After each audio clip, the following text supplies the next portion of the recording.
I'm a never Trump guy. I'm a never Trump guy. I'm a never Trump guy. I never liked him.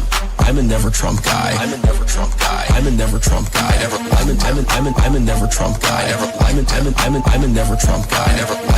I'm a never Trump guy. I never. I'm a never Trump guy. I never liked him. I never liked him. I never racism. I'm a never Trump guy. Xenophobia. I'm a never Trump guy. Racism. I'm a never Trump guy. Xenophobia. I'm a never Trump guy. I never liked him. I never liked him. I never. I'm a never Trump guy. I'm a never Trump guy. I'm a never Trump guy. I'm a never Trump guy. I never liked him. I'm a never Trump guy. I'm a never Trump guy. I'm a never Trump guy. I never. I'm a never Trump guy. I never. I'm a never Trump guy. I never. I'm a never Trump guy. I never. I'm a never Trump guy. I never liked it. Oh, good morning, ladies and gentlemen. It is a great day to be alive. It's a great day to be a grill hottest. Jonah says, I woke up today. Woohoo! Good. I hope you wake up for many decades to come, Jonahzilla. Beef Supreme, good morning, folks. Good morning. Good to see you, King. And then it's going to be a great day for us. We're just going to, it's the holidays. It's the holidays. So we're not going to think too much today. We'll try to take a minimum of psychic damage.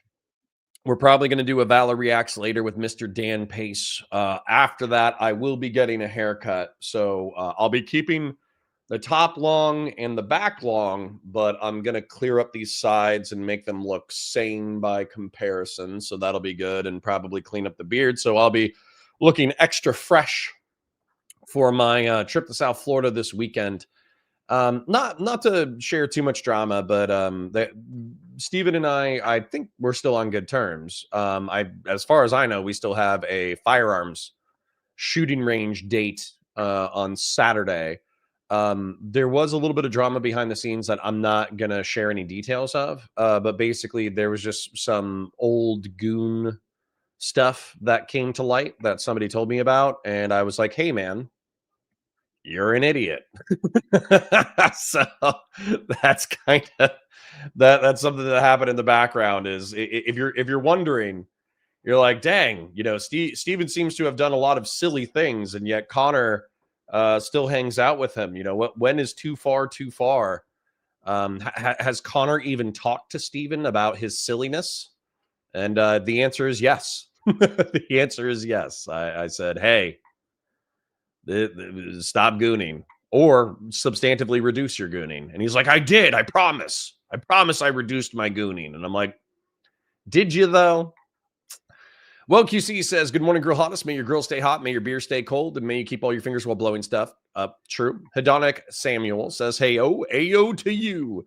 Oh, geez, not another gooner incident. I mean, the good news is it's relatively old, I suppose. It's just also stupid.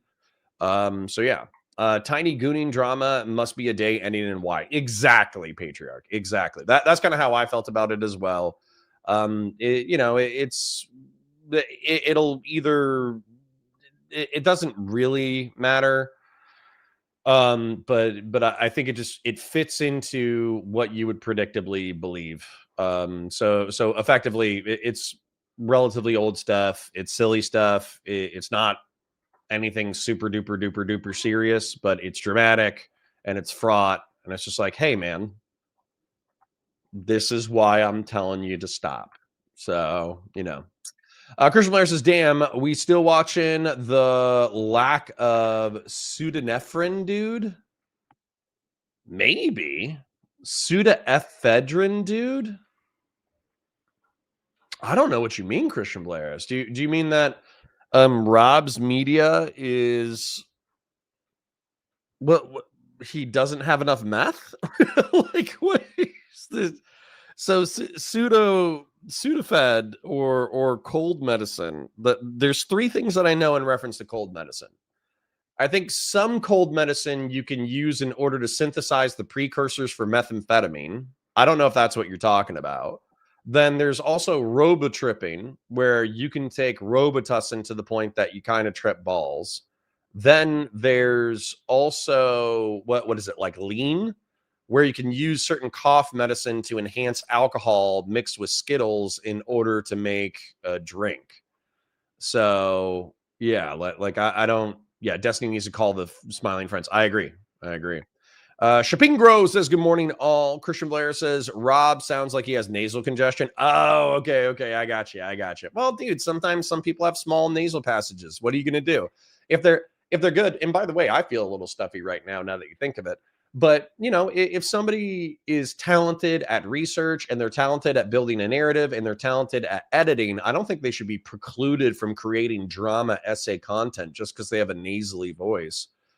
Zena says, as a steel man, I'll concede that BLM riots could potentially threaten the Republic if they were so widespread that they threatened anarchy and beat the National Guard. Yeah, sure. But I don't think that the National Guard has ever lost to a riot. I don't think that American law enforcement has ever lost to a riot. There's been times that they've had to withdraw, but realistically, the way that they could withdraw, what they could do is they could just hit the crowd with a belt-fed machine gun, right? And they would win. Now, of course, that would be a massacre that would go down in the history books as worse than Kent State, worse than the Boston Tea Party, worse than not the Boston Tea Party, but there was a precursor to the Boston Tea Party. I forget what it was, but I guess it was just the Boston Massacre. The Boston Massacre, by the way, was a bunch of rioters started throwing rocks at British troops, and the British troops shot into the crowd and killed half a dozen people, including a black gentleman. He became a black martyr for the American Revolution. So, yeah, like there's plenty of hitting the crowd with a belt-fed machine gun would be worse than the Boston Massacre.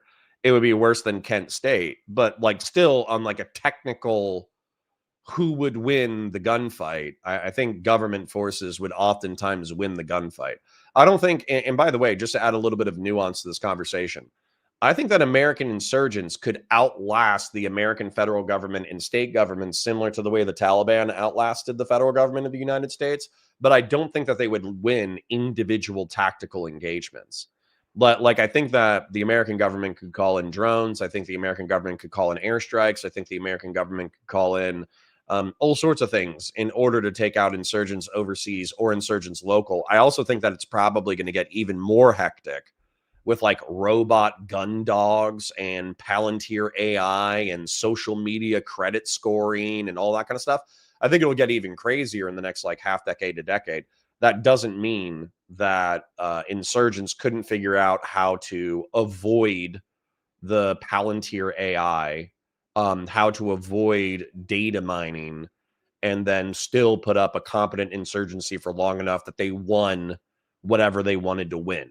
You know what I'm saying? So once again, American military forces, American law enforcement, typically 99 times out of 100, American security forces will win the battle.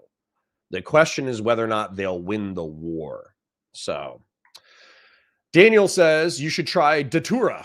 I don't even know what that's in reference to. That sounds like drugs. That sounds like music. That sounds like a supplement. I have no idea what Datura is. Grassroots Hegemon says, hey, good morning to the homies. True, good morning. Can I also share something with you guys real quick? Have you guys, for those of you who have worked in the restaurant industry, sometimes you'll have a serving nightmare. And what a serving nightmare is I enjoy being a server. I love being a server. It was a fun job. But probably half a dozen to a dozen times throughout my life, I went to sleep and I didn't know I was asleep. I was dreaming. And effectively what happens is you get cross-sat. You're working at your job and you get cross-sat in a section. And so there's a section outside that needs to put in their orders, or in a different part of the restaurant that needs to put in their orders. And then also you need to close out like your current people. And what ends up happening in a serving nightmare is you just spend what feels like eternity doing side hustles while having an existential, like emotional panic that you're not getting to the thing that you need to do. So like you'll go fill up drinks, or you'll check something in, or you'll run out some food, or you'll do this, or you'll do that. And you know that you need to close out the checks, and you'll know that you need to get to the cross-sat table that needs to put in their order, but you'll never get to that thing. And so for what feels like an eternity within the dream, it's actually kind of like a limbo experience. For you have this like this terrible anxiety about needing to get to the thing but you can never get to the thing no matter how many tasks you accomplish.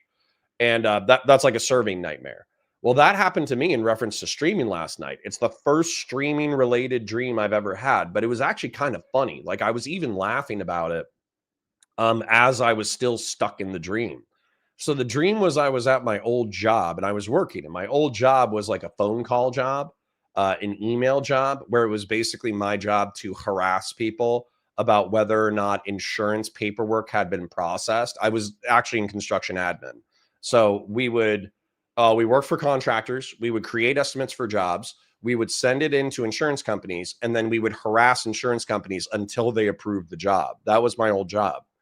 And so I had a dream that I was live streaming, listening to music, surfing social media, and then also working my old job. And then I also, like, 2 times during the live stream that was also at my old job, I pulled up accidentally, like, on social media, I pulled up like NSFW content, and I was like, whoops, lol. It's like, sorry, chat. Whoops, lol.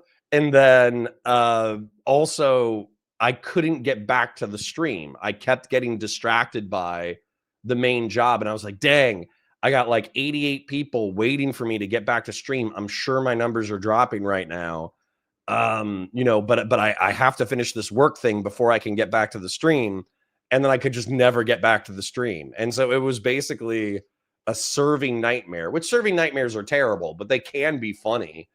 And then I basically had like a streaming server nightmare. It was actually really funny.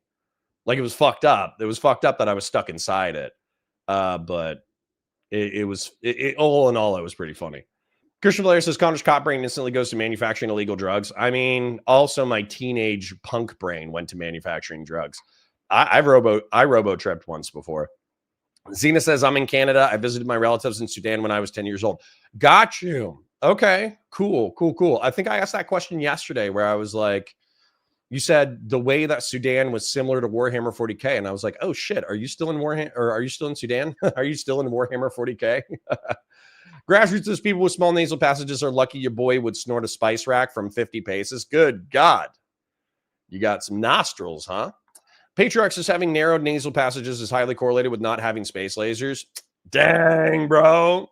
Solidus says, hey, yo. Hey, Solidus, I hope you're doing well. Christian Lair says, MAGA saying Trump never gave illegal orders, completely forgetting that Esper said Trump suggested National Guard shoot protesters in the legs during 2020. I know, right? I would bring it up, but then they would be like, Mark Esper's a traitor. Mark Esper is just making stuff up because he wrote a book. It's like, okay. Kent State. Remember Kent State. Dude, sorry. I'm actually a fan. I have like an anti-hippie bias, okay? I'm just yapping right now. We're warming up. It's a holiday day. I'm not taking, no offense. I parasocially love you guys, but I'm not like, oh no, I have to put out excellent content today. No, I'm going to hang out with you guys. I'm going to bullshit for a bit. We're going to watch a drama video. I think we're going to do Valor Reacts at 1 p.m. It's going to be a chill day. And then tonight, I got a green light from the wife. I'm going to get a 6-pack and I'm going to come back. Today is not my birthday. But I'm going to come back tonight. And I'm going to drink a 6-pack and I'm going to hang out with you guys. And we're going to have a birthday stream because I'm going to be gone Thursday and Friday. And then I don't know if Steven and I are doing a podcast on Saturday. That's kind of up to Steven.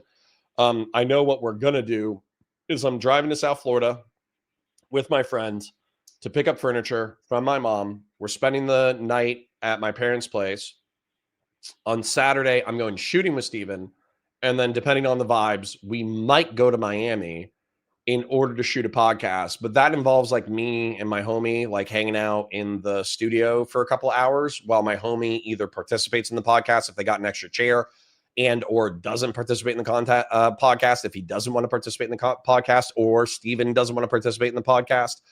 So I don't know. There's just a lot of variables. And Steven also might be like, don't tell me not to goon. Fuck you.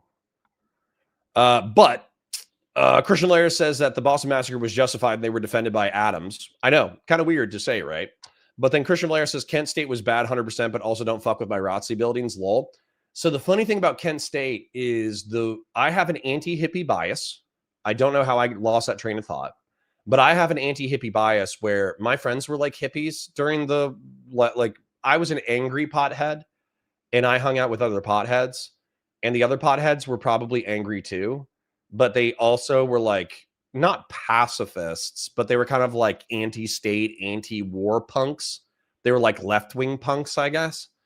And so they were all like anti-war on terror. And I was like, you guys are a bunch of fucking pussies. And The Watchmen, the movie The Watchmen, what it has is it has the Kent State. It reenacts Kent State, but what's happening is a hippie is putting a flower into a gun barrel, and then the Kent State National Guardsmen open fire into the crowd. And, you know, that's obviously messed up. But for me, there's like a certain amount of catharsis of pacifists not understanding the nature of violence. Xena says belt-fed machine gun is a name so badass that it instantly makes you more pro 2A. I mean, I think so. Crispus Atticus. Yeah, that's the black gentleman from the Boston Massacre. Any insurgency that lasts longer than 3 weeks, U.S. logistics is going to break down. I agree. I don't think we should go that way. It would be horrible if we went that way. Groovy Harp says, if you had to do your day-to-day life in mop gear, what would be your line? This is too inconvenient. I don't have one. I think that you get used to your own stink after a while. I think once you spend like 3 or 4 days in mop gear, you're just like, I'm a dirty boy. Christian Blair says GPMG M240 Bravo all the way. Christian Blairis, I'm going to tell you, the war on terror generation is getting left behind. So Chris Cappy Army, he's the guy who used to work for Task and Purpose, and he's kind of like a nerdy infantryman from the war on terror generation. And he's a nerd, so he studies like geopolitics, history, technology, all that kind of stuff. And he makes really, really, really good video essays. Well, Chris Cappy went on to an independent project away from Task and Purpose. And so now it's just like Cappy Army or Cappy or something. He did a video recently about the assault machine gun doctrine. Okay. So what's happened is the GPMG, or the general machine guns, what I was trained on, and what I think they're probably still training on to some degree, is that machine gunners, medium machine guns and heavy machine guns are so heavy, like seriously, like 40 pounds, that you might bring them on a short range patrol. But effectively, the expectation is you get into a firefight and you set up fire superiority. So the machine gunner basically crouches down, sits down, whatever, and just starts laying hatred and discontent onto the enemy from a relatively static position. And then the rest of the squad maneuvers in order to assault the enemy. What the new doctrine is they've made a 12-pound machine gun. So it's the size of an M240 Bravo. It's 7.62 by 51. So it's like large caliber or intermediate caliber rounds. And it doesn't jam as bad as the M249 saw. And so what they're teaching machine gunners, allegedly, based off of, like, I didn't watch the whole video, but I watched a preliminary summary of it. Effectively, they're teaching the new machine gunners to become a part of the assault element, because the machine guns are so light that the machine guns can lay down fire while moving. You have to understand, like, how big of a shift in doctrine that is. A general machine gunner sitting still and laying down fire so infantry can move into position, that's a tactic as old as World War I. So we're talking about 100-year-old tactic. And because machine guns have gotten so light, the military is now experimenting with a new style of using machine guns. Absolutely insane. Groovy Harp says, I mean, everything is inconvenient at MOP, but the line of too friggin' much. I mean, honestly, I'd probably get diapers. I'd poop my pants if it meant not dying from chemical weapons.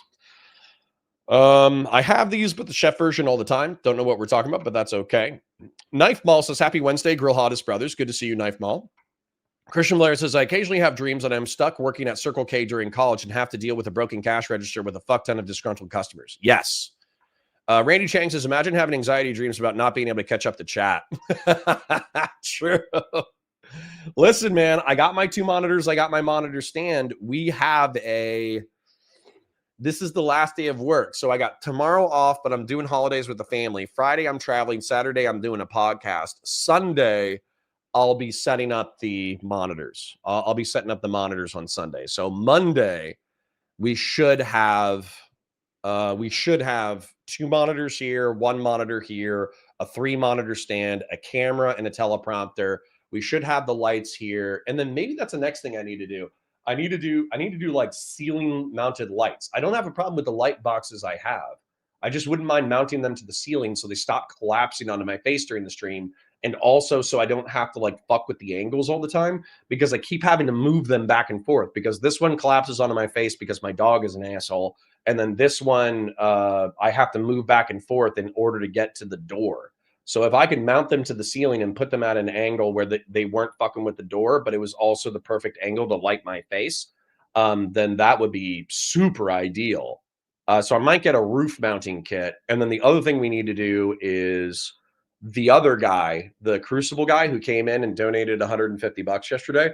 I took a look at Andrew Wilson's debate course. It's 89 videos. 89 videos. And I have no idea how good the quality is or whatever. What I was thinking about doing was I was thinking about asking Andrew Wilson if I could watch those on stream, but then cut out that part of the VOD. Because I'm sure for like $250, the class is $250. I'm sure he doesn't want to put out that content for free. And technically, I could make an argument like, oh, I'm reacting to it, I'm breaking it down, therefore it's transformative. But I don't want to get into a copyright dispute with somebody who's a part of, like, not a part of our community, but a part of the Twitch and YouTube political community. So I wonder if he would let me watch it on stream, but then private the VOD and cut out that section. So maybe 100 to 200 live stream viewers would get to see the content. But then we wouldn't put it out there as a VOD so people could steal his content via a reaction or breakdown. I don't know how he would feel about that. So I'm going to ask Andrew Wilson about it. 90 videos is a lot. And I don't know if I have time or energy or discipline to watch 90 Debate Bro videos by myself. That sounds like a tall order. Knife Mall says, I used to have those dreams constantly when I was in the veterinary field. Bullshit was stressful. Yeah. Yep. When you're like stuck and you can't do what you need to do. Biden also said shoot them in the legs in regards to the general police action, but Biden's a dumbass and he wasn't ordering actual military troops to shoot protesters. Just a 6-pack? I mean, that's what I did last time. Last time I smashed a 6-pack and then I had a 7th beer and then I went to bed. And I also do have to do holidays tomorrow. Christian Blair says, drink liquor like an adult. It was Jesus would want, despite him being a shitty carpenter. No.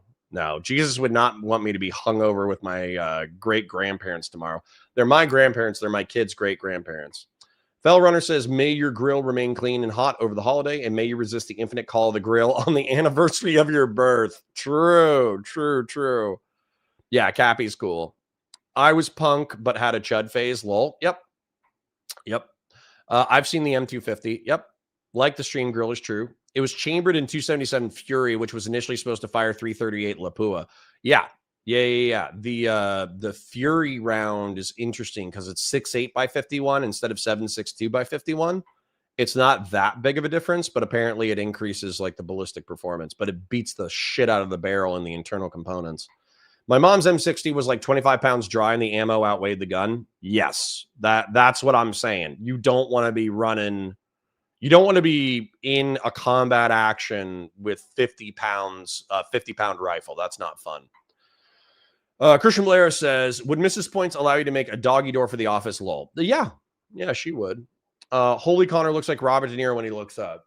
Do I? I don't think so. But that's okay. Step 2, choose a wise liqueur. I'm not drinking liquor, guys. I got shit to do tomorrow. I don't have time like that. I don't have energy. I don't have time or energy to be hungover. I can teach you his debate tactics in 10 minutes. I get it, Jen Winkler, but also I think it would be funny content. The Jews would steal the content anyways. All right, well, I'm not actually Jewish. Although, listen, guys, I'm not going to lie. There was a time in like 2018, 2019 when I was first starting to think about doing content where the lefty oppression Olympics was still a thing where effectively like if you were Jewish or Native American or part black or part Hispanic or whatever and somebody accused you of racism, you could be like, "Oh, well, I'm not racist. I'm this token minority." And the truth is that like with Jews, it's kind of hard. Like Jews look like white people. Jews look like some Jews look Hispanic. Some Jews look black. Some Jews look like this. Some Jews look like that. And so realistically, I was like, I could claim to be Jewish, or I could claim some like vague Jewish ancestry, and then I would have oppression points. And I thought about it for like a day, and I was like, nah, that's cringe. That's cringe. Be what you are. Be what you are. So I'm not Jewish, although weirdly enough, my mom and my dad, they grew up in a pretty Jewish neighborhood, Newton, Massachusetts. Newton has lots of Jews, so they have lots of exposure to Jewish culture through Newton. And then my wife, of all people, who has a super redneck ass family, we have no ideas how the Jews infiltrated her bloodline, but she's like 0.2% or 0.5% like Ashkenazi.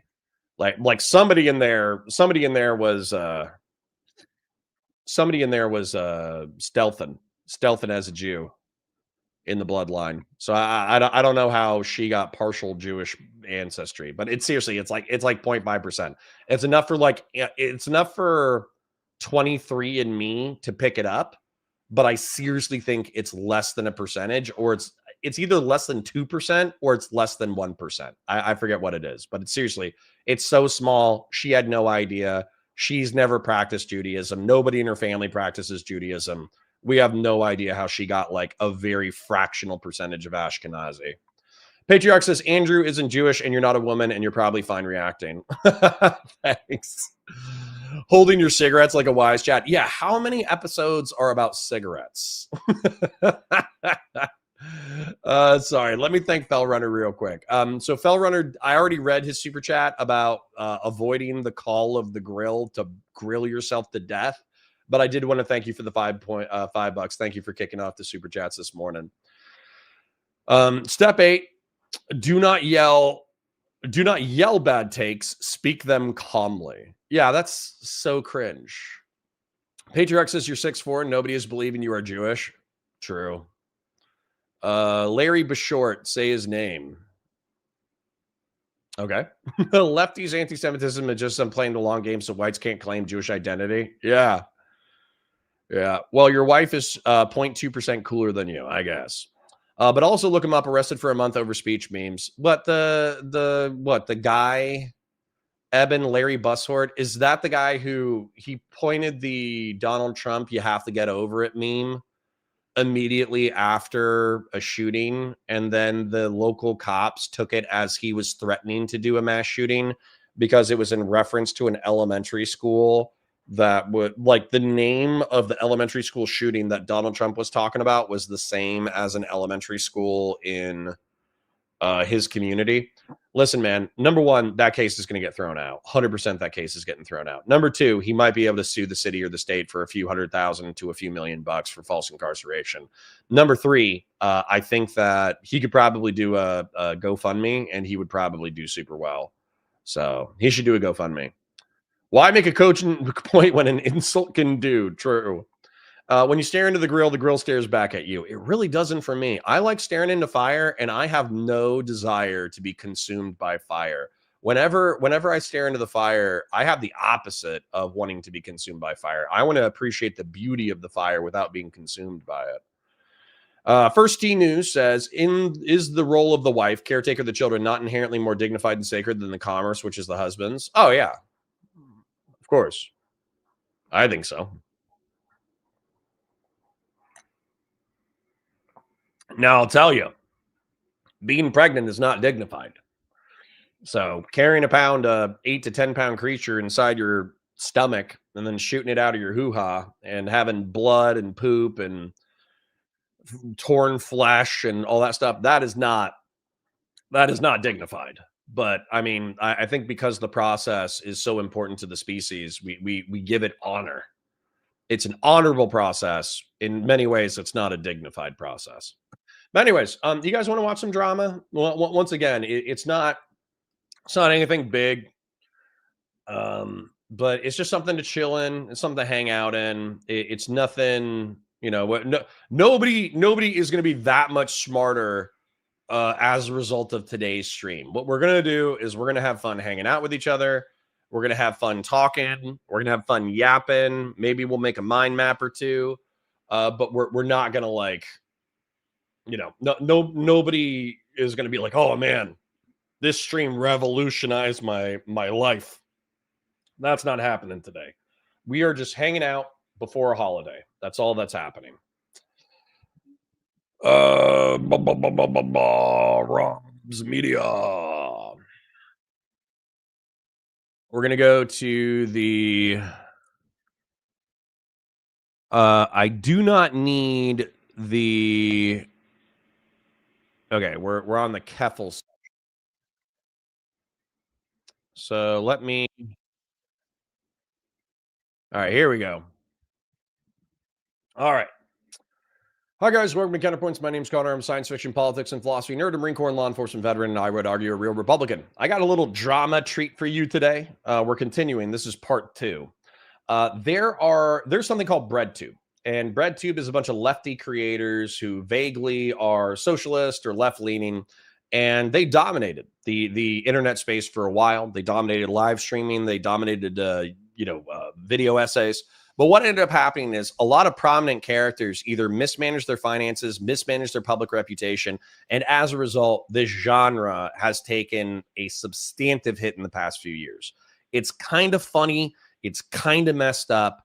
And so here's a drama video breaking down the collapse of Breadtube. I'm excited to watch it just to get some schadenfreude. Let's enjoy it together. Keffels is a longtime trans activist. Let me audio boost. Come on, Rob. You couldn't boost this? Who gained support by beefing with Destiny and ratioing people on Twitter. Really important shits, I know. But what really... Okay, so something that I found interesting about this that of Destiny Nick Diorio and said, ratioing people on Twitter. Okay.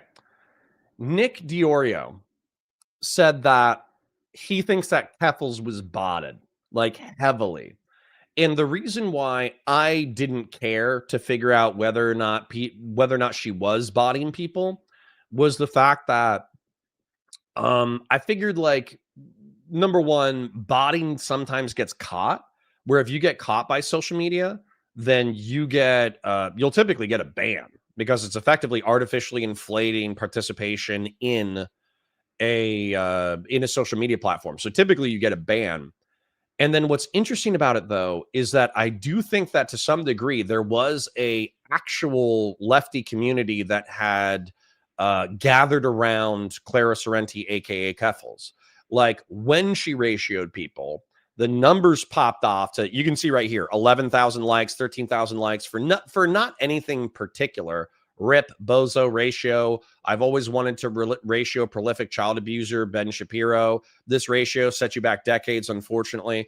And so what would happen is if you engaged in the chat scenario, then you typically would get stomped on by Keffels fans, Vosh fans, Xander Hall fans, all that kind of stuff. But that actually has nothing to do with whether or not it was botted. And then now that Keffels is not as active in the scene, her likes, ratios, retweets are nowhere near as, like a commonplace. And you think that you would still maintain some level of participation within the community, even if you had fallen off drastically. And now she's getting likes that are comparable to, I think, a unbotted social media profile. So as a result, I actually legitimately wonder how much of Keffels' digital presence was not astroturfed. I think astroturfed implies like a certain amount of like government action or a certain amount of like NGO action. But I do wonder how much of her digital media presence and relevance was synthetic, was paid bots. Really important shits, I know. But what really jump-started her online notoriety was an attempted swatting, the subsequent GoFundMe campaign, and the massive amount of news organizations who covered the story. A troll had written an email posing as Keffals, saying she'd kill her mother and her city council. According to Keffals in her initial video, the police barged in and pointed a weapon at her face. On August 5th, I was woken up by London police services pointing an assault rifle in my face. Yet Okay. So this is where I'm going to be a little bit more charitable than everybody else. And I think that people are going to, nobody's going to care. I don't think anybody's coming after me for this take.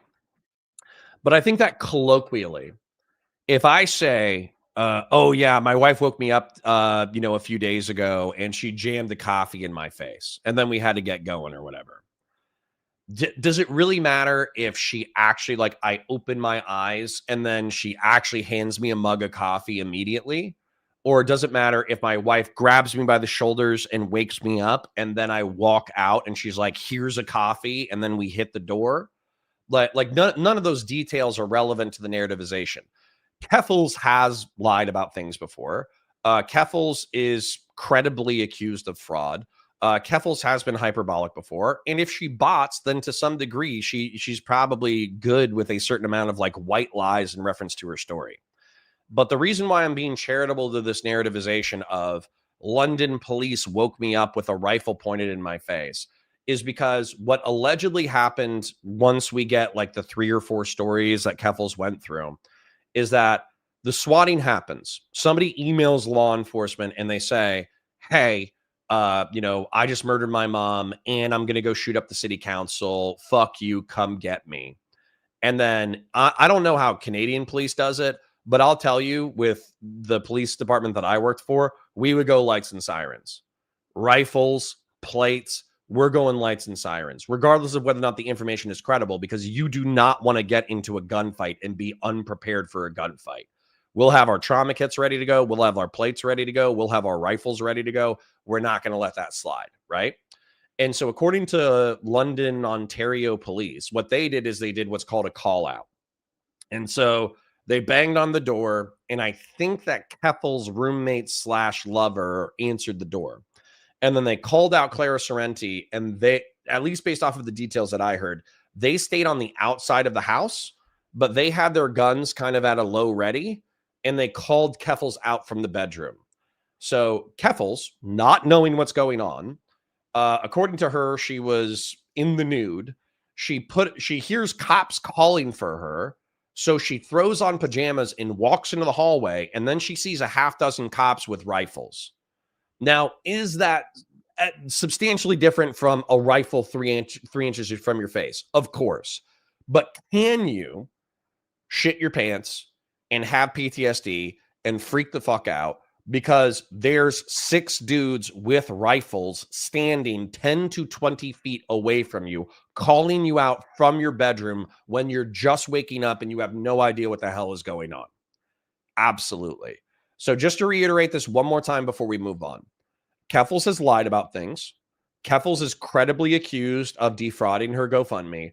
Overall, Keffals, I don't think, is a bad person. But this autistic focus on the narrative of being traumatized by cops with assault rifles coming to your house to arrest you, I think it's a little bit too autistic. I think it's a little bit too far.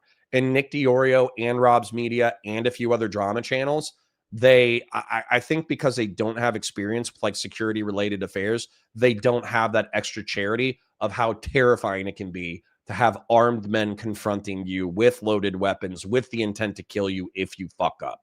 Just watch I know I'm yapping, I'll wrap it up, but watch the Daniel Shaver thing. Okay. Daniel Shaver got killed by cops because he was playing Simon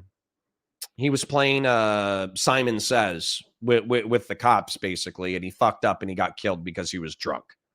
Now, imagine if the Daniel Shaver situation went perfectly. Let's say the cops weren't being assholes, but they still called Daniel Shaver out of his hotel room and said, hey, put your hands behind your head, walk slowly back towards us. Could Daniel Shaver still claim to be traumatized, even if everything went fine, even if he didn't get shot, even if he obeyed police commands, even if the police were not being assholes? Absolutely. And so, yeah. So I just think this is a lack of charity from drama autists. That's my opinion. Only a couple of days later, during a news interview, she claimed the weapon was pointed at her while she was in the hallway. I went into the hallway and then Brianna says, Connor, can you make Lauren Southern come back to streaming? No. We're online friends, but to be respectful of everybody's dynamics, Lauren's a grown-ass woman. She needs to make her own choices. I respect Lauren, but I know how much the digital sphere has fucked up her life. I know how much the Destiny situation has fucked with her. I know how much her audience capture has fucked with her. I know how much the tenant media allegations have fucked with her. I think it would be fun to have Lauren Southern back in the space. I think it would be cool if Sargon of Akkad started doing debates again. I think it would be cool if Vosh left the Fortress arc. But unfortunately, everybody's adults and they have to make their own decisions. saw that assault rifle. I screamed and I thought I was going to die. And then a month after that, the story once again changed. The police did come inside, but allowed her enough time to get dressed. And so, yeah, someone did not wake her with a rifle pointed 3 inches from her face, but essentially, as soon as she woke up, Was I in a state of Sorry, I'm going to engage with chat because this is kind of like a chatty day. Fellrunner says the real question is who schedules the doctor's appointments and pays attention to the calendar? That's the wife. That's the wife, for sure. undress? I was naked and I had to put on a pair of pajamas that was like on the floor before I could even go out to see the police officers. they were graceful enough to allow that. The London police claim they never broke in and simply knocked on the door. Keffels made numerous claims against. Okay, but a call out is still terrifying. Subry Keller says, I got to figure out what to feed my non-vegan friends, and I'm afraid if I go to Popeyes and get that big-ass turkey. Number one, Subry Keller, you can get a big-ass turkey from Popeyes if you want to keep it traditional. But I'll tell you, if you go to, we have a local barbecue joint that actually has turned into a chain called Four Rivers. No one will complain about you doing barbecue. Okay, no one will complain about you doing barbecue. If you have a banging ass barbecue joint, my recommendation is go to the banging ass barbecue joint, drop $50 or $70 on a barbecue platter, get, corn, get mac and cheese, get cornbread, get, what do you call it? Like ribs, get, I'm trying to think of what else, the pulled pork, get all of that stuff. If you get all of that stuff, whoever says, oh, I wanted turkey instead of barbecue, call them the F slur and kick them out of the party. The London police, insisting they violated her human rights by dead-naming her. She made this GoFundMe in order to sue them, raising the goal by $10,000 each time it was met. However, she never went through with this, and instead filed a complaint with Ontario's Human Rights Tribunal, which is free by the way. Something sketchy was definitely going on here. What most don't know is that this isn't Keffels' first GoFundMe campaign. She's done multiple. One for her friends' emergency housing, another for a trip to Venezuela, one for her community's art club, and one to create a queer space in London. This fifth campaign was the first to take off, raising over $100,000, though she never used it as intended. Later. Nice. Jeb Kush says, we're so back to benching 125. Based, man. Based. Okay. So I'm just going to break this down from my perspective as well. I'm assuming you're here partially for the content, but you're also here partially for my commentary. So with this, one of the things that allegedly happened was that Clara Sorrenti Keffels, apparently she had a conversation with London police, and they were implementing universal body cameras, which is number one of the things that you wanted. Number two, they started a national swatting database for police in Canada. And if I were her, and maybe she didn't feel comfortable telling her community that she was no longer interested in suing law enforcement. Maybe she was worried that she would be attacked similar to a grifter. And by the way, she did spend the $100K in dumb ways. Like she redid her entire streaming setup. She moved to a different country. She broke up with her girlfriend. She stayed in hotels for a prolonged period. She went to European nations that did not involve her fleeing for her life, allegedly. Like I think she went to Italy or Spain or some shit. So effectively, she misspent the funds. I'm not saying that she isn't guilty to some degree of fraud in reference to the GoFundMe. But I think that if she was being transparent, she could have said, and I would have accepted this, even if her community wouldn't, even if the drama community wouldn't. She could have said, yeah, I talked to London, Ontario police. I was definitely mad as fuck when the swatting happened and they carried out the swatting, but they explained it to me from their perspective, and I understand that they were doing their jobs. As a result, I'm no longer suing London, Ontario police. Then I would also say, we went to the Canadian government. They decided to do a national swatting database, and that's one of the outcomes of me getting swatted. I think that's amazing. And then also, London, Ontario police already had plans to get universal body cameras. I think body cameras would have ended a lot of the he said, she said about me getting allegedly groped by a London, Ontario police officer.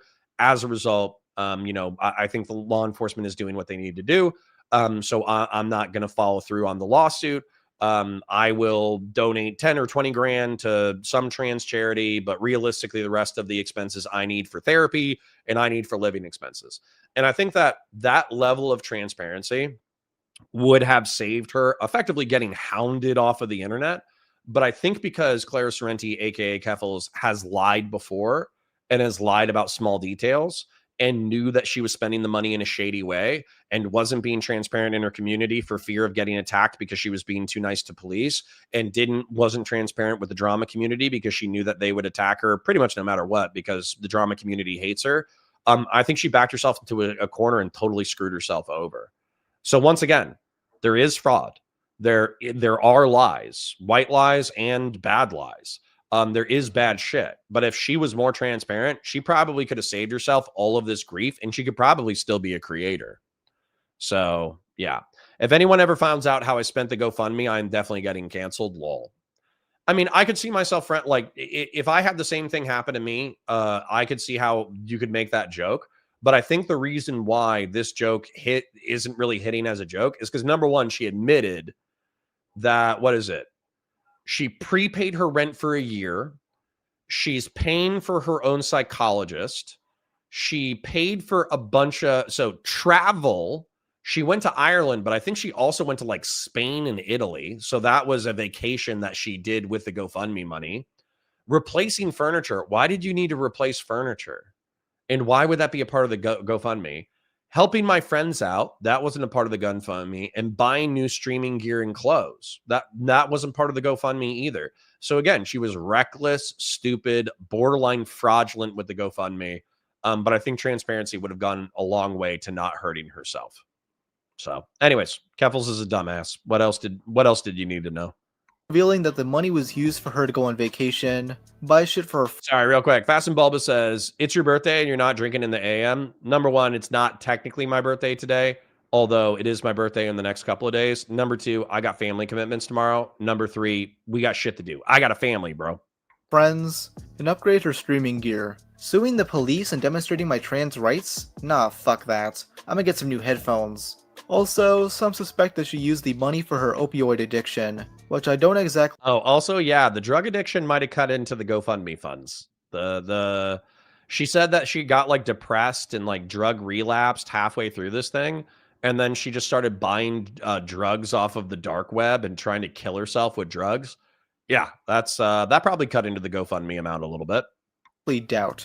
Instead of focusing her attention on the police, Keffel spent more time forming an attack campaign against the gossip forum, Kiwi Farms. She claims they were responsible for the swatting, despite no evidence for this, as the site has rules against targeted harassment. It's also hard for her to call. And by the way, guys, I'm sorry, I just think this is silly as shit. If you're posting people's docs information to a public forum, all it takes in order for, like, the website can say, oh, well, we don't endorse doxing or swatting. And if somebody comes back on the website and they're like, lol, I use this guy's address in order to dox or swat him, then they're going to ban that profile. But number one, you can come back in on an alt. And I don't think Kiwi Farms polices that super aggressively. And then number two, if the public information is still up, all you have to do is do the doxing, the swatting, and the harassing, and then just not say that you participated in that behavior specifically on the Kiwi Farms website. So I feel this is kind of like Cope on commentaries perspective, where they're always like, Kiwi Farms is just a drama website. Kiwi Farms is just a drama website. Yeah, sure. It's a drama website. It's also a website that posts your public information in the hopes that if you're a bad enough of a digital player, random people will harass you. So sorry. It's just, I feel like this is cringe sweeping. Personal opinion. Pull out the site for doxing, since she has a history of doing the exact same thing. In reality, it seemed like she was going after Kiwi Farms because they documented allegations of her grooming minors. She promoted DIY HRT to children, and ran a sketchy Discord server named Catboy Ranch. Discord, which is a social media outlet. Yeah, that's fucking bananas. Intentionally trying to sell drugs to minors without their parents' consent. I think it's fucking bananas. Popular with video gamers. You know what else is popular with video gamers? Not banging chicks. Her past quickly caught up. I didn't know that was Greg Gutfeld. I didn't know that was Greg Gutfeld. Dude, for those of you who aren't looking at the screen, that's the Fox News host, Greg Gutfeld.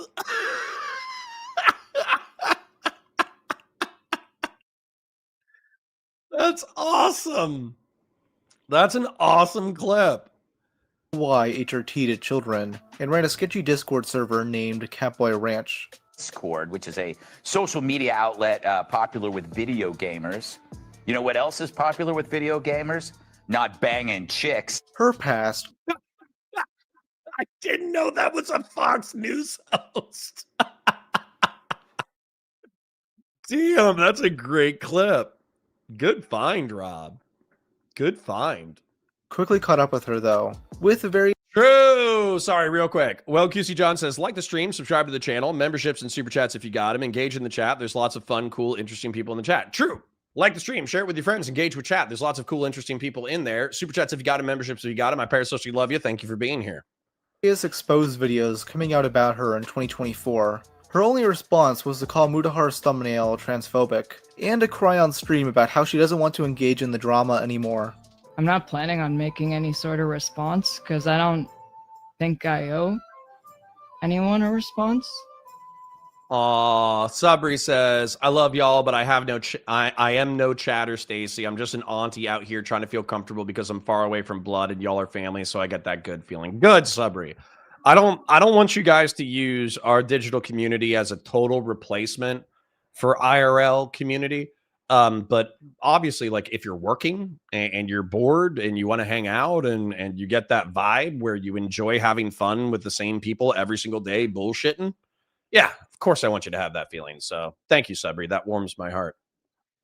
When I say I'm done with drama, I legitimately mean it. I don't care about any of this shit.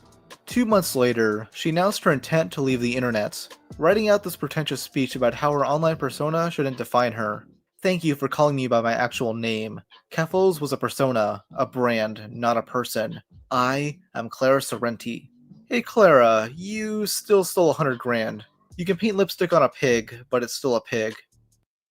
Let's be real. She probably spent 30 grand on the actual expenses related to what she needed to do. So realistically, she stole about 70,000 Canadian dollars, which is really about like 50,000 or 40,000 American. So she only stole 2/3 of the GoFundMe. Everyone knew she'd return one day, as that's the lolcow fallacy. She thinks she's one response away from winning everyone back over, but nobody gives a shit anymore. She began streaming again in March of this year, failing to court attention by zapping herself like a sans dog.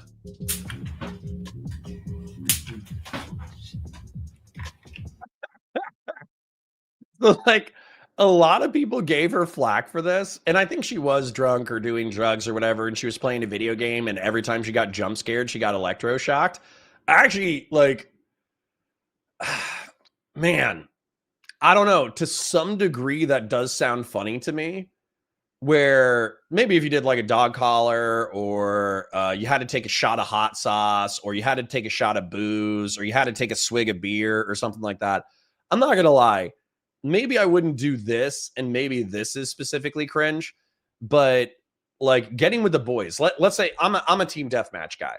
Okay, I'm a team deathmatch guy, and apparently in Call of Duty Modern Warfare 3, Call of Duty Modern Warfare 3, they have a spear. And dude, I loved Black Ops. I loved Black Ops with the crossbow, the explosive crossbow. Oh my God, the crossbow was so fun. I love the original Modern Warfare 2 or 3, where you play, I think it was 2, where you got to play in favela and you could do like the permanent sprint one and also cold-blooded, so the UAVs couldn't see you and the thermal couldn't see you. And then I would do Semtex and throwing knife, scavenger, cold-blooded, perpetual sprint, which I forget what, fleet of foot or something like that. And I would do like throwing knife, or I would do Semtex. And so what I would do is I would basically just, there would be guys running around with submachine guns. There would be guys running around with assault rifles and heavy machine guns and rocket launchers and this, that, the other. And I'm just a ninja sprinting through and tack knife. So you have like the USP pistol, but then you have a knife underhand and you carry it like this. And then you just have like a super quick stab. And so what I would do is I would just sprint around in the favela. And I swear to God, I would get like a 2 or 3 KD ratio, just murking people with throwing knives, tack knife, and scavenger or Semtex. It was so fun. And so basically, if I could do that with, let's say there was a new Call of Duty that didn't suck. If I could do that, and if we did like a challenge of you have to get a higher than a 2 KD ratio or else you have to take a shot. Or if you're playing team deathmatch with the boys, you lose a round, you have to take a shot. Dude, I would do that in a fucking heartbeat. So I get that the way that she did it is cringe, where she left for 6 months. She came back after defrauding a bunch of people with money. Then she did a video game stream, and it was kind of depressing because she was probably on drugs and she was electroshocking herself. I'm against this specifically because I feel like the way that she did it is cringe, but I actually like the idea of doing like punishment challenges related to video game performance. I actually think that's fun. So specifically cringe. In general, I think it could be fun. Subri says, I've already lost so much career, family, people I thought I knew. Right now, I'm at a point where nourishment is for the soul, and we have to save as many as possible. Yeah, good. We all got to start somewhere.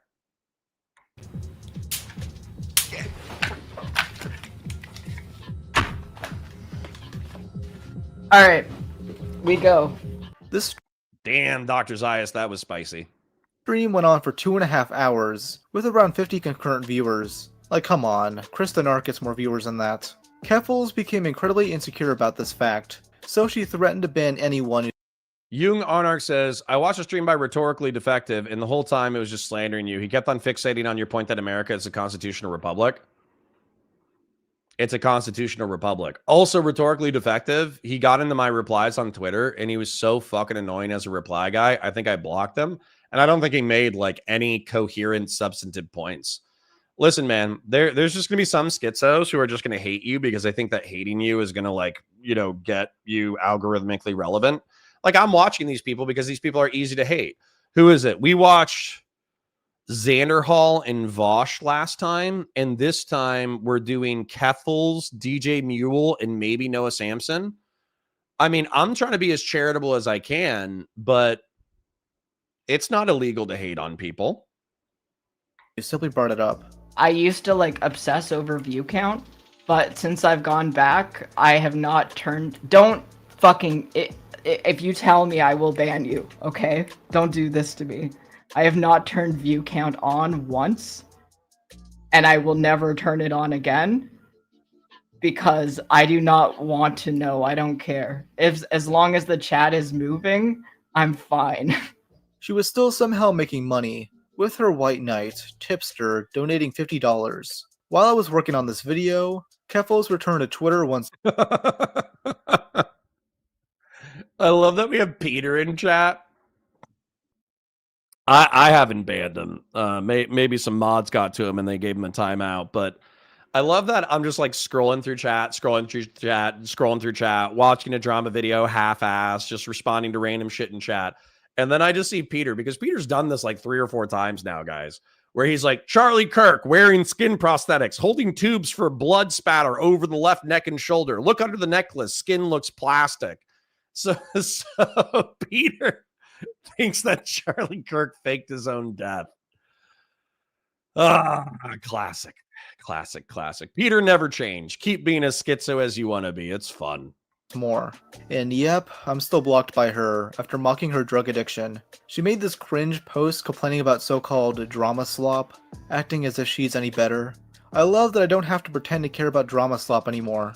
I hate how much incentive there is in content creation to lie to people about how egregious content creator X is to run slop mills for AdSense money. She says this as if she's producing top-tier content. Clara, stop with the moral grandstanding. You stole money under the guise of protecting trans people, and used it to dox your critics and go on vacation. Yeah, Jung Anarch, so still talking about rhetorically defective. He thinks that contradiction is a Marxist term. That just means that you're dumb as fuck and largely can be ignored. Like, if he had a coherent argument and wasn't a spurg, then I'd be like, okay, let's hear the coherent argument. But if it's just like 99% spurg for 1% argument, it's just not worth engaging with. Grassroots for $10 is Lauren Southern's greatest moment was going in front of the committee where she said, what? How many are these motherfuckers getting paid? Where's my fucking money? Oh, yeah. That was one of the funniest things about the tenant media allegations. So, Lauren Chen, I think, over the course of a year, pocketed like $850,000. I think Tim Pool pocketed like what, like a few $100,000 a month. It was something crazy. He was getting paid an absurd amount of money for his participation in Tenet. And then I think Benny Johnson was also getting paid an absurd amount of money. Whereas Lauren, I think she got paid like, let's say that Tim Pool was being paid like $1 million a year for his participation in Tenet. Lauren Southern got paid like 50 grand. And what was so funny about it too was if you go to the Tenet YouTube channel, I don't know if it's still there. It's probably archived, but on the Tenet media channel, the only videos that did well were Lauren's content. So she got paid the least amount of money. She has probably the most amount of reputational damage, and she has nothing to show for it. And her friend who sucked her into it walked away with almost $1 million. And her other friends who she's co-workers with walked away with almost $1 million. Ah, man, that's got to suck. Don't be surprised if she does another GoFundMe. I wouldn't put it past her for all this drama and consideration. DJ Mule is more of a failed breadtuber, making multiple attempts at joining in on community drama. He's a self-described tanky and quote-unquote bisexual ADHD goblin. I hope that paints a picture for you. He looks like a knockoff of Innuendo Studios with a somehow worse fashion sense. Okay, I'm just going to say this. DJ Mule is so irrelevant. He should not even be in this video. And I mean, I say that as like 100 to 150 viewer streamer. So, but this guy, compared to the rest of the creators, he never made it. He never made it. He streamed to 30 to 50 people. He was on the Red Planet podcast. Anything he posted got under 1,000 views. The only things that I think broke 1,000 views were 2 drama videos, one about Vosh, one about Xander Hall. He thought that he could go full time off of like a $270 Patreon and the occasional super chat. No offense, man, but I'm not even offended today. I'm not offended.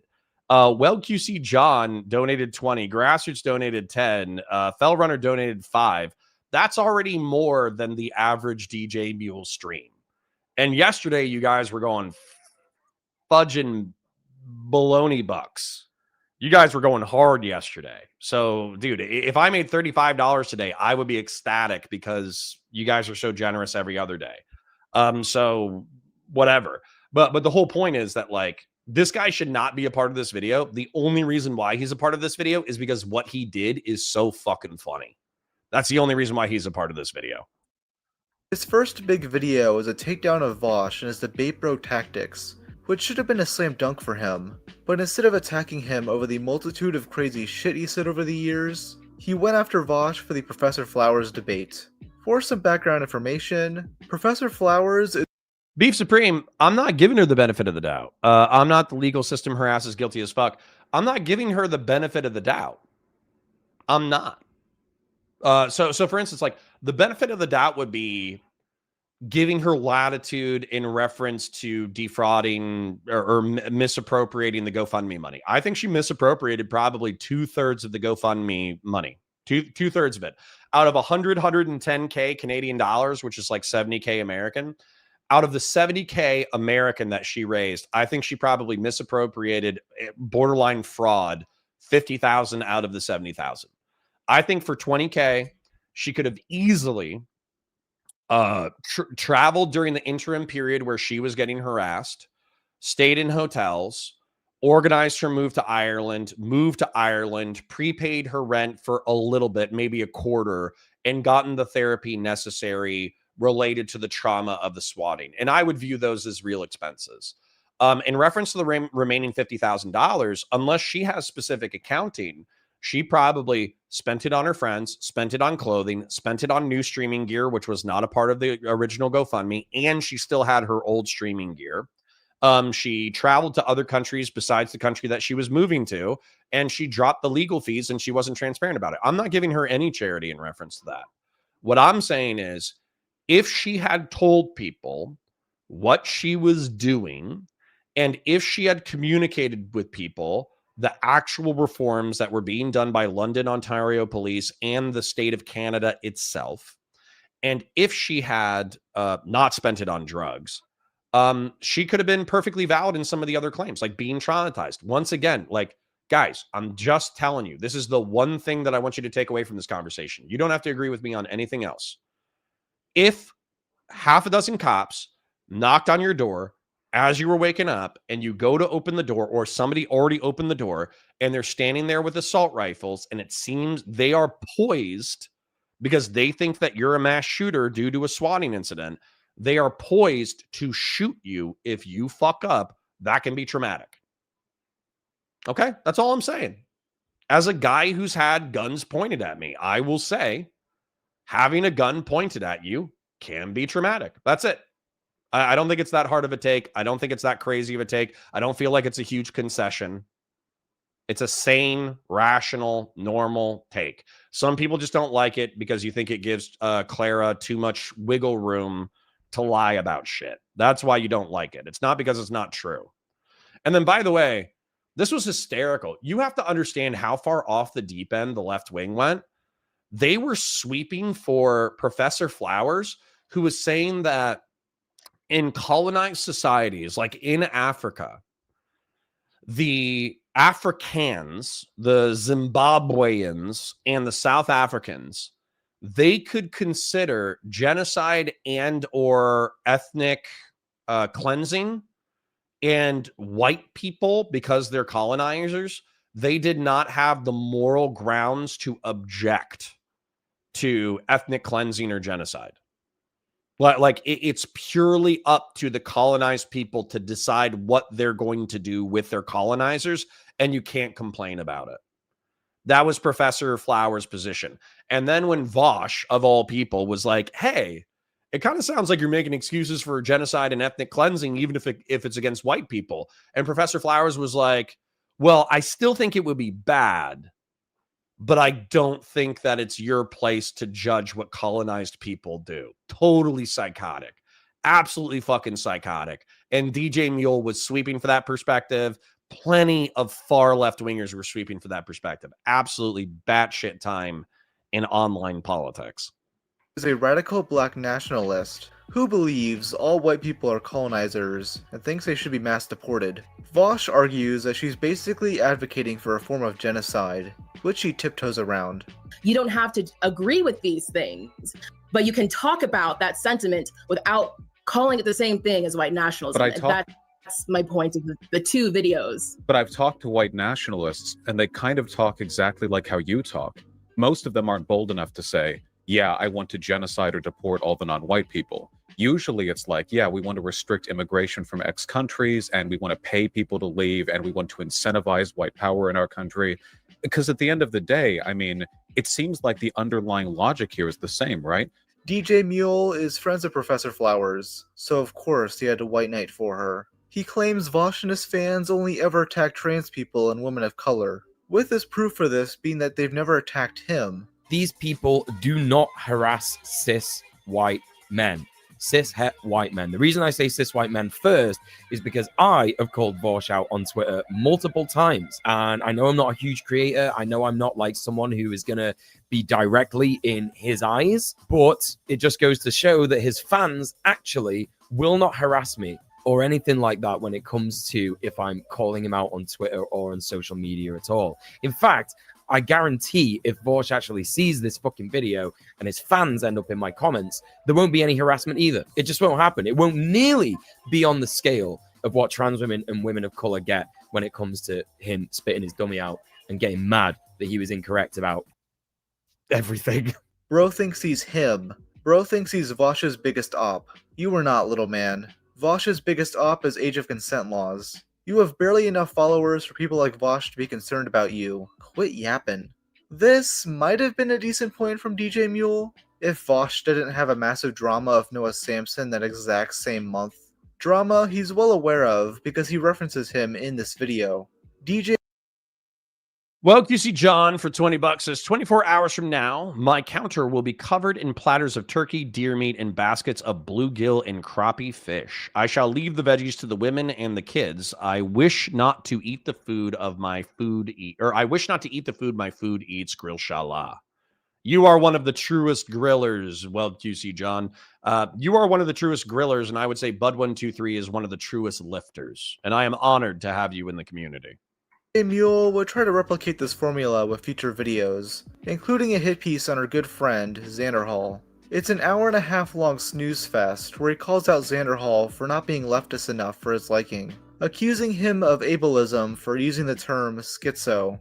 Xanderhall also uses a sanist term here in the beginning of his video. The word in itself is widely regarded as a word that should never be used in any context. It's the shortening of schizophrenic. On the point of sanism, Xanderhall seems to really focus on the fact that anyone who disagrees with him has mental issues. Now, as an ADHD, OCD, and anxiety... Akimbo 1887s was pretty based, I'll admit, but Akimbo 1887s also sounded, I don't know, it felt cheesy after a while. So, sorry, real quick. Also, just an advice to like leftists, okay? Like I know there's like a few leftists in my community. I know that there's like leftists who might just watch the VODs or whatever.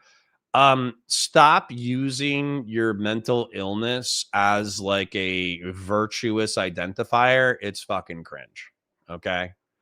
Being insane does not mean you're a good person. So stop. Akimbo 1887s. For those of you who don't know, those were lever action shotguns, and they were pretty tight. And so what happens is you could sprint across the map and you could blast anybody like 10 to 15 yards or less. And so it was kind of having like an insta kill 15 yards or less. And some of the maps were so tight that everything is 15 yards or less unless you're sprinting through the long corridors. And so as long as you avoid the long corridors and you use the back alleys, you could effectively creep up behind the entire enemy team and then blast them in the back if they weren't paying attention. And even if you bumped into them, like I'm thinking of the tower level that has like little hallways on the bottom of the map that allow you to get into the back of the enemy base. If you don't get blown up by C4, and if somebody else running in the bottom level doesn't get you first, and if you don't get killed by somebody who's actually watching the back of the enemy, if the enemy doesn't place landmines, if they don't send anybody down into the tunnels, and if they don't watch their backs, you could basically get like a 10 kill streak or a 12 kill streak before getting taken out, because you could just run through the back line of the enemy, blasting them with Akimbo 1887s. I did the same thing, but I did it with like tack knife and throwing knife, or I did it with tack knife and Semtex.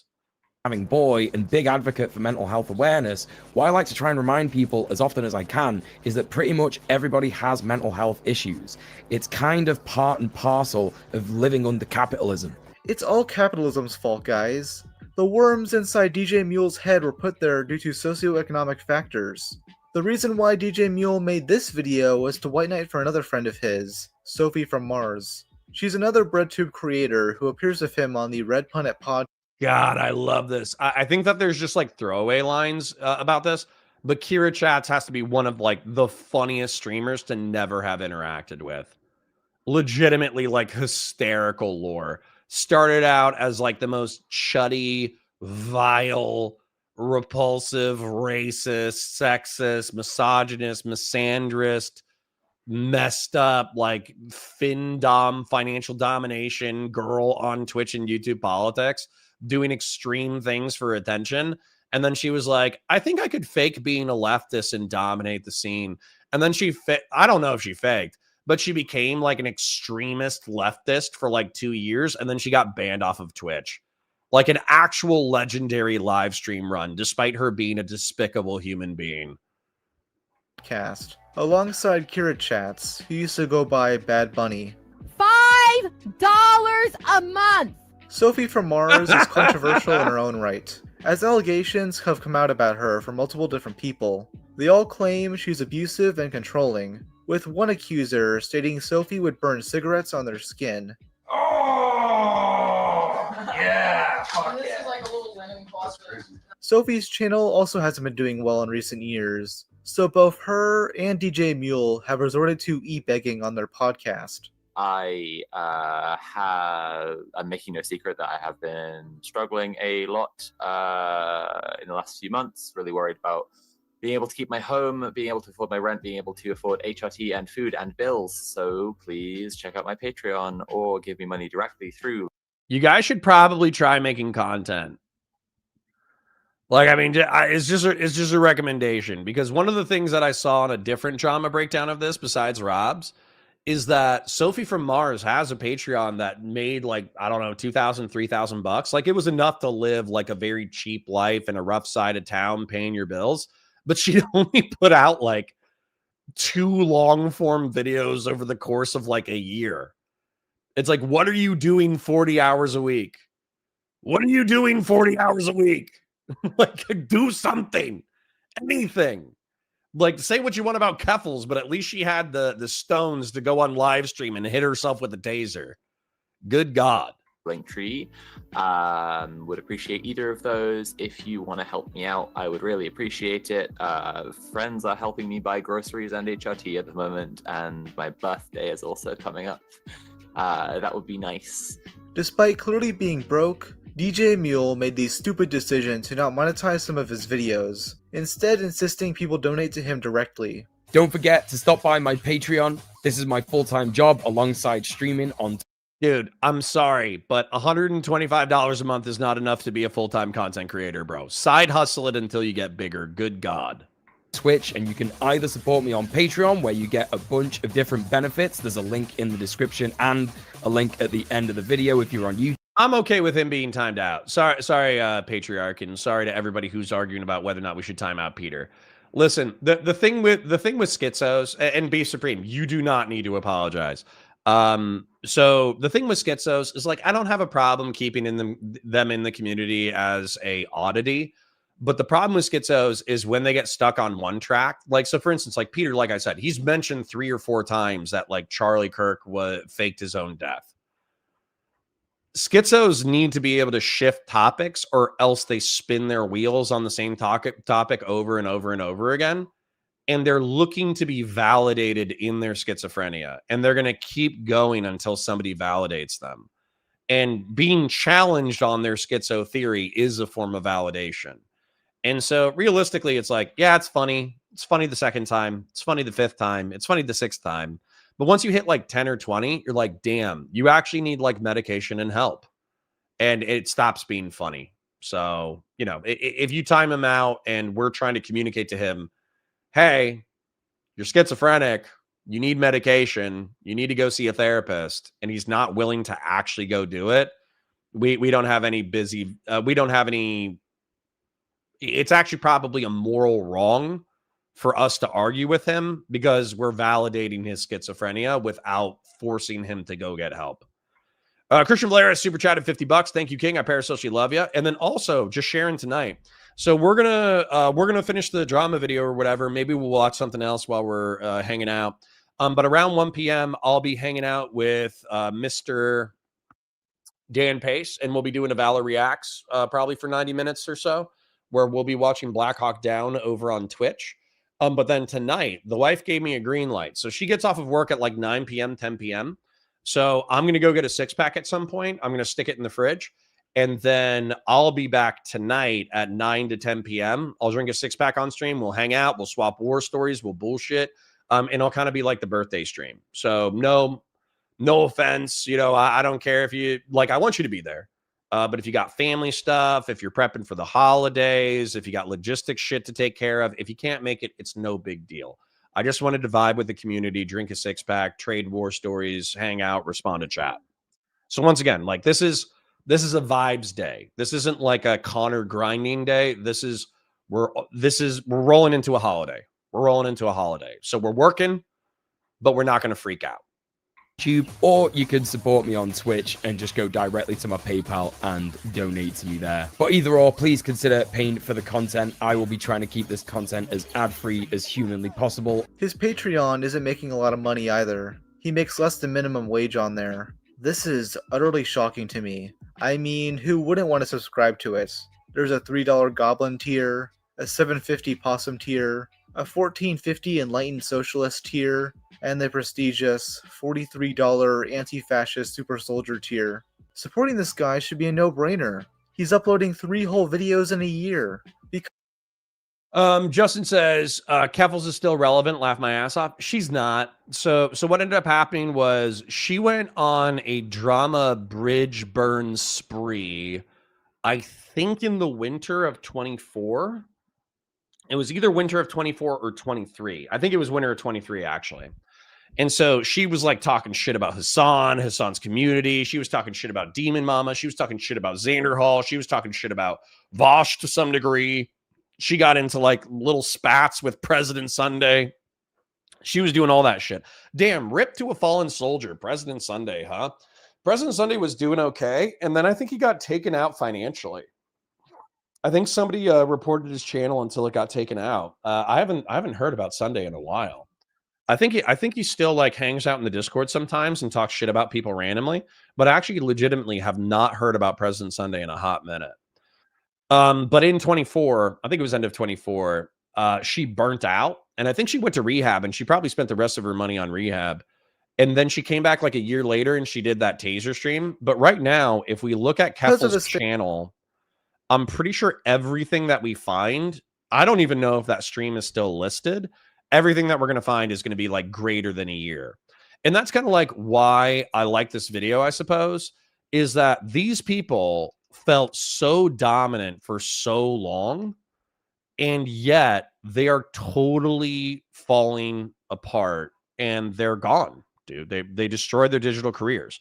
So she might have unlisted some videos, but her last pre-recorded video is 2 years ago. I think she made something maybe a year and a half ago. Let's take a look at the date. They know. This was August 14th, 2023. So I think she unlisted some videos, but realistically, I think she was kind of done in late 24. And then this was 7 months ago. And then this is the last one that she did. The last thing she did was 7 months ago. So she's gone, man. Like maybe she comes back and tries to turn this into something. But dude, 7 months is a long time to be off the internet if you're trying to do this as a career. People will basically, you'll come back to 10 or 20% of the audience and you have to re-grind again in order to reestablish your audience. So yeah, I think Keffels is done. Failure at starting a YouTube career, DJ Mule has resorted to finding a new job, something he's also failing at. Well, I have just been trying to find a job, and I have not been succeeding. I think like the most base thing that I did this week was start showering again. The reason why I'm laughing about this is because when I was watching Nick Diorio's coverage of this, and somebody in chat said it, and then Nick read it in a funny word where he's like, "Uh-oh, stinky," like the guy had pooped himself. And I'm sorry, that's like gross, bro. Like why are you reinforcing the left-wing stereotype of being like a gross, drug addicted, polycule, polyamorous? I think he has herpes too. Herpes covered, stinky, no shower, fail son.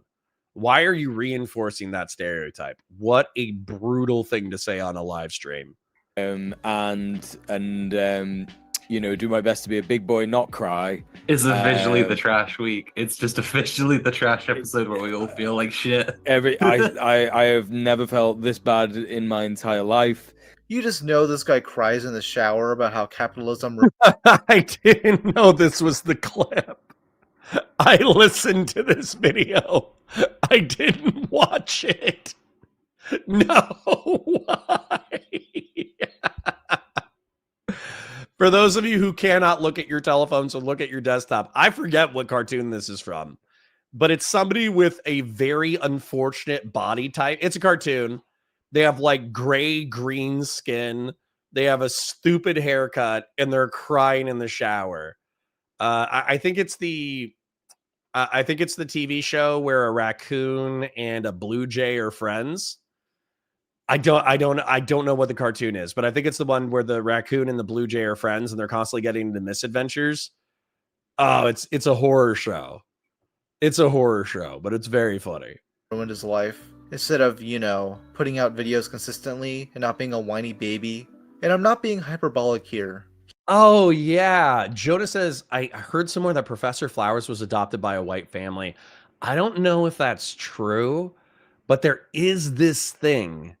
There is this thing where it seems like, no offense to my black viewers, I love my black viewers, but it seems like, what was it? It happened with that Afro guy, Kaepernick. Kaepernick had the nicest adoptive middle-class white family, and he still resented them. Like, just in the way that he talked. And I think there's something to be said where if like a white person saves you, but the white people are also responsible for the reason why your community is fucked up from your historical perspective, then there's like an extra level of resentment. Maybe I'm like armchair psychologically analyzing, but I think that's a thing. It's like the self-hating black revolutionary who has a white boyfriend. That's what it feels like to me. He does genuinely complain about capitalism being the reason why his channel doesn't perform well. So remember a couple of weeks ago where in my worst performing video, thank you YouTube algorithm, definitely not controlled by neoliberal capitalism, definitely nothing to do with that. So hopefully Mule and Yeah, Jen Winkler says, I'm behind, but Tom Fuller would kill for Connor's donos. Man, listen, we're a small channel. We've been live for 90 minutes. We're just scratching 100. It's a holiday weekend, so I expect people are busy with their families and busy with their work, trying to get out the door and shit. So I don't resent anybody for not hanging out. Also, this is kind of like a older topic or whatever, but yeah, my community is insanely generous, and I could not thank you guys enough. Sophie can find new jobs because he desperately needs the money to buy herpes medication, and she needs the dough. I love that clip. Sorry. If you have the ability to look at your screen, please look at your screen. I'll give you 3 seconds to look at your screen. 1, 2, 3. Jobs because he desperately needs the money to buy herpes medication, and she. One more time. If he can find new jobs because he desperately needs the money to buy.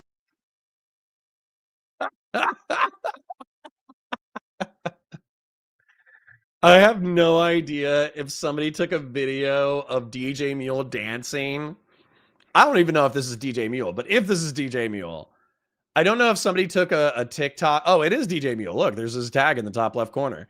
I don't know if somebody took a video and then put the tag over it, or if this is DJ Mule actually trying to reduce the stigma around STIs or STDs, because that sounds like something a lefty would do. Either way, absolutely hysterical. Okay, sorry. One more time. So hopefully, Mule and Sophie can find new jobs, because he desperately needs the money to buy herpes medication.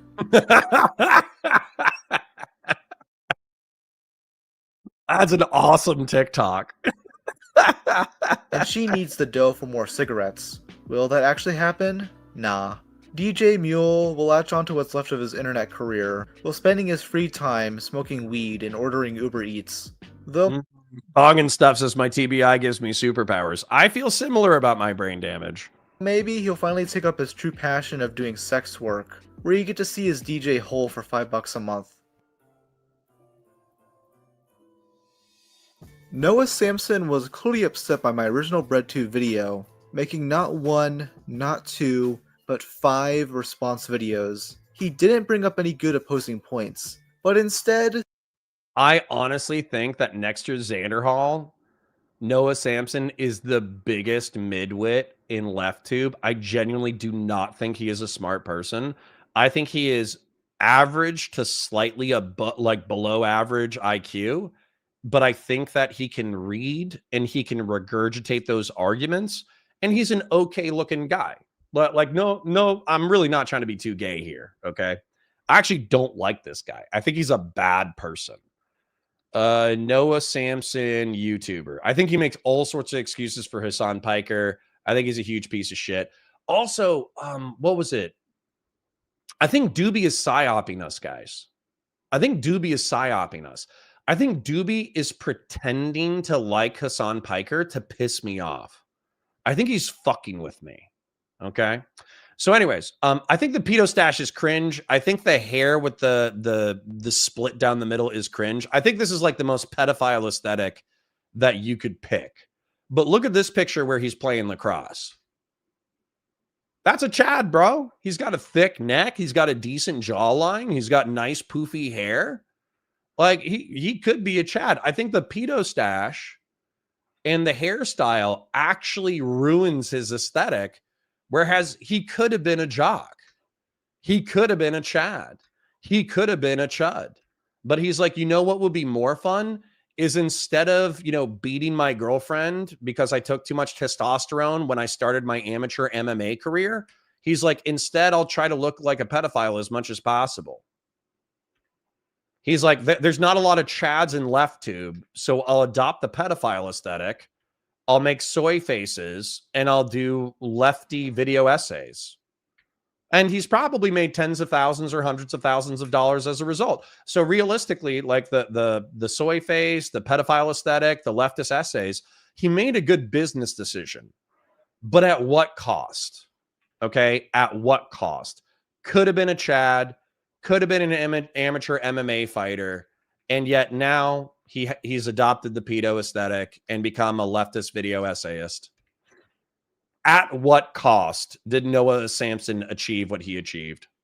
Spent the videos sweeping for his terrible friends. Even his own audience didn't like these videos, especially since he outright slandered Chud Logic by calling him a pedophile. But this Chud Logic guy, I called him a pedophile for, I think, more tangible reasons. He was horny texting an 18-year-old fan of his. And by the way, I thought she was 17. You're not even lining up your pedophile accusations with engaging with somebody who's actually underage? That's crazy. Calling someone a pedophile for engaging with an 18-year-old when they're both single? That's like psycho shit.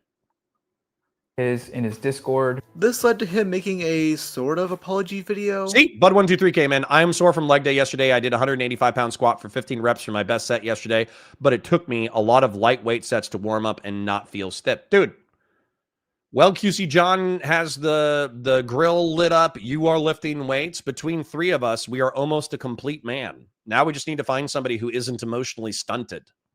Where he does kind of take back what he said. So yeah, I do want to unequivocally retract that he's a pedophile, that I called him a pedophile. I shouldn't have done that, and I'm sorry to Chud Logic for doing that. I got some feedback from CSA survivors about how we shouldn't throw that word around without evidence because it cheapens the word's meaning, and I think that makes perfect sense. I've always loved internet humor like this, extreme hyperbolic insults. Isn't it funny that I unjustly called this guy a pedo?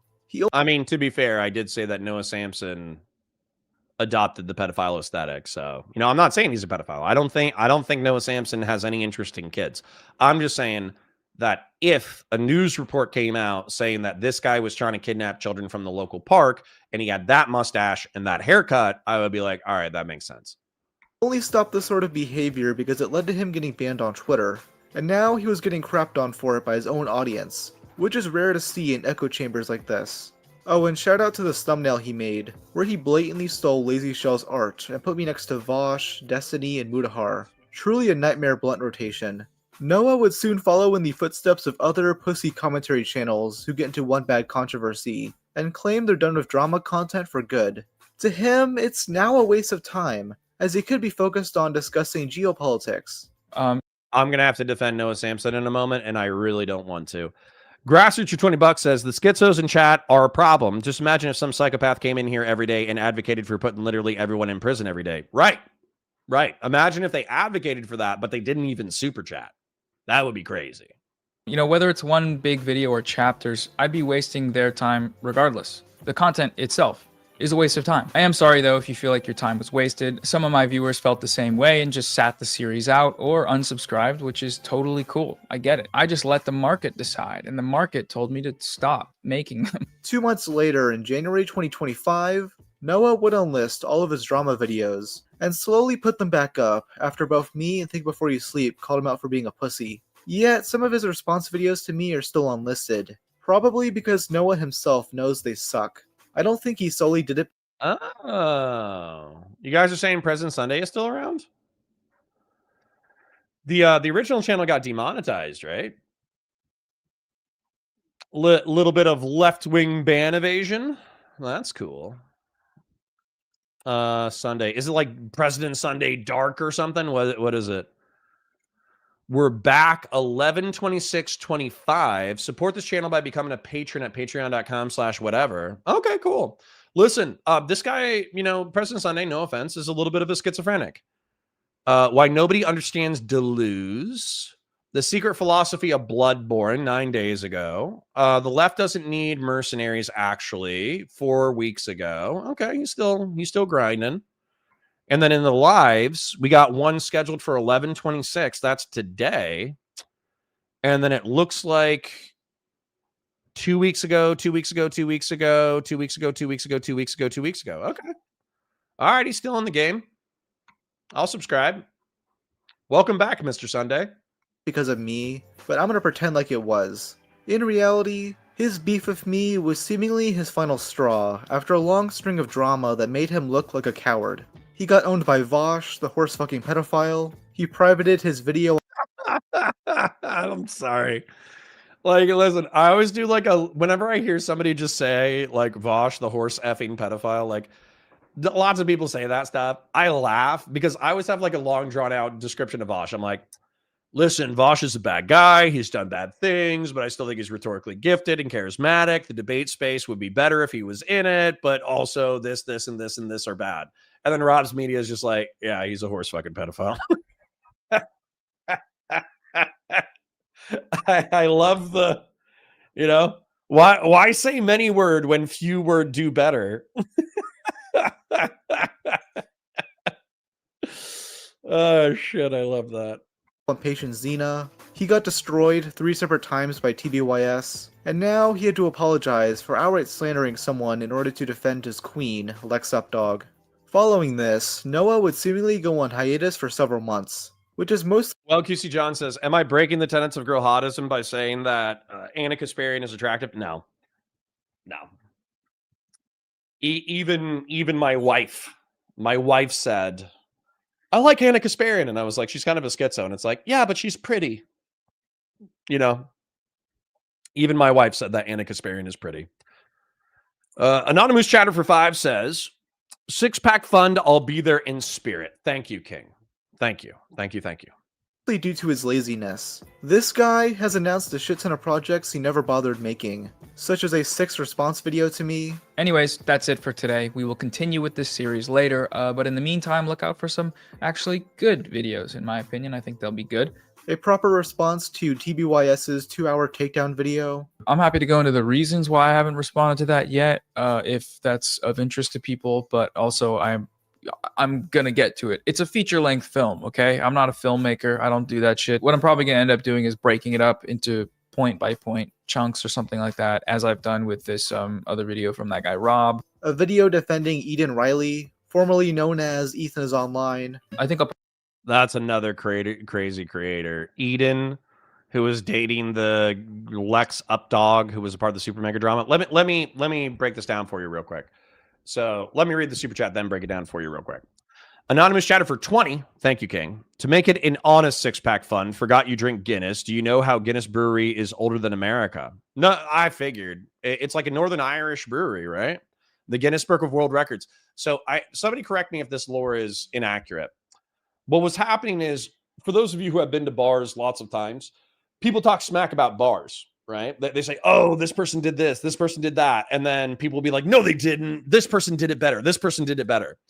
Well, the Guinness Book of World Records started because in the original Guinness Tavern, people would get drunk and talk shit about the achievements of random people all over the world. And other people would talk shit about how it wasn't true. So they started writing down the verified stories of crazy things that people had done. That way, when you got into bar arguments, you could look up whether or not what the person was saying was true. And so the Guinness Book of World Records was the original Google. It was the original attempt to solve an argument through research. I think that's so cool. Like it basically tells you that that's one of the things that I like about humanity. So one of the things that I don't like about liberals and progressives and people who don't like history and all that kind of stuff is they think that we are totally culturally disassociated from people 1,000 years ago or 2,000 years ago or 3,000 years ago.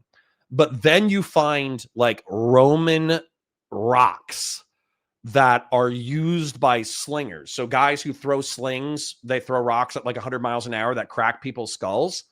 And on the rocks is written, "Suck it, Pompeii." So like 2,000 years ago, Julius Caesar was probably dead. And we were in the war between Augustus Caesar and Pompey. And Roman soldiers were writing "Suck it, Pompeii" on the rocks the same way that we write memes on artillery shells and bombs. Nothing has changed. And then same thing with the Guinness Book of World Records. People were getting drunk 300 years ago and arguing about stupid crap. So they made a book in order to keep track of stupid crap. That's awesome.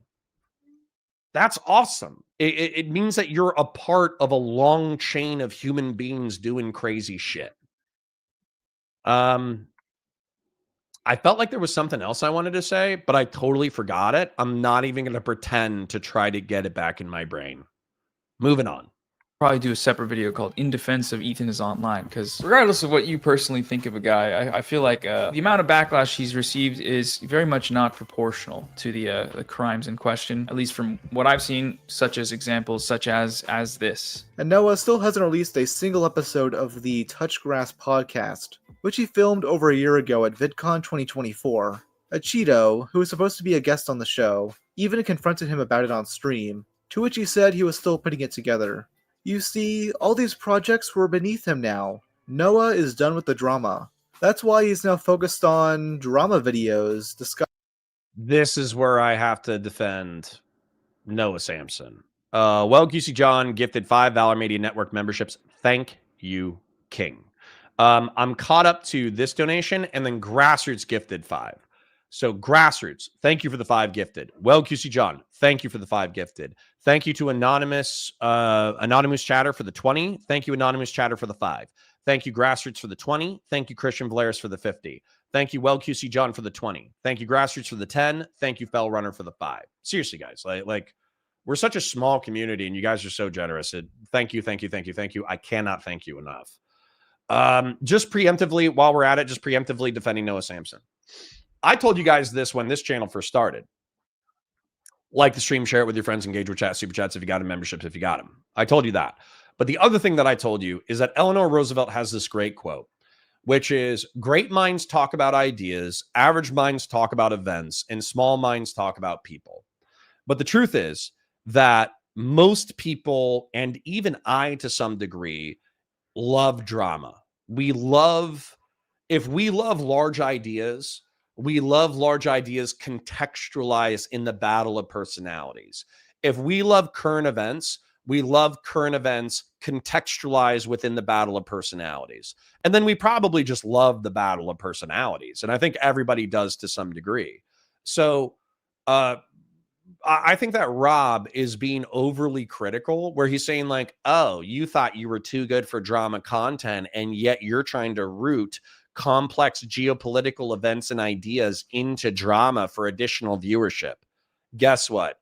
Every single person on YouTube, except for a few, do that. Okay. ContraPoints is a large enough creator that she can talk about, and she's also smart enough, insightful enough, talented enough, all those things, in order to talk about just ideas. But realistically, she still oftentimes uses people as a jump off point for the ideas. As an example, Jordan Peterson. She has like the meme with Jordan Peterson where she's taking a bath of milk with the Jordan Peterson cardboard cutout. She uses Anita Sarkeesian as a jump off point. She uses J.K. Rowling as a jump off point. She uses people as a jump off point because, similar to her, she's trapped in the same zeitgeist that everybody else is, where if you just start talking about an idea, you'll get 10% of the viewership. Whereas if you take a complex idea and you root it in personalities, you will 10x your audience. So Rob using this as a criticism, I think is unfair. I think it's just the nature of the beast. Does content about Israel and Palestine. Why am I, instead of talking about that, talking about what some idiot Zionist influencer thinks? And there's a few reasons, but first, look, the last time I framed a video about Gaza around a YouTube drama, it got over 700,000 views. That's 700,000 people that came in expecting me to talk shit about a YouTube. And I'll tell you, that video was 80% Gaza. I was actually annoyed because I felt like I had been bamboozled to watch 45 minutes of Gazan coverage before the last 15 minutes were throwaway lines about how these creators sucked, and it was not well argued. So, yeah. And left with a video that was mostly about Gaza. But when I released a video the following week with an explicitly political topic, media coverage of Israel's ceasefire violations, it barely broke 100,000 views. My perspective right now is that over everything else, we need reach. He's trying to present these newer videos like a Trojan horse, a way to get people interested in this geopolitical issue. But most of the focus gets diverted from that, since the real purpose is to fuel internet beef with other YouTubers. He can gaslight his viewers all he wants, but he made these to capitalize off the drama between Ethan Klein and Hassan Piker. To him, if you criticize us— Beef Supreme, can I ban Doobie? No. Can't ban Doobie. Doobie donated $1,000 to a community member who had a medical bill, and Doobie randomly dropped— I don't ask him to do this, by the way. I don't ask him to do this. He could do $20 super chats and I would be happy. Doobie doesn't need to be an Oiler in this community. We have other Oilers. If Doobie decided that he hated my content and he didn't want to watch anymore, he doesn't need to oil the stream in order for us to succeed. But Doobie flexing, he drops $400 for us to watch a 2-minute video about a guy grilling himself to death in a weird cartoon. He dropped $500 just to flex nuts and say, hey, Connor, you're an idiot. Here's why. You think I'm going to ban a guy who pays $500 to call me an idiot? You're crazy. That's just bad business sense. You can pay, dude, you can call me an idiot. You can call me any slur you wanted to, especially if you're doing it through a $500 super chat. Fuck out of here. On for his many, many flaws, you're a genocide supporter, full stop. It's also wild because the political content creator in question is an anti-genocide content creator, and the arguments they're attacking him for are anti-genocide arguments. So these creators, they're positioning themselves in opposition to him and his arguments, de facto positioning themselves on the pro-genocide side. This is one of the most 80 IQ analyses of politics I've ever heard in my life, and it's actually, I shouldn't be surprised anymore. A lot of midwits do really well in politics because I think most people in America are fucking midwits. I think we're actually speaking different languages. That's why I say that my chat is filled with 3,000 IQ Giga Chats and Giga Stacies. There's no way you would be able to consume my content if you were midwits. If you were midwits, you would be, no offense, watching Sitch and Adam. Sitch is brilliant. Adam's a midwit. I think the chat is filled with midwits. So the brilliant people stick around for Sitch. The midwits stick around for Adam. I think Sitch would be not. I think if Sitch was a standalone streamer, 90% of the audience would disappear. I say that as a compliment. I say that as a compliment. Sitch is too smart for his own chat. The dumbasses in his chat stick around for Adam. Oh shit, that's super mean. We need a midwit. That's what we need. I need a collaborative midwit. I need another centrist midwit to hang out with. So like the 3,000 IQ Giga Chats and Giga Stacies with deep pockets can hang out for my stream, but then the midwit can attract all the idiots. Damn, I just figured out a new marketing strategy. Anti-genocide is pro-genocide. It's quite the precarious predicament they've placed themselves in. Do they realize it? No. Do they care? Probably not. But that's what's happening. That's what they're doing. Noah is back at it again with the Hitler drinks water arguments. These guys seriously treat Hassan like he's the de facto leader of the pro-Palestine movement. Any slight against him means you want children to be slaughtered, apparently. Noah also tries to smear Hassan's detractors as being TikTok slop reactors. On YouTube for the past few years, there's a big industry that's exploded in popularity, and it's based on a simple concept. Hassan, bad. Hassan Piker is bad, and he's dumb, and bad and a terrorist, probably. We can call this the Hassanabi Dunk Video Industrial Complex. It's common for YouTubers during low view months to join in on the fun and make these types of videos, taking short clips from Hassan's thousands of hours of live streaming to My beef with this is, number one, Nicholas Diorio, like he pointed out, he's been doing it for so long. He's not doing it during low view months. Hassan Piker has always been a well of shit talking for Nicholas Diorio. Also, what was the other thing? Low view months. That was one of the comments. Hassan Piker hate industrial complex. Hold on. There was something else I wanted to address that I think is quite stupid. I'm going to rewind it 10 seconds. Dunk Video Industrial Complex. It's common for YouTubers during low view months to join in on the fun and make these types of videos, taking short clips from Hassan's thousands of hours of... Oh, the context never makes it better. The context never makes it better. Listen, one of the things that all the Hassan Piker Glazers say, they're like, oh, you're ignoring the context. This is just a 30-second clip. This is just a 5-minute clip. This is just a 10-minute clip. This is just a 20-minute clip. You're ignoring the context. The context never makes it better. Like, in order to say a clip is out of context, you would have to be able to articulate how the context makes it better. And the people who make those comments, they never say how the context makes it better. And when you watch the context is normally what the clip is representing. And sometimes the context makes it worse. So once again, Noah Sampson, fucking midwit. Live streaming to misrepresent what he's saying, usually parroting the exact same talking points they're getting from the same YouTubers in the same community. They're watching each other's videos and making each other's videos. It's kind of like a perpetual cycle of dumb guy slop. It's interesting to see YouTubers that typically cover TikTok drama and gaming content randomly giving their opinions on genocide and geopolitics. Noah, I have to ask, what makes you specifically qualified? Because as much as I don't like Hassan, he at least graduated college with a political science degree. Noah went to film school. How are you? Which, once again, like, dude, that has nothing to do with like competence, man. We're all alt media creators. 4 years in law enforcement doesn't give me any specific insight on geopolitics. I think it gives me insight on security matters and how law enforcement is conducted and issues related to like power, violence, and law enforcement. Joining the military, there are plenty of stupid military guys that don't know shit about fuck in reference to like geopolitics or politics or diplomacy or economy or logistics. There are so many stupid motherfuckers in the military, dude. Just go on Twitter.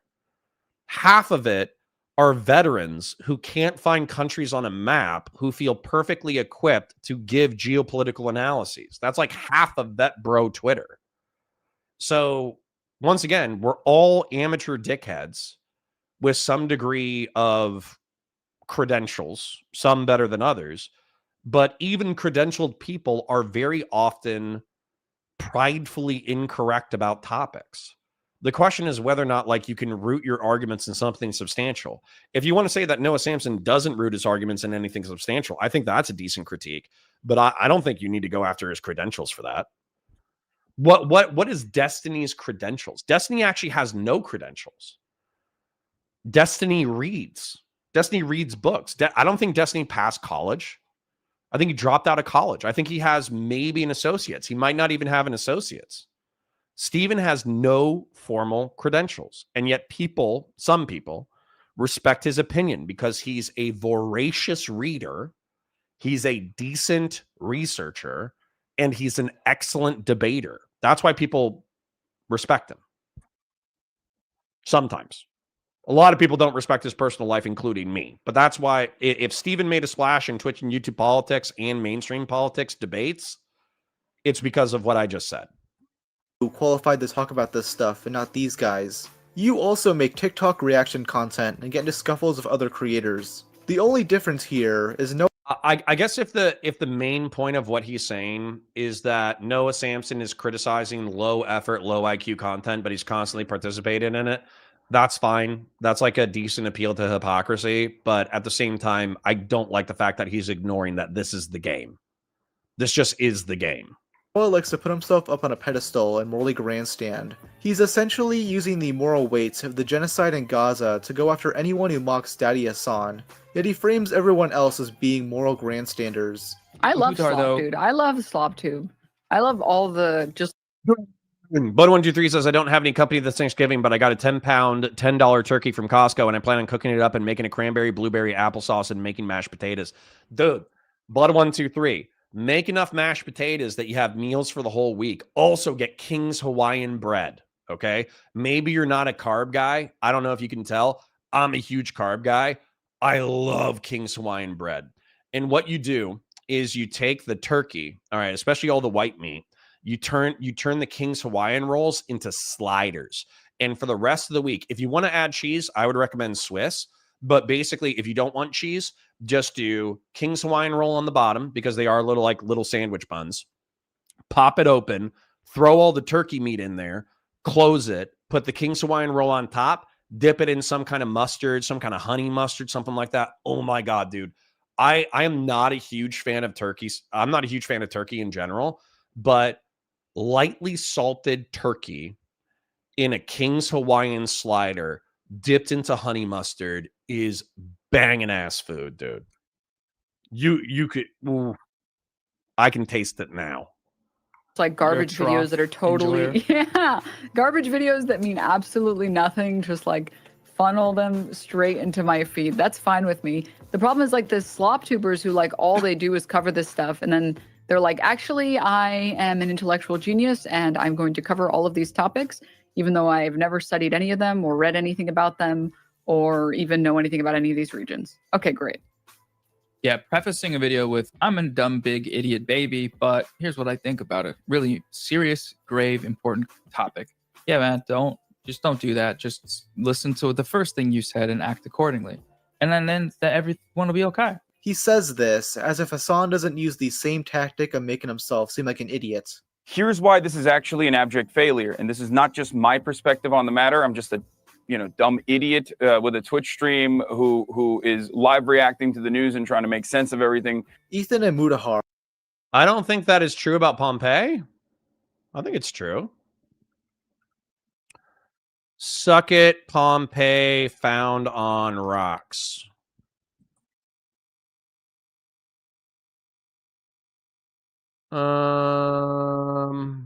Was it eat this, Pompeii?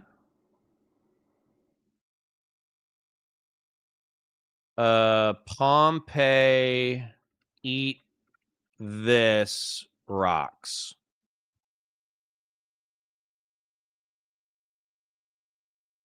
Roman soldiers graffiti.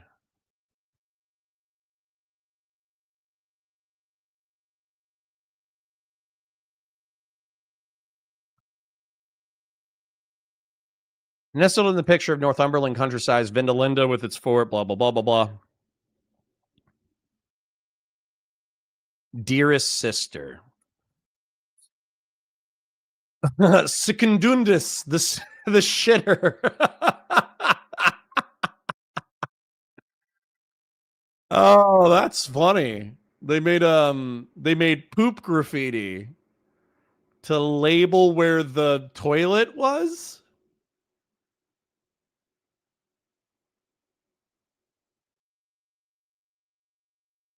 Oh, no. They're calling somebody Secundus, Secundinus, Kakor, Kaka, poop.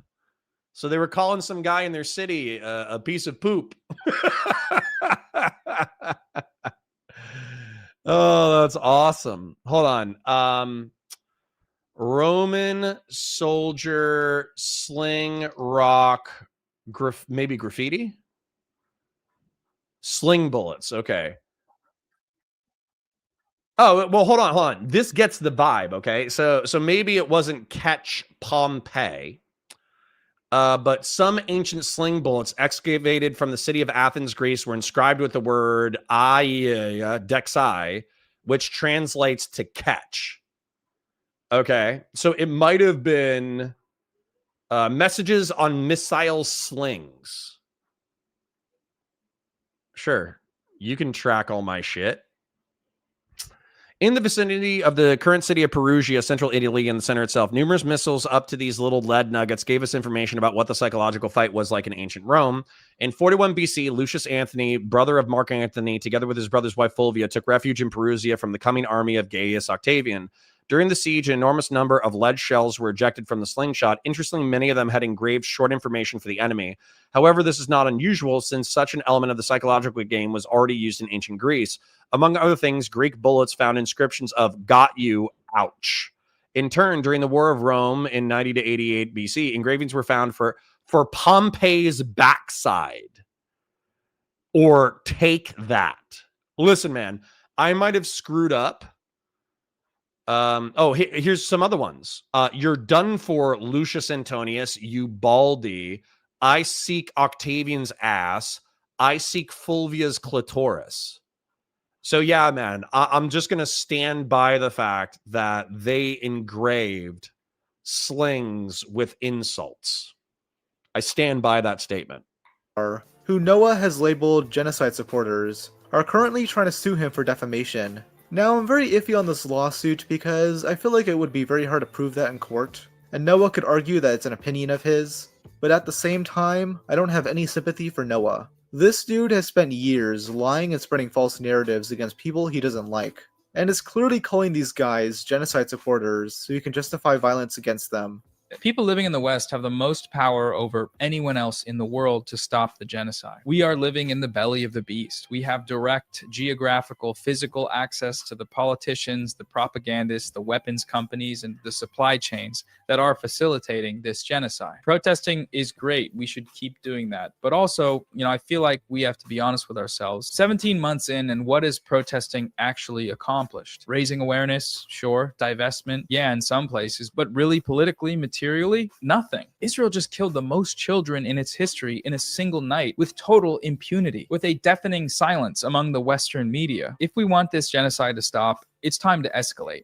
That's all I'm saying. So anyways, yes. You can lay it out very easily. Yeah, dude. You guys are talking about Doobie, banning Doobie or whatever. Man, people used to call me stupid for free. You want me to ban a guy who's calling me stupid for a few $100? That's not going to happen. I'm used to people calling me dumb and not even paying me money.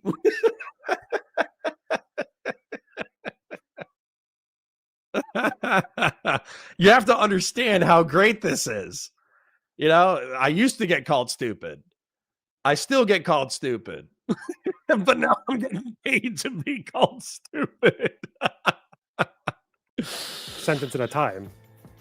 It's quite clear. We in the West have direct physical access to a bunch of people, including the propagandists, after just labeling a bunch of people creators, propagandists. One is protest. See, Hans Mayer is saying that I have 70 IQ. He hasn't even given me $500. Achieve well some things, but overall basically nothing. If we want this to stop, we need to escalate. That's all I'm saying. I'm sorry, if you had a clear vision for what needs to be done to stop the genocide, you would say it because you want to direct your audience into something fruitful. Unless the thing you Oh yeah. That was actually pretty funny. So sorry, I am listening to this.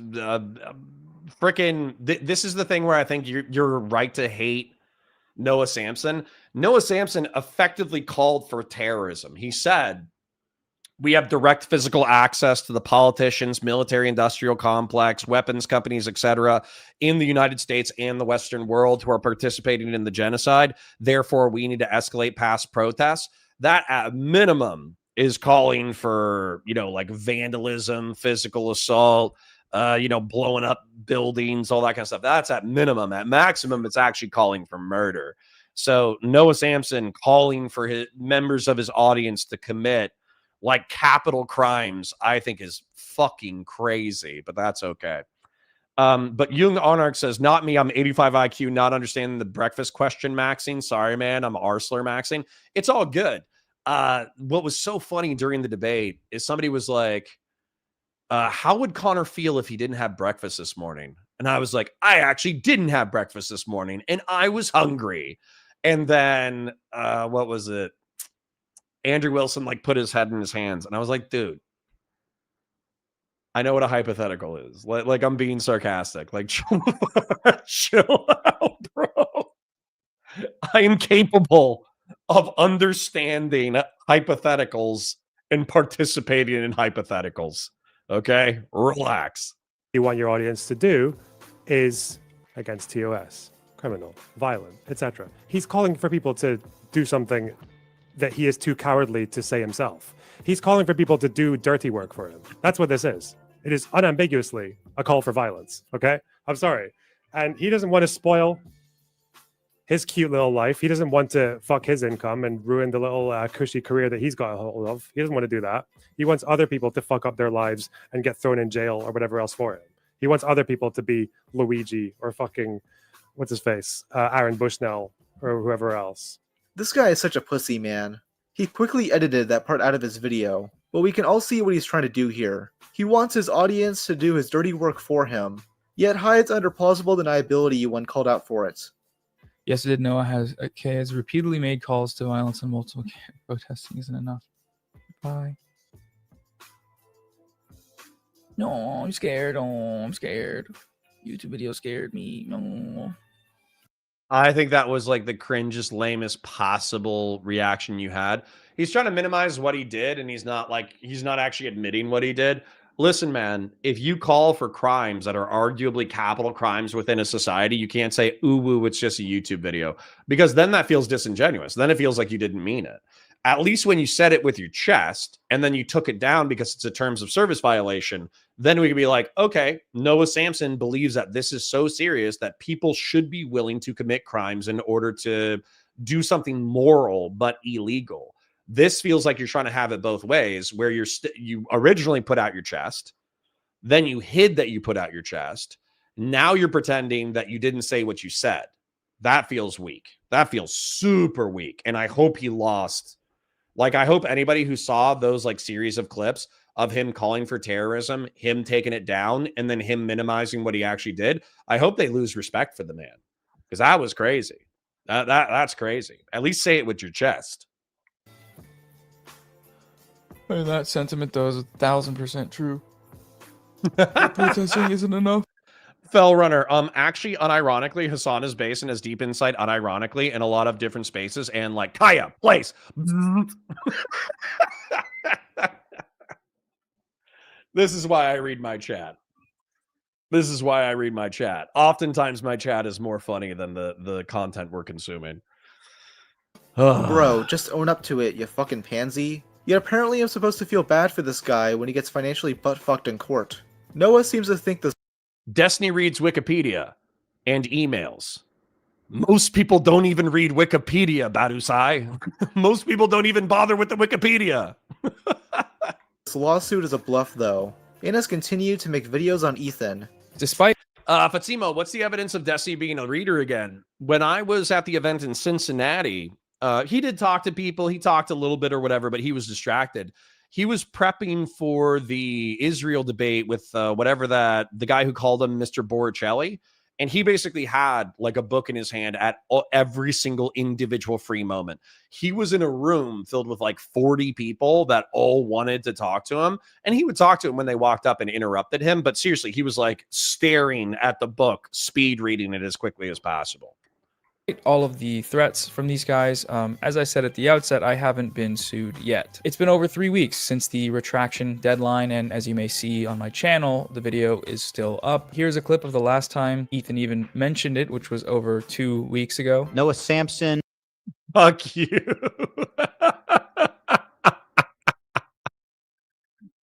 Dude, it's just Avi just owned me so hard. Yeah, Connor has the build of a carb guy.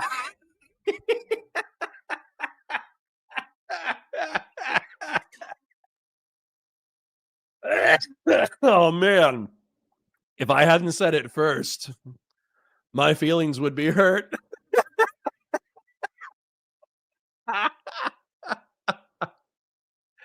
Oh my god, I just got owned. That was brutal. Oh yeah, King's Hawaiian rolls are the shit. He has missed his deadline. Actually, Mudahar is in the chat. What did he say? Did you see that Noah's apparently moving out? Yeah, he's sorry, no video, been moving, etc. Video coming soon. It's a sauerkraut as a topping. That's nice. Yeah.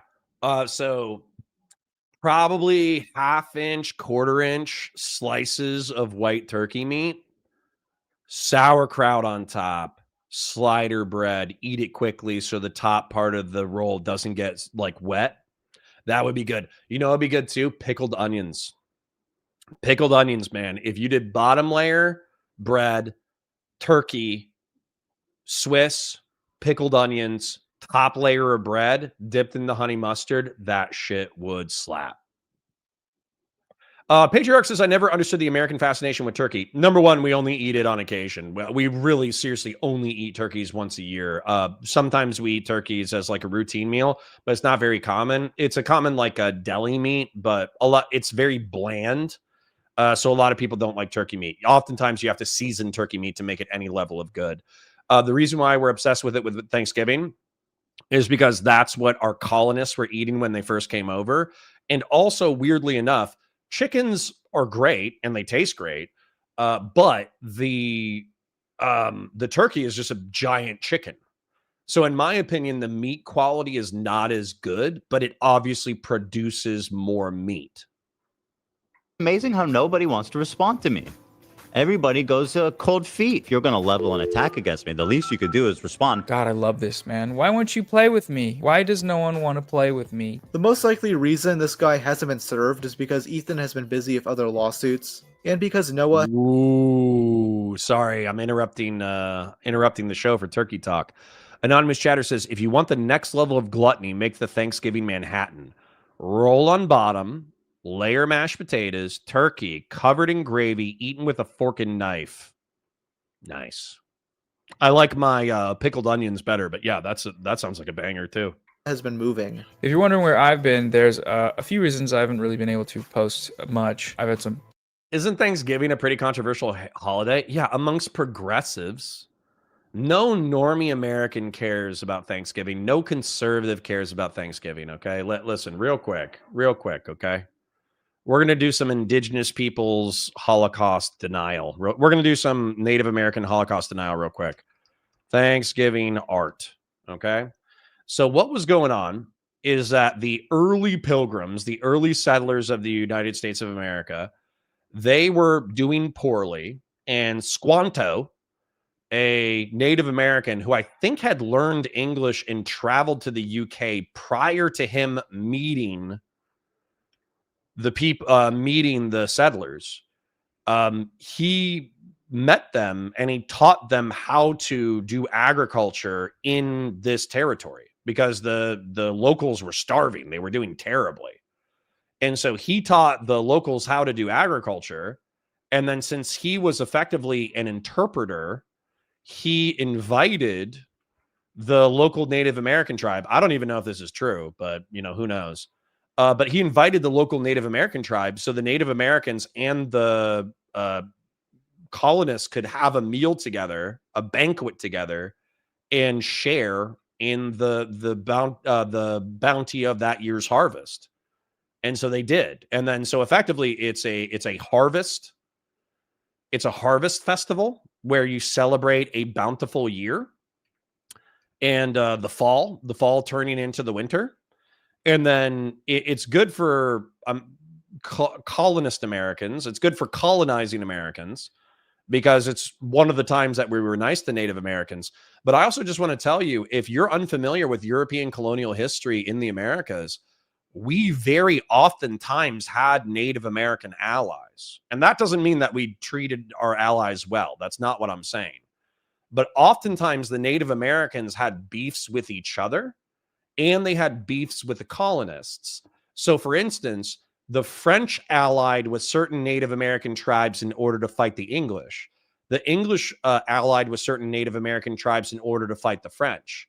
Sometimes the Native American allies would ally with the colonists in order to fight each other. And so you have to understand, like, the whole idea that like colonists just came here with muskets and just shot every Native American they saw. It's not true. The political history of Native American alliances with colonials is infinitely more complex than what a lot of people give it credit for. Now, the total story is one of displacement and ethnic cleansing and genocide and this, that, the other. But the nuances of the story are actually super interesting. Personal things going on. I recently moved. I also got doxxed by a certain community of fans of a certain podcast. Like, just as an example, in Germany, imagine if instead of like the Germans just isolating all the Jews, putting them into concentration camps and wiping them out, imagine if instead of that, over 200 years, different tribes of Jews had allied with the Germans at different times in order to engage in military conflicts that weakened both tribes. And then eventually the Germans pushed the Jews east into like different territories. Like that would be more of a historical analog, World War II to 19th century American Indian Wars. Which I'll talk about in another video. Now, I may be wrong on this, but the dox in question seems to be someone posting Noah's Hinge profile. How the fuck is that doxing? Literally anyone can see this. It's not private information. I find it funny how he'll pearl clutch over this, while slurping on the inbred cock of one of the internet's most notorious doxers. Despite some of Noah's recent videos performing well, he seemingly hasn't made much money off of them. He's made numerous community posts, whining about how YouTube keeps demonetizing his videos for showing war footage, and not censoring the terminology he uses. Obviously, YouTube isn't going to like that. If you want to cover this stuff and make money, just go on Twitch. Hassan and his waiting room posse are making a killing over there. But instead, he'd rather complain about it, to be perceived as a victim and shill his Patreon. Noah also had a video removed, which I can't help but laugh at. This dude made a different video presenting YouTube's community guidelines as fair and unbiased. In terms of YouTube's review process, mass flagging doesn't actually do anything. The amount of flags that a video receives has no bearing on the reviewer's decisions. Here is YouTube's global head of trust and safety, Matt Halprin, explaining that. It doesn't matter whether there's one flag, 1,000 flags, 10,000 flags. It literally makes no difference into how the evaluation works or whether content should stay up or stay down. And in this same video, he supports his friend's decision to mass flag a video that she didn't even watch. Like, imagine one of your friends comes to you and says, hey, some random 850,000 subscriber YouTube channel made a weird, dishonest. Christian Lair says, didn't Andrew get a hypothetical wrong on the whatever podcast? He might have. I kind of remember something about that. I also remember Ayala, the girl who participates in gangbangs. I understand her having an infinitely deeper understanding of like statistical distributions and having to explain them to Andrew. Now, that's not like the dunk on Andrew or whatever. Like, I don't know. Dude, I took a stats class. I didn't understand shit about fuck. Okay. And I also thought it was kind of absurd So just as an example, in reference to statistics, one of the examples that they used for the Great Barrier Reef was they went to 2 or 3 locations in order to predict how the Great Barrier Reef was doing in reference to bleaching. And then off of 3 samples, they created a stat probability with a certain percentage chance of being wrong. And it was like a 95% chance of certainty off of 3 data points. And I was like, the ocean is so much more complex than that. How could you create a predictability of coral health based off of 3 data points? And after that, I'm not going to lie, maybe the teacher was bad at explaining it, but it sounded like mathematical voodoo, and I kind of checked out because I found it so absurd that you could take 3 data points and to do something as complex as predict the health of the Great Barrier Reef. Now, maybe that was just a hypothetical example. Maybe that was just an example, but like they were trying to, as examples, they were trying to have us predict like things that I think are incredibly complex. They were using like 1 or 2 variables. And then they were saying that with 95% certainty, this is what's going to happen. And I was like, I don't even think that's how the world works. like there are some people who take statistics classes and they're like, oh, damn, I really understand statistics. I understand how the world works a lot better now. I took statistics classes and I became more confused about how the world works. And then I was just like, maybe I'm not smart enough to understand it. Fuck it. An unnecessarily mean video about you. And that's when you notice the hundreds of comments harassing you for things your friend mentioned being in the video. If you were to then say, yeah, I'm good on that, not worth sitting through that probably, that seems like a pretty normal thing to do. I still think Noah's video got unfairly taken down, but this think before you dox video, again, makes me unsympathetic to him. If you're going to support other people's videos getting unfairly taken down, I think it's reasonable for people to mock you when the boot is on the other foot. In August, Noah went back to Twitter, basically ban evading, in order to get dunks on random people who have slight political differences from him. He ended up getting a lot of shit for some of these tweets due to how preachy and smug he came across. This hit a boiling point when he made this post, mocking an 18-year-old Israeli dude who elected to go to prison because he didn't want to join the Beef Supreme says, I only read mail marked final notice. Noise. IDF. Today I'm going to refuse to enlist to the IDF because the IDF is committing genocide in Gaza and I must oppose his horrible crimes. Grassroots 20, this chat would make so much money if we could just figure out how to save or have a 97-person podcast. True. And by the way, I do think this is like giga cringe that a leftist who says that the IDF are participating in genocide, and then there's an individual Israeli willing to go to prison and you're making fun of him. I think you're a fucking piece of shit. I'm just going to say it. I think Noah Samson is a huge piece of shit. He's a thoughtless midwit piece of shit. I'm going to be in prison for some time because of my refusal, but I'm absolutely certain that this is the right thing to do. Instead of praising this kid, Noah chose to backhandedly mock him. It feels like he did this out of some level of spite, inadvertently seeing this Israeli boy as soaking up all the attention Noah desperately wanted. When presented with the idea that his tax dollars are going to Israel, Noah downplays it by saying it's being done against his will, so it's not comparable. This makes no sense to me since IDF conscription is also mandatory. Noah just doesn't want to follow his own principles and go to jail in defiance of Israel. Either way, this guy's just a lazy coward who wants other people to do the hard work for him, while getting to pretend like this hardcore revolution. Jeb Kush says, my dad carb guy too hard once and I had to take him to the ER. He's fine now, but his blood sugar was a bit too high. He ended up deleting this main tweet, as you'd expect from him at this point. Yeah, fuck this guy and his caterpillar mustache. All right, that's all I needed. I don't care about Nick is not green. So, in summary, I'm going to pull up a drawing that I made earlier. I'm happy that Breadtube is in decline. I don't think it's ever truly going to go away. Matter of fact, I will not be surprised if effectively, because of Donald Trump, if there's a slight revivification of the online left. But it's going to be different than it was 5 years ago. And that's obviously just going to be true. Like social media platforms evolve. And here's my drawing of the drama scene. So if you take a look at this, if you will please consult your screens. Destiny is like the vampire. Okay. He's the Dracula. He's infected everybody by being the first like large political streamer who transitioned from video games to politics. He infected Vosh and Hassan, who created their own orbits.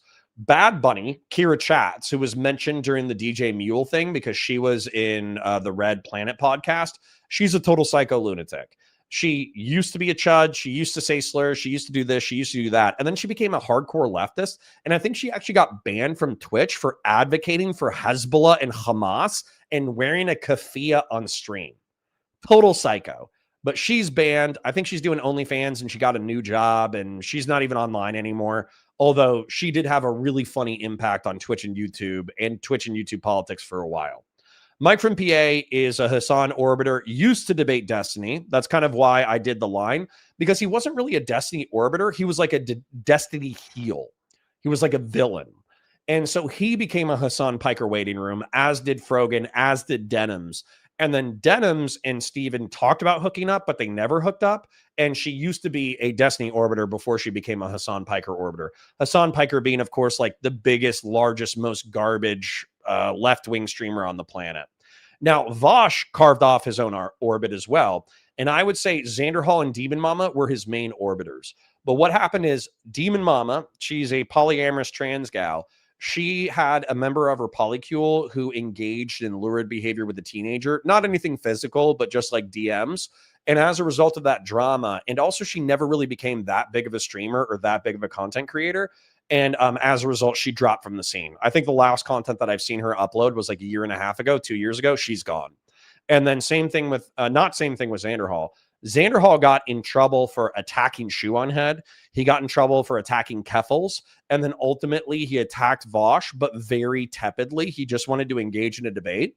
But because he had already burned bridges with a bunch of people in the orbit, Vosh, instead of entertaining the debate, which kind of sucks because they used to be friends, he said, oh yeah, Xander Hall is just drama mongering, fuck him, whatever.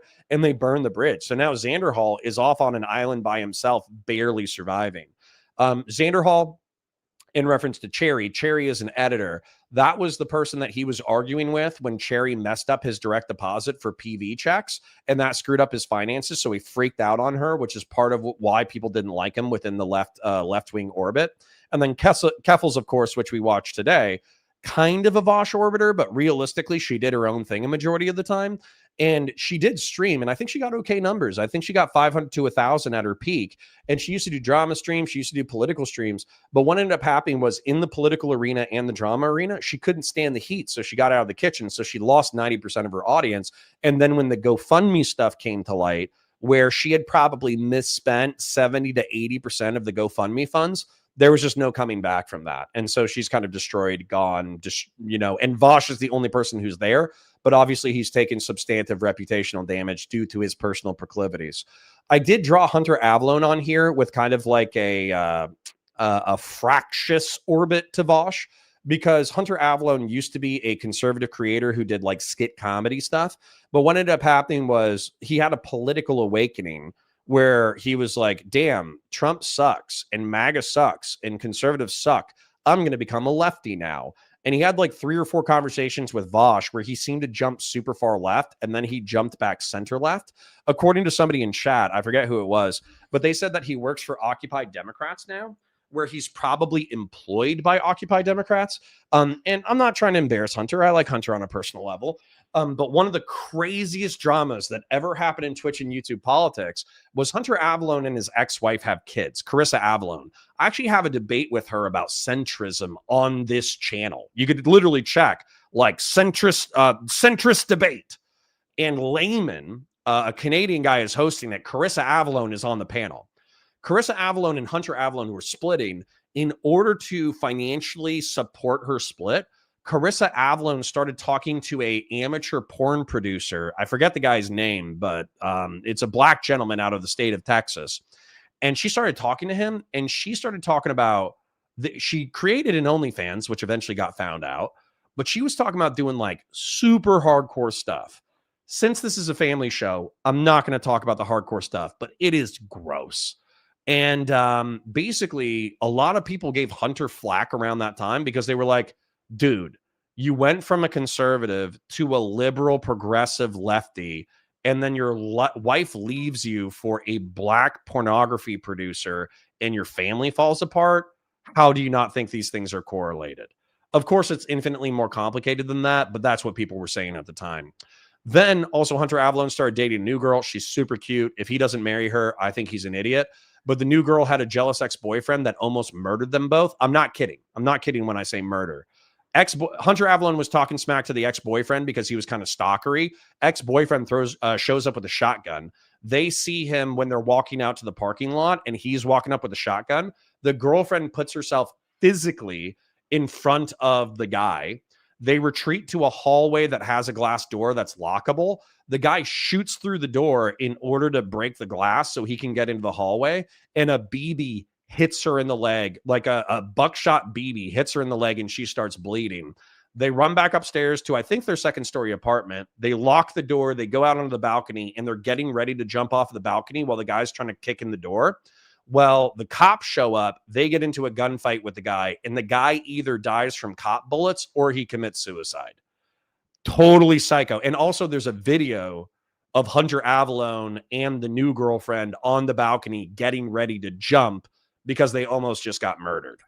So, yeah, that's kind of like the lore, in my opinion, of the collapse of LeftTube or Breadtube. And I want LeftTube or Breadtube to hang out so we have people to make fun of. But realistically, I'm not going to lie. I'm happy that they've been taken down a peg. I'm happy they've been taken down a peg financially. I'm happy they've been taken down a peg clout-wise. I'm happy they've been taken down a peg ego-wise. I'm happy that they've been taken down a peg where a lot of their predictions were incorrect. I'm happy they've been taken down a peg where some of these people just straight up give up. They just gave up. They just quit. And you know what? I'm happy. Fuck them. End of rant. So I'm going to engage with chat real quick. It is currently 12:15. We got about 45 minutes before we're hanging out with Dan Pace. I might watch something like the Hassan Piker trigonometry episode, or I might watch something else if there's something funny going on. But I'm just going to check in with chat real quick. Like the stream, share it with your friends, engage with chat, super chats if you got them, memberships if you got them. I parasocially love you. Thank you for being here. I'm going to thank Fell Runner. Thank you for the 5. Grassroots, thank you for the 10. Weld QC John, thank you for the 20. Christian Vlaris, thank you for the 50. Seriously, thank you for the 50. You guys are too kind to the channel, but I do deeply, deeply, deeply appreciate it. Grassroots, thank you for the other 20. Games are for Kids, thank you for the 5. Grassroots with the 20. Weld QC John with the 5 gifted. Grassroots with the 5 gifted. Grassroots with the 20. Thank you, guys.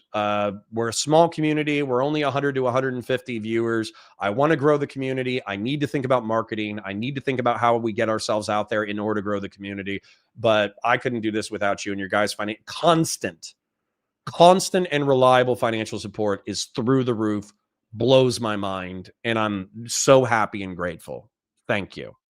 Beef Supreme says, we eat goose and duck a lot throughout the year. It's turkey and goose for Thanksgiving always, though. Are you Canadian or American?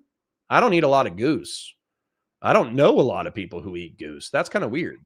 Squanto probably learned English when he was sold into slavery by the Spanish. There you go. But he was such a giga Chad, he was still willing to help. Exactly. Thanksgiving is just eat a lot of food and hang out with the family day. Exactly. Exactly. Everyone knows all the browns and other colors are very peaceful, wise, and good. True. They're noble savages. They actually did nothing wrong. If you want to watch a documentary about European colonization, watch the science fiction movie Avatar, and that's what Native Americans were like. We had the whole French and Indian War. Exactly. The SNL Thanksgiving sketch is the best I've ever seen in media about the holidays. So many interpretations. Based. Don't give the Groypers new ideas. True. What would the Jewish tribes fight about? Monetary policy? That or the limits of Zionism. Because there are people who want greater Israel, although they're a small tribe. And there's some people who want the current borders. There's people who want 67 borders. And there's people who want different borders. Just fight about how much of the Middle East and North Africa Israel is going to be. That's a perfect thing. Subri Keller says, how does everyone amount of facial hair on the face someone make him look more like a PDF file? It's mostly the mustache. The Ayala girl is based. Not in my opinion, but good that she's smart on top of being a degenerate. Ayla is another one who doesn't take showers. Ew. Stats is hard. I helped a grad student with their stats. They're smarter than me, but I was better at stats. Yeah. I'm like, I understood that you could take 3 samples and create a stats distribution. I just didn't understand how you had a 95% confidence interval off of 3 data points. He's sweeping for Andrew's stupidity now. Sorry. It's not on purpose. It's all subconscious. Bud123 says, it's a 95% confidence interval of statistics. There are large uncertainties and systematic uncertainties drawing conclusions from 3 data points. Yeah. Statistics is good as propaganda. It's all about what you decide to graph and where you put the axis. Zorenthius, that's kind of what I'm saying. I kind of felt like you could manipulate a lot of information that way.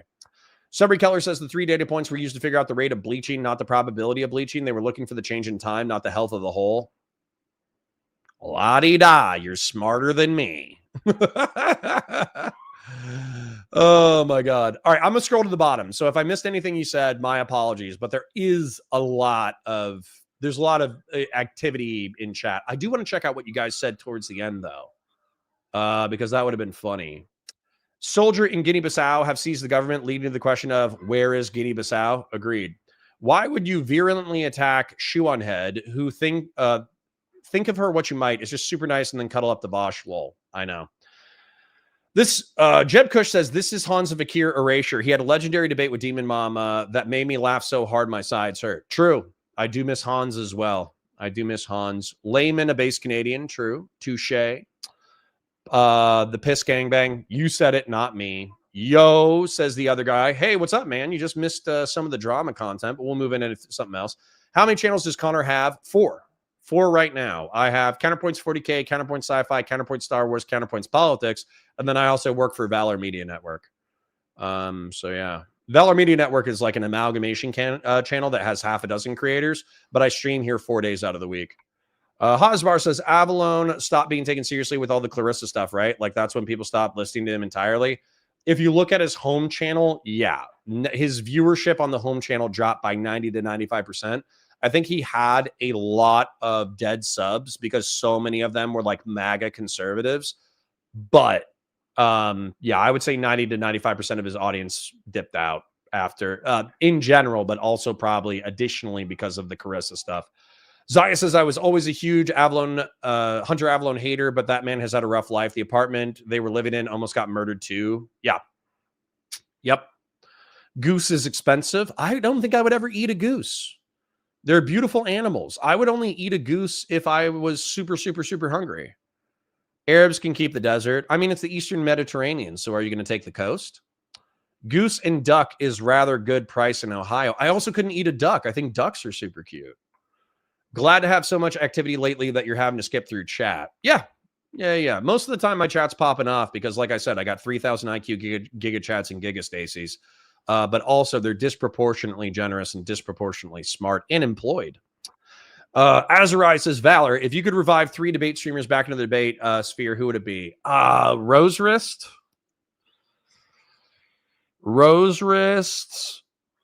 Taftaj,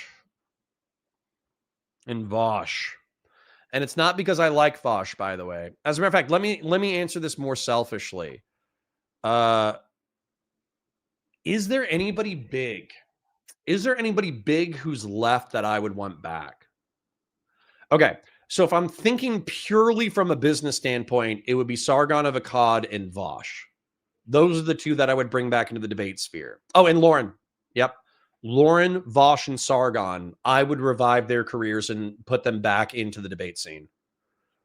I know that Sargon and Vosh have good standalone careers, but I'm just talking about debate and status and prestige. If I'm thinking selfishly, Taftaj, Rose Wrist, and Vosh. Goose are mean as hell. Okay. Maybe I'm thinking of swans instead of geese. Duck is so good. I couldn't do it, man. I couldn't eat something that was once a duckling. I also couldn't, somebody said rabbit. I couldn't eat something that was once a bunny. Bunnies are too cute. Deus Halcyon says, you're obviously not familiar with Canadian Cobra chickens. They are not beautiful. They are food as penance for their pure evil. That's fine.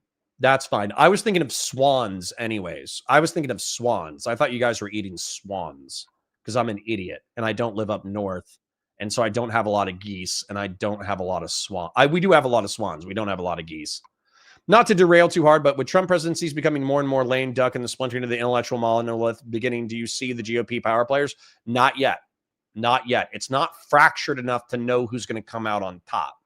Like, for instance, there was a news article the other day that was saying that the Bushes were thinking about doing a comeback, that Jeb and George were thinking about coming back into the Republican Party and becoming power brokers within the Republican Party. I don't know if that was like a random story or if it was a DC think tank who came up with that idea, or if George or Jeb were actually interested in it. But if George or Jeb, you have to bear in mind, those guys are getting older. They're in their 60s and 70s. If George and Jeb came back and they were like, hey, we're looking for the next generation of carrying the torch of what we had, I would actually just like email them and be like, hey, man, I'm your guy. Handling a turkey carcass after handling my newborn children is too disturbing to deal with. It's better now, but that was weird. That was a weird year for sure. Weird year. Yeah, there you go. I'm going to jump to current chat. Chat decides to go 80% to geese conversation. True. Andre Sondalescu. Good to see you, King. Had bear salami one. Legit the best meat. I'm okay with eating bear. And it's not because bear cubs aren't cute. And it's not because adult bears aren't cute. I love bears. I think bears are so cool.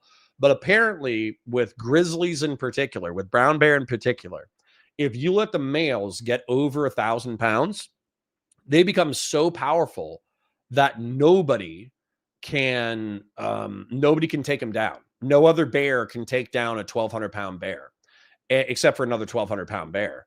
And so a 1,200 pound bear will walk around. It'll kill all the rival males. It will kill the offspring of the females. And it will, seriously, that's my dog again, sleeping under the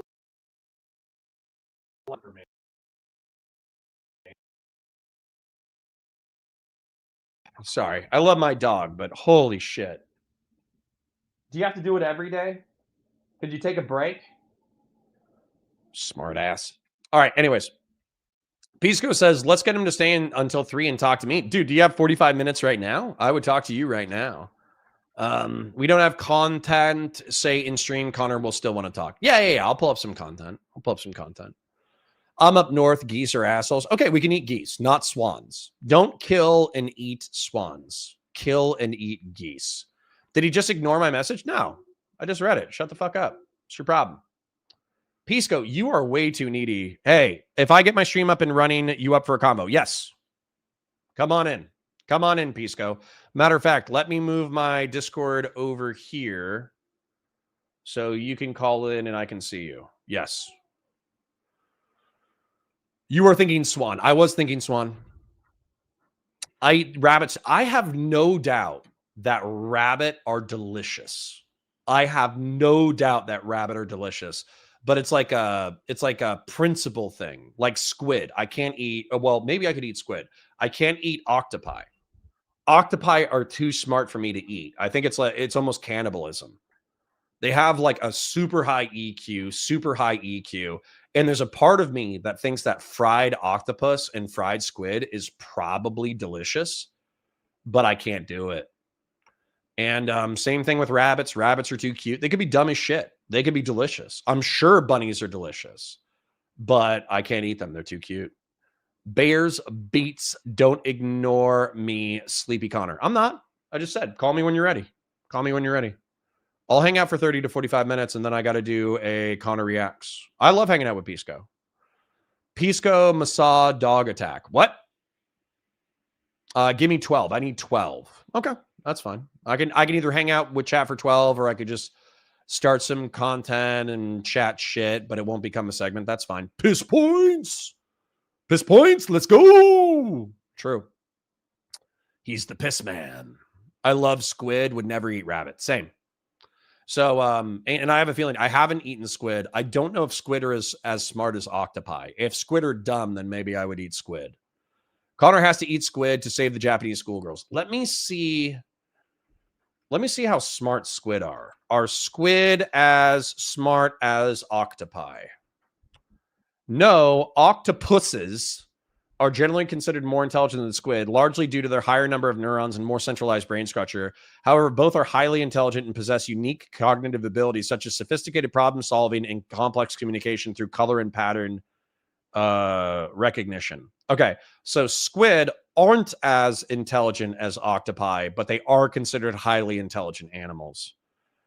I just think if somebody else orders it, I'll have a bite of it if they're already eating it. But I don't think I'll ever order squid. I'll never order squid, but I'll have a bite if somebody else is eating it. By that logic, pork should be off the table as well. Yeah, but pigs are disgusting. They live in filth. They can't sweat out toxins. They rut, they destroy roots. Wild pigs, I actually have no problem killing. Wild pigs, you have to cull half of the pig population to keep the pig population stable. Did you know that, or am I repeating misinformation? I think with wild pig, I don't like factory farming pigs. I think we should stop factory farming pigs. But with wild pig, I think you have to cull half the population to keep them stable.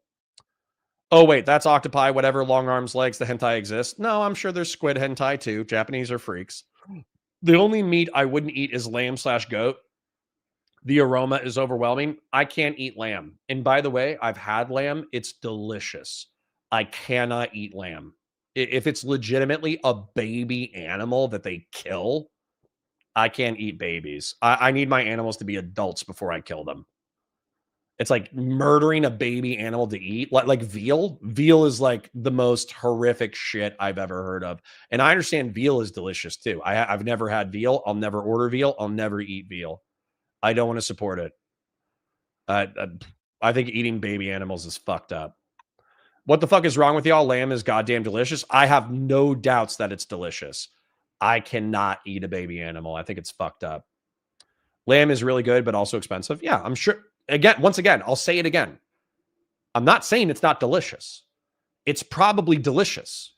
I think there's something wrong with eating another creature's young. I think it's fucked up. Wait until they're adults, then kill them.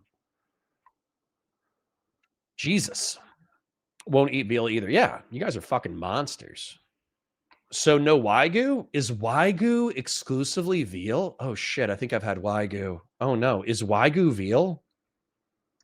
Is Wagyu veal? No, Wagyu is not veal. Dude, don't freak me out like that. I had Wagyu before. It was only a bite, but still. You ever had golden retriever? No, and I will never knowingly eat golden retriever or dog. I'm not Chinese. Darth Panzer says, now I'm just imagining some Japanese shut-in shuddering that his hentai was ruined because it was a squid depicted instead of an octopus.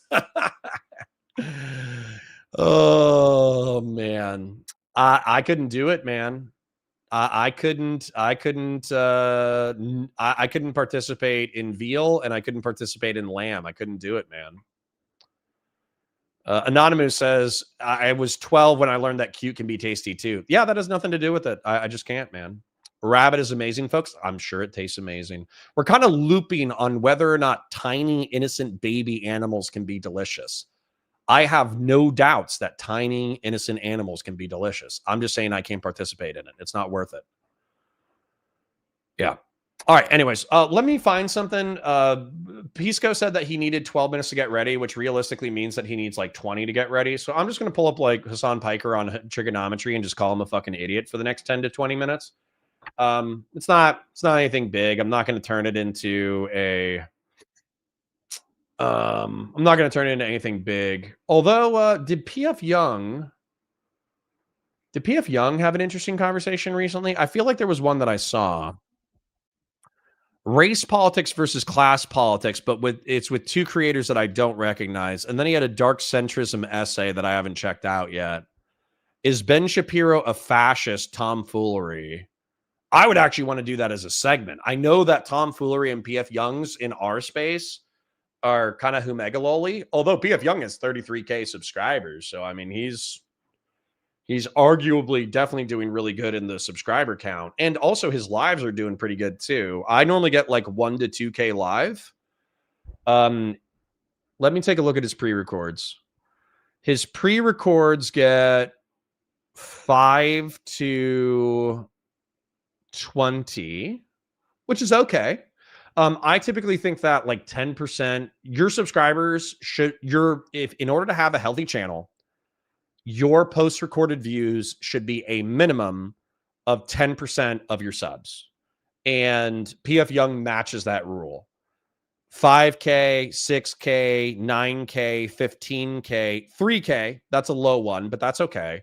6K, 7K, 7K, 11K, 5K, 31K, 12K. He's beating the rule. So PF Young's doing okay. And then on the lives, he's not leaving his VODs up, but he's got 33K, 4K, 4K, 4K, 4K. So PF Young's doing just fine.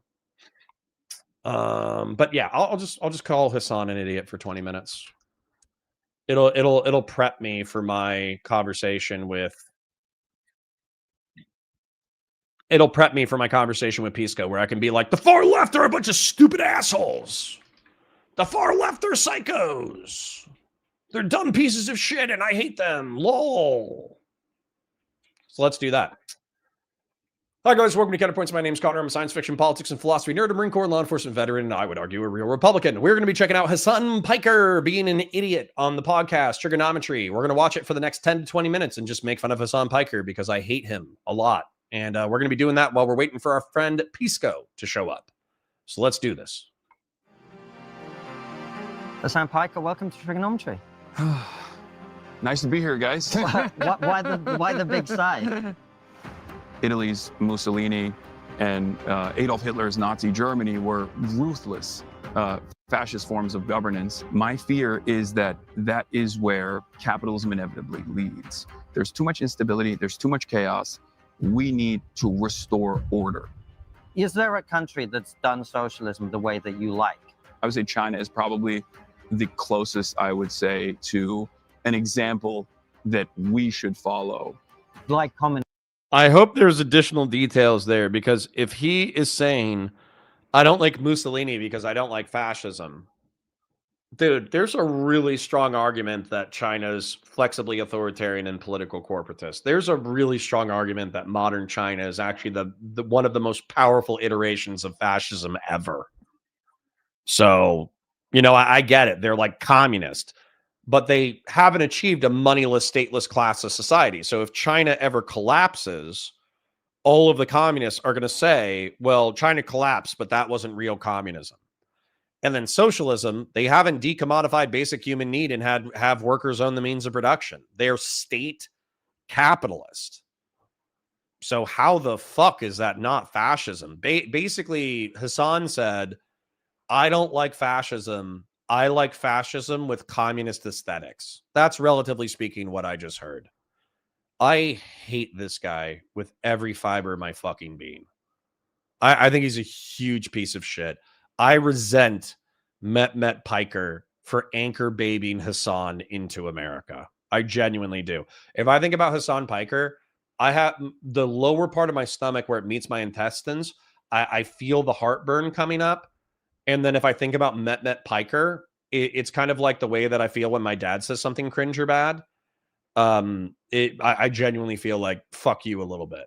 Like that was a bad move and you're an asshole. I might not hate you personally. I might not hate Met Piker personally. Maybe we could have a couple of beers or some tea and have an interesting conversation. But I resent the fact that Met Piker had his fucking son in the United States and now he's my problem.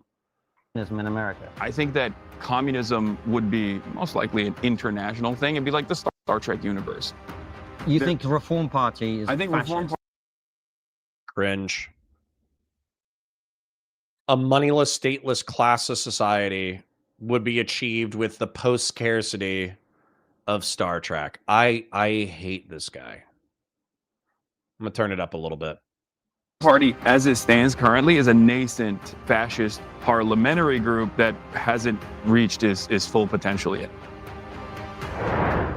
Relax. This isn't an ad. If you're not a fan of ads but love trigonometry, join the thousands of trigonometry members who get extended. That's still an advertisement, dumbass. It's just an ad for your own show. Nice to be here, guys. Why the big sigh? We'll see. We'll see how this goes. Yeah. I'm getting cooked right now. Yeah. For those of you at home watching, and this has got to be extra weird for you guys because you're British, and this is what the sun looks like normally. Yeah. No, it's nice to know. Yeah. We are enjoying it. I'm sorry about the sun. This is not deliberate. We're not trying to cook you literally. Yeah. But welcome to the show. Tell us a little bit about you. Like you obviously have got a massive Twitch channel. You're very successful streaming. Twitch is a gaming platform, but you talk on there, and that's what people follow you for. How did you get there? What's been your journey through life? I started my professional media career, I guess, as a nepotism recipient at my uncle's 26-person YouTube startup media network. I feel like calling it a media network is interesting because, like, at that time, at that point, it was smaller than like a mid-tier podcast, you know. Dude, there's podcasts with millions of subscribers that still only have the original creators as the talent and the editors. That feels like fuck. That feels like cope. I'm not trying to be like too argumentative and too much of a nitpicker, but having 26 employees, let's say that you're paying them a living wage. All right, what is where is the Young Turks based? The show The Young Turks is based in Los Angeles, California. So let's say that they all took, bear in mind, they got started in the late thousands. Let's say that they all paid not even a living wage, a survivable wage in Los Angeles, California, and they had 26 employees. If they were paying 26 employees $50,000 a year, that was a $1.3 million annual budget. A $1.3 million annual budget. And Hassan Piker just said, oh, we were so woo, we were so kawaii. We weren't even that much bigger than the middle tier podcast. I hate the casualness with which this guy lies. I hate the casualness with which his lies go unchallenged. Fuck this guy. I started there because I just wanted to not live in New Jersey. I wanted to live in LA. And that's where the Young Turks headquarters were. And I, much like virtually all of my peers, came out of college with a double major, great marks, and no job prospects whatsoever. So I was like, all right, I'll just start poli-sci and what? Off my journey here. And it'll allow me to not be it'll allow me to be in LA where I want to be, right? And slowly but surely, I worked my way through the ranks there, offering a lot of free work, just as a fill-in producer or fill-in guest host whenever, you know, someone didn't show up, they were sick or something, while I was actually doing the advertisement stuff on the back end. I was basically the singular advertisement operations person. Not only was I creating client lists, but doing cold calls, trying to get DR campaigns going for the Young Turks and like fill the inventory of the Young Turks with some brand names that I think everyone is now familiar with, like Squarespace and things of that nature. That was a big client of mine initially, but I hated it, and I thought, you know, I think I could do better if I were on an on-camera position. And so, but the problem was I was horrible on camera at first, and I just kept going through it. Tricky Parrot says, Connor, China is authoritarian and not so flexible, and they aren't really politically corporatist. Political corporatism sees itself as against class warfare and against socialist revolution. I can see that. The reason why I would say flexibly authoritarian, though, is as a result, like, what is it, Xi Jinping? Xi Jinping, didn't they change the constitution for him so he could be like dictator for life? That would be, in my opinion, a flexibility that wasn't foreseen by the Communist Chinese or the Chinese Communist Party. Although I guess they have historical precedent with Mao Zedong, right? Because wasn't Mao in charge until he died? And then political corporatism would be against a socialist revolution. I don't know if the CCP could openly say it was against a socialist revolution, but I think that there's reasons to be skeptical of them reverting to a state capitalist model, but never like actively trying to evolve past it.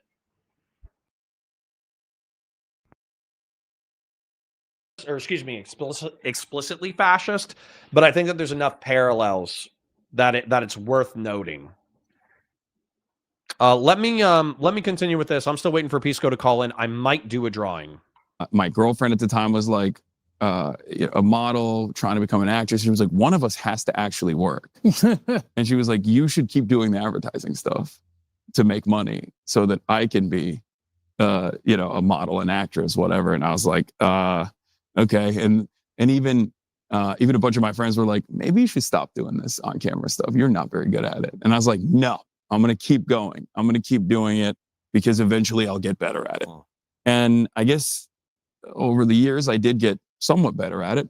But while I was at the Young Turks, I was doing all this stuff. I set up the show called The Breakdown. It was very successful because it aligned perfectly with the Facebook algorithm turning on the faucet for video content. This was when everyone was doing the pivot to video, BuzzFeed and all these other places. There's a company called Upworthy. I don't know if you guys recall. Way back in the day, they were getting like tens of millions of views a week, and my videos were getting like 30 million views a week. I was contesting Tommy Lauren's right-wing commentary at the time, and wow, what a blast from the past with Tommy Lauren. Hosbar says, mark my words, trigonometry will start moving further and further left of center to try and get more gas. We'll see these things usually move in patterns, though. Dude, their argument, they did correct me if I'm wrong. Didn't they do the Dave Rubin thing? Didn't they do the Tim Pool thing? Where they're like, I'm a liberal, but it turns out Donald Trump is right about 80% of shit. 90% of shit. And we'll make excuses for the last 10 to 20%. Correct me if I'm wrong, but that's kind of the trigonometry vibe to me. That was when I first made a name for myself, I guess, as a leftist political commentator. But I wanted something more. I wanted something that I could call my own. I wanted a sense of community for myself. I didn't want to be under the umbrella of the Young Turks as much as I was. So I thought to myself, I play video games already when I'm not working. Yeah, Pisco's been pissing for a hot minute, dude. I told you. He always says like 15 minutes and then he takes 20. Might as well go to this platform called Twitch. It was a video gaming platform at the time, even though there was some commentary happening there as well. And I decided I'm just going to strap on a PlayStation camera onto my PlayStation 4 at the time and start live broadcasting and while I play Fortnite. And I have a bunch of other friends who are journalists, activists, organizers, and whatnot that I play Fortnite with anyway. So we'll just talk about political issues while I do this. Now, there's a couple different reasons why I did that. Like I said, one, because I wanted to have something of my own, a media property of my own. The other reason was it's because I was aping Destiny at the time, who I will not mention in this conversation. Godshammer 427 says, I repeat, what I'm running into is the only explanative of a conspiracy. The random, seriously foreign live chats I went to wasn't poised to respond, and I was only on the news locally. No. Godshammer. What the fuck are you talking about? Federally, and the signs show that only the people in society that would do anything to know everything is aware of me. Godshammer, I hate to say this. You probably have schizophrenia. You probably need to go to your local Baker Act facility and get medicated. Okay? I see you. I see your chat. No one was talking to you. And you're talking about random shit, saying that like the foreign chatters are not acknowledging your existence, but you've been on the local news. I'm telling you, you're having a psychotic break from reality. You need to stop smoking marijuana. You need to go to your local psychiatric facility and you need to get medicated and drink water. Okay? All right. Was because I recognized that the gaming side of things, like the gaming culture side of that space, was heavily dominated by right-wing commentary, whereas gamers were much more diverse in their opinion, myself included. And I wanted to present an alternative. I also wanted to go against the grain, because at the time, we're talking like 2016, 2017, at the peak of like woke SJW cartoonish depictions of what the left represented. And there was some validity to the arguments that were being presented. Obviously, it was like the most maximalist, most ridiculous depiction of the left. But some people would lean into that a little bit, where they were like, no, we are like this. We are joy killers. We are woke skulls. And I was like, I don't think you have to be that. I think you can be like a himbo terrorist apologist. You can be you can sweep for the Red Sea crisis, and you can go to, you can spend $2 million on a property and buy a $250,000 supercar and still say that you like the decommodification of basic human needs and workers owning the means of production, bro. You can be like that. Fun and also still have progressive values. And I wanted to basically show that to a audience that had maybe never really encountered that. And I wanted to be in an environment that I was comfortable in as a male who games. And that was a very male focused gamer space, which was. And last but not least, I wanted to get better off the cuff, because up until that moment, I had always scripted my content. I was writing it, and then I would actually take the writing on my videos and turn it into a Huffington Post article. So I would just like reformat my scripts into an actual article, and that was fine. But I wasn't very good off the cuff. So I thought to myself, you're still a little rough off the cuff, little bro. And that I've heard Hassan stream. I'll say he has good recall. He can regurgitate a historical narrative, with I think decent accuracy. I think he commits lies of omission where he will not describe the American perspective, the Western perspective, the mixed economy capitalist perspective with any level of charity. So I think he commits lies of omission. But besides that, in my opinion, he's actually like quite dry and quite boring. He's actually very difficult to react to. I think the reason why all the takedown pieces of Hassan are video essays on why he's such a piece of shit is because reacting to his content is actually kind of hard. It kind of sucks. I can play video game and talk about politics at the same time and be able to entertain people, maybe 30 at a time, maybe 300 at a time if I'm lucky. Then Michael Eggleton says, I understand this is good content, but I'd much rather parasocially talk about my progress with marksmanship than listen to Hassan. Go for it, bro. Start talking in chat. I'll respond to it. I can get a lot better at public speaking and speaking off the cuff. And as you guys might have figured out by now, I never shut the fuck up. So I guess it worked. And you mentioned progressive values and that being something that's important to you. What are progressive values, would you say?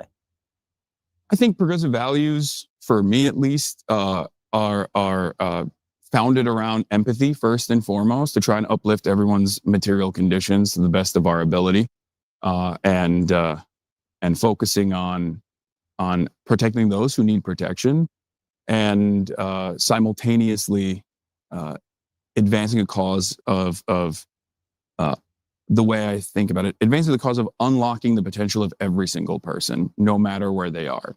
Because right now, there are probably billions of brilliant people that never act. I was about to say, Christian Blair, dude, Pisco took too long. He texted me at like 12:12. I thought that, or excuse me, I think he texted me at like 12. I thought that we would be talking about 12:15. It's 12:50 right now. Pisco's been gone for 40 minutes. I'm supposed to be talking to Dan Pace in 10. Pisco's going to be able to call in. I'm going to be able to tell him maybe we'll talk after Valor reacts, and I think that's it. Actually get the opportunity to unlock their true potential because of where they're born.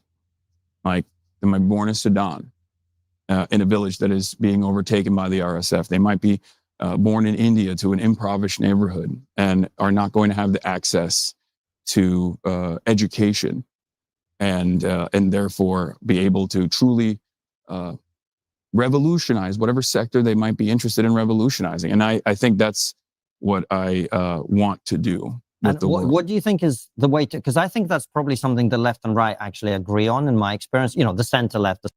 Oh, hello. What up? Can you hear me? I can hear you. All right, one sec. I'm going to put you on camera. Just got to give me a second to work this out. I'm not in my usual setup.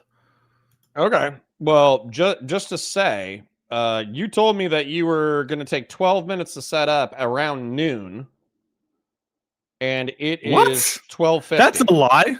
That's an absolute lie. It was like 20 minutes ago. You sent me a message at 12:09 p.m. saying hey, if I get my stream up and running, are you up for a convo? So you admit you lied because you just said, you know what you just said, right? You know you just fucked yourself up, right? I don't. You know think you so. just fucked up. Well, I think you fucked up because you took too long to shit, shower, and shave. So I gotta. No, I I gotta was show in sitting- like 5 to 10 minutes. But actually, You gotta leave in 7 minutes. Yeah. But you said, what the fuck? Dude, I thought we had 45 minutes to talk, and I thought that you would take 15 to get ready, not fucking 30 or 40. Wait a second. No. This is bullshit. So first of all, you said 12. The DM I sent you was at 12:00 something. Okay. And then you want me to scroll up to when you were in my chat? Yeah, I'll I do. scroll up to where you were I in do. my chat. I do. Yeah, like I do want you to do that. white PFP, I think. Yeah. Lots of white PFPs. What do you have to do? A show with who? PF Young? Dan Pace. Who the hell is that? It's a friend. Dan Pace? Yeah. What is it with Dan's? Okay. You sent me, I need 12 minutes at 12:25. Okay. That so would have been I was- 12:37. So you are 54. You okay? I'll even back it back 2 minutes. Crazy, 12. crazy You are exaggeration. And you 15 said, minutes I heard late. you I heard you distinctly say that I expect it to be 20 minutes. So really, that should be cut down by another 8 minutes. I'm 8 minutes. Wait, I'm late. sorry. When you tell me that it's going to take you 12 minutes, and I You assume said- that you're going to take 20 because I don't You fucking believe you. Yeah, you said 20, I assume 20, and so really the margin is 8. So we've gone from I'm 50 minutes late to I'm 8 minutes late. Yeah. So make that make sense. Make it make sense. Well, You I thought can't. we would have 20 to 30. If you showed up early, let's say that you showed up at 12:37, then we would have had 20 minutes to bullshit.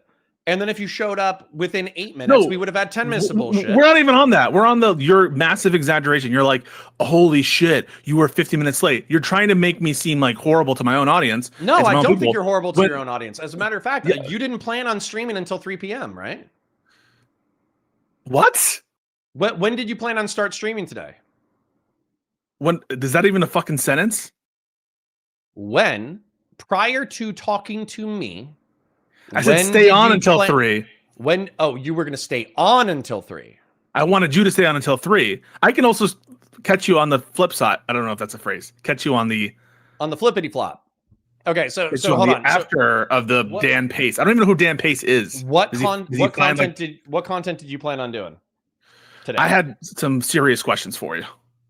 Tell me the serious question just so I can mentally prep a little bit. They have to do with politics. They Okay. have to do with the question I asked you on Twitter. I wasn't trying to put you on blast, by the way, on Twitter. Like I really wasn't. Were People you? are like, "Oh, I really Were fucking you? wasn't." I wasn't trying to Okay. put you on blast. You could have just DM'd something. me. Not that it's a big deal. I own my shit in public. Oh, but really? you could've- Wait, you could've really? DM'd You, that. like you would have? Did you have a problem with it? You're like, "Oh, I wish he DM'd me." No. Like No, you're I don't. embarrassed. I was wondering if there was an angle that I had to prepare for. That's what I was wondering. I was wondering if I was being set up for a vector of attack, but I get attacked all the time. It's not a big deal. A vector of attack.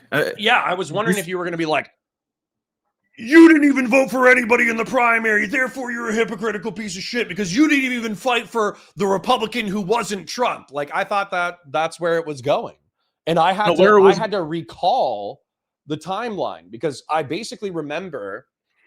I remember Nikki Haley dropping out, and then I was like, I'm not voting in the primary. I don't give a shit. And I had to go double check because I did, weirdly enough, cheer on Autist Ron during the primary debate. Meatball Ron. You cheered him on. But he dropped out even earlier. He dropped out in January. Yeah, he did.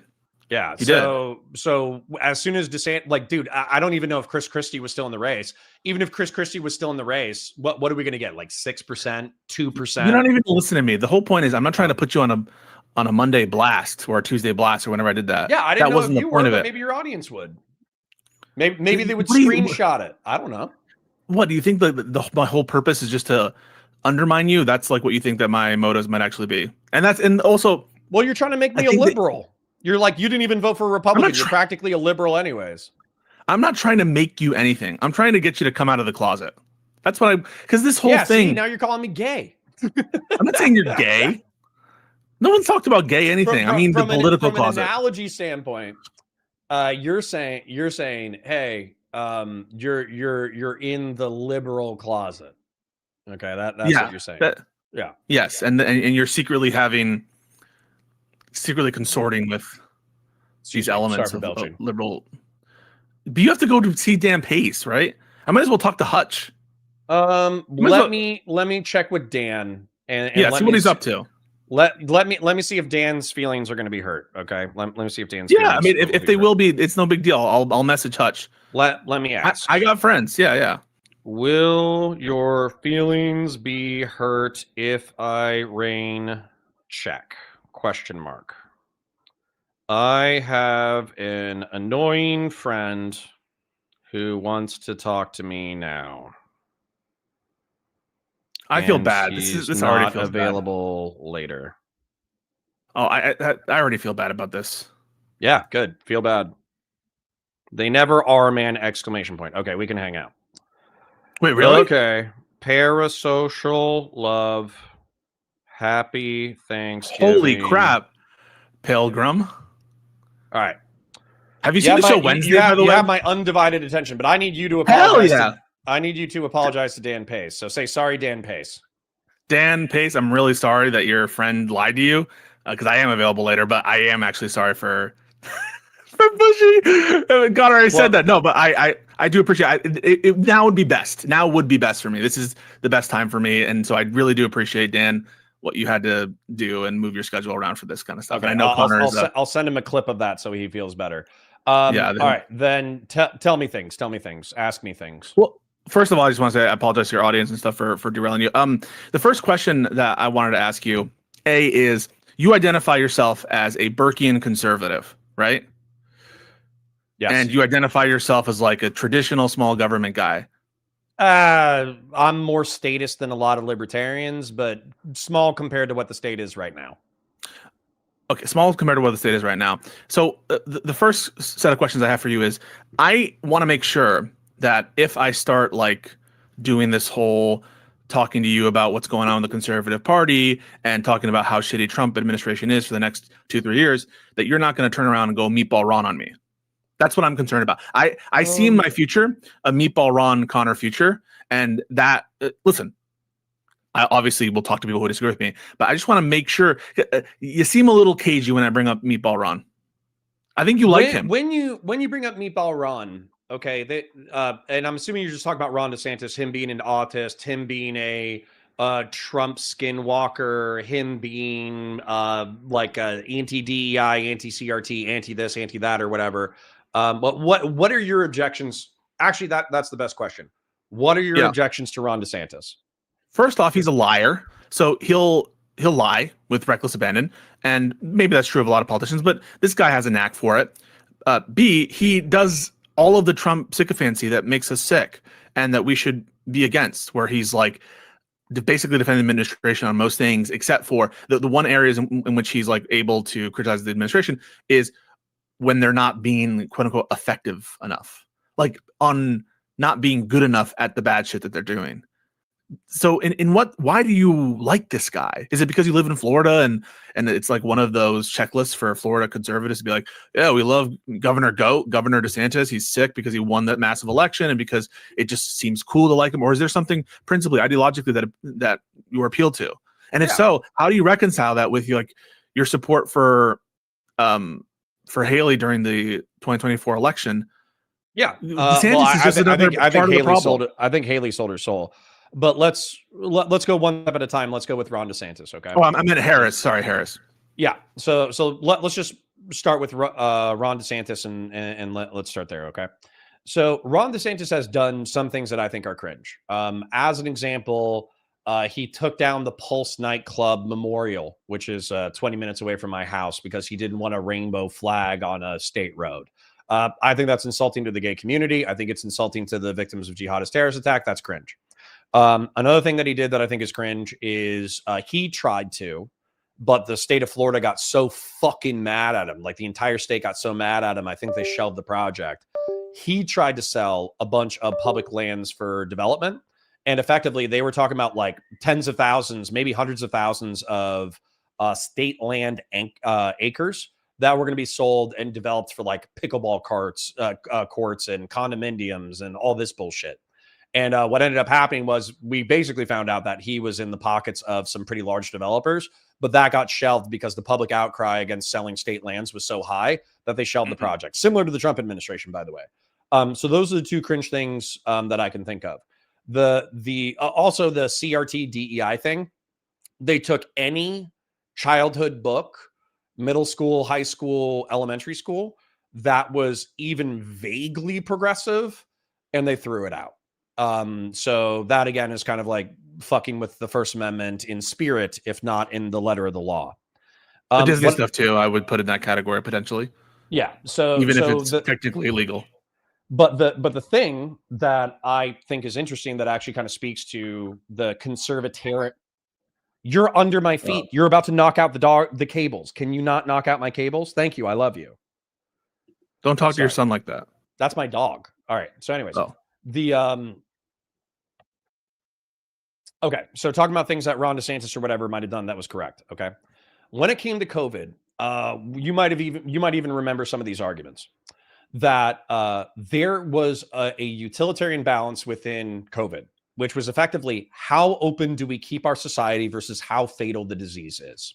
And what Florida did, which I actually think is quite reckless, but also quite smart, was that we had a pretty libertarian approach to it, which is if you want a mask, mask. If you're immunocompromised, stay home.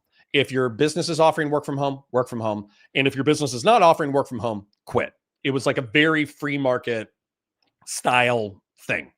And what ended up happening in Florida, in my opinion, is we did kill a lot of old people. We did kill a lot of immunocompromised people. We did kill a lot of people who flooded the hospitals. But we also bounced back economically super fucking fast. We also bounced back socially super fast. And so that level of libertarian, conservatarian, small government, do what you want to do, I would take that 10 times out of 10 compared to, let's say, New York or any other blue state where they were doing like super aggressive lockdowns. I'm like not shocked at this answer that it's the COVID stuff and you recognize the potential damage of policies in Florida. And by the way, they existed in blue states too, in New York too, where Cuomo tried to cover up. So did DeSantis, by the way, some of the bad policies explicitly by like hiding deaths attributed to one of the policies of barring the ability of nursing homes to exclude COVID treated patients and stuff like that. So no doubt that there's like potential gripes you can have with certain blue states on COVID policies. Let's not forget DeSantis did institute lockdowns initially. And yeah, like afterwards they became a lot more loose. It's not clear to me that that was the wise decision in the end. And that you would want that kind of cavalierness in the next pandemic. I'm not sure why that's good, but put that to the side almost. I have the feeling that in your mind, the problems that are facing the Republican Party are pretty much, I'm going to put a number to it, and you can reject this number, 90% on the shoulders of Trump. And I think that that is like a distortion. I think that Trump is causally responsible for a lot of this corruption, but he's also an outgrowth of general corruption by the entire Republican Party. And the Republican Party as a whole, and that includes people like Governor DeSantis, also bear a significant amount of responsibility for where the party is right now. And it seems sometimes, and even I can catch into myself in the way I talk, that I talk about Trump as though, oh, I can't wait till Trump is gone and then we can lift this burden from our backs and everything is going to be okay. Even just in the way that we so emphasize Trump's corruption, which we ought to, but let's not lose sight of the fact that the Republican Party itself is culpable for where it is right now. That if they wanted to, this Republican Party could, if it wanted to, get rid of Trump. And they had multiple opportunities throughout the course of Trump's time as the leader and shaper of the party to do so. And they haven't done it. And so I'm just like odd that you could look at someone like Ron DeSantis, say, I guess I like prefer a laissez-faire on on fucking COVID, even presupposing that's the correct strategy for the next pandemic. Who knows? The next pandemic might not be like COVID. It might be more deadly. Although keep in mind, it's you who says how deadly COVID was. And maybe in light of the million or so people who died as a result of COVID, maybe it wasn't so wrong for us to institute lockdowns. And maybe if we had all done a collective action and been a little bit more strict, like some of these other countries where their death rates are much lower, we would have saved tens, if not hundreds of thousands of lives. All that is a way of me saying, like, even if I granted to you the COVID stuff, why are you willing to like ignore the baggage that he is partially responsible for regarding Trump? Yeah. So as an example, if COVID had the fatality rate and symptoms of Ebola, then it would be the loose restrictions would obviously be the wrong move. And the death rate wouldn't be 1 million, which is still 0.3% of the American population, which is devastating. It would be probably millions or tens of millions. So yeah, it's obvious that being cavalier about pandemic disease isn't always going to be the one size fits all. But what I will tell you with all earnestness is, if you make me choose between a MAGA person, because there is a whole lot of, in my opinion, political, how do I phrase this? Like political expediency within the Republican Party. And what I would say is, in 2016, prior to Trump seizing control of the party, there were plenty of never Trump elements within the Republican Party that were vocal. All the primary opponents were like, this guy's a piece of shit. He's a liar. He's an asshole. Shit. Half the time, members of his cabinet, they're pulling up old quotes for even J.D. Vance, even Marco Rubio, even whatever. And they're like, this guy's an authoritarian, demagogue, populist piece of shit, and he's going to ruin the Republic. And that's like their quotes from 16 and 17. But what's happened is they realized that their base was not along for the ride. And so through Trump 1, they made excuses for him, and they probably warmed up to MAGA as a political project, and they saw the power of populism within the right wing. And then January 6, 2021 should have been a deal breaker. But what happened was they failed to impeach him in the Senate. And what was it? Was it McCarthy? Who was it who failed to go after Trump after? Or was it McConnell?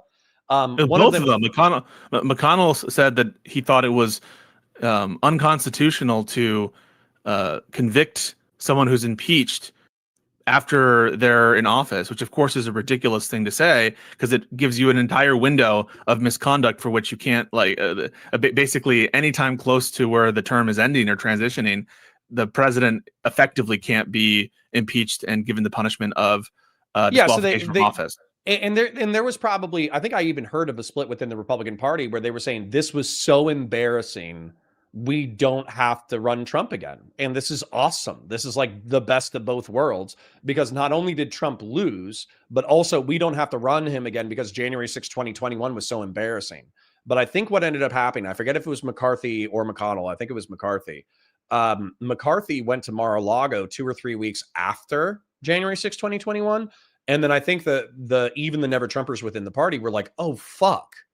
Like, they're still doing like a power broker deal with this guy. They're still trying to re-normalize. They wanted to use him for their own ends. McCarthy tried to do it, and so did DeSantis. I mean, DeSantis ran his whole campaign was like, no more chaos. We're done with the chaos. Like, he didn't have an ideological problem with anything Trump did.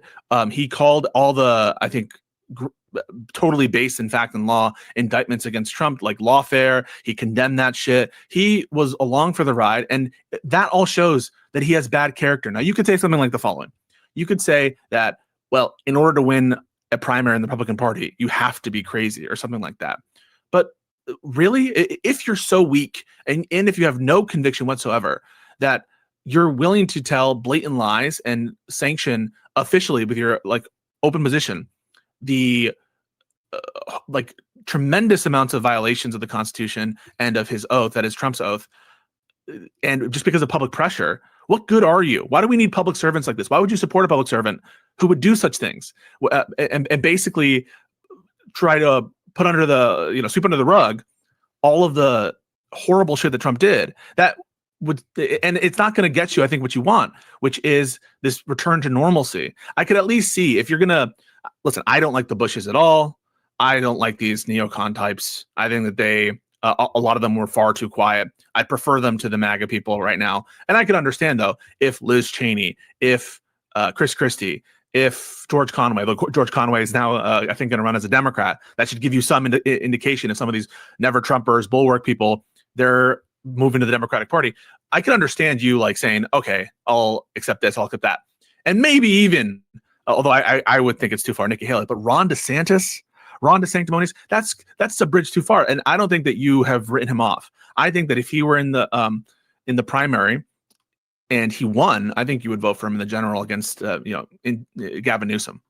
Well, right, and that's what I was going to say. So if the Democratic Party, in my opinion, has issues, and those issues haven't gone away in the past decade. I would say genuflecting to the intersectional progressive bullshit.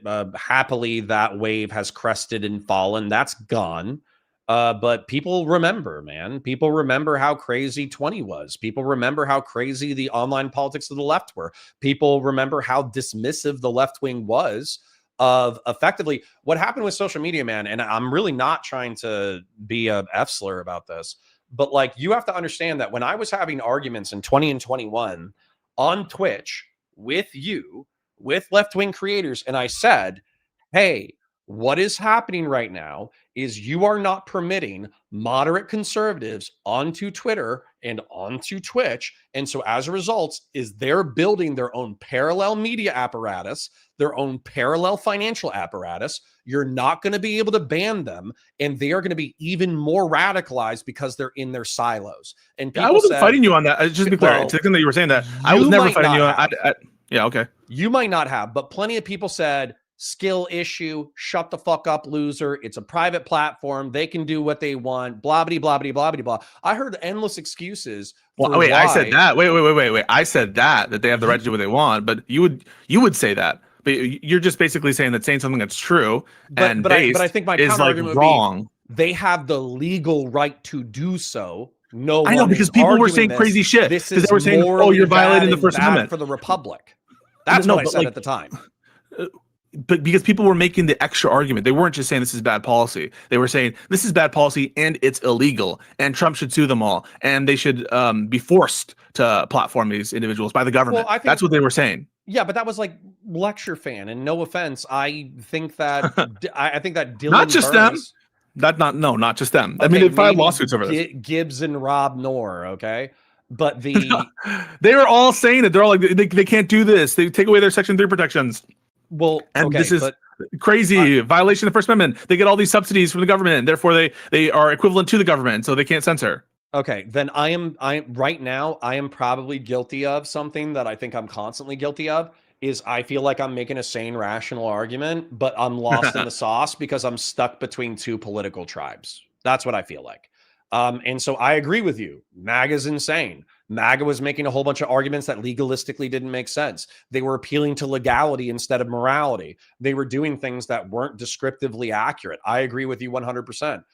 However, my frustration with that is that we kind of missed the forest for the trees or whatever, where effectively, because we spent the past 2 years arguing about legality, well, the world was moving on regardless of our arguments. And what ended up happening is effectively what I predicted, which is that the right wing has siloed itself into a media ecosphere where they basically just come up with talking points that are provably either false, misleading, lies of omission, propagandistically convenient, whatever. And now we effectively have siloed realities. And I've never bought this Just So story. I mean, like, I agree that on certain platforms people were silenced and they were forced to go elsewhere 100%, but they were never on mass silence. They have this the biggest news organization in the country, Fox News, pumping out their shit all the time. Same thing with their talk radio shows. Same thing, the podcast circuits. The Democrats weren't even in the contention there, and so it's not like they were. They were creating ecosystems on that front for sure.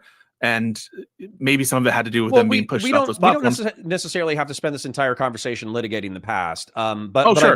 I do want to point out that with COVID in particular, things that I just said within the past like 30 minutes, within the past hour, those are things that could get you community guideline strikes. Just talking Which about stuff? COVID.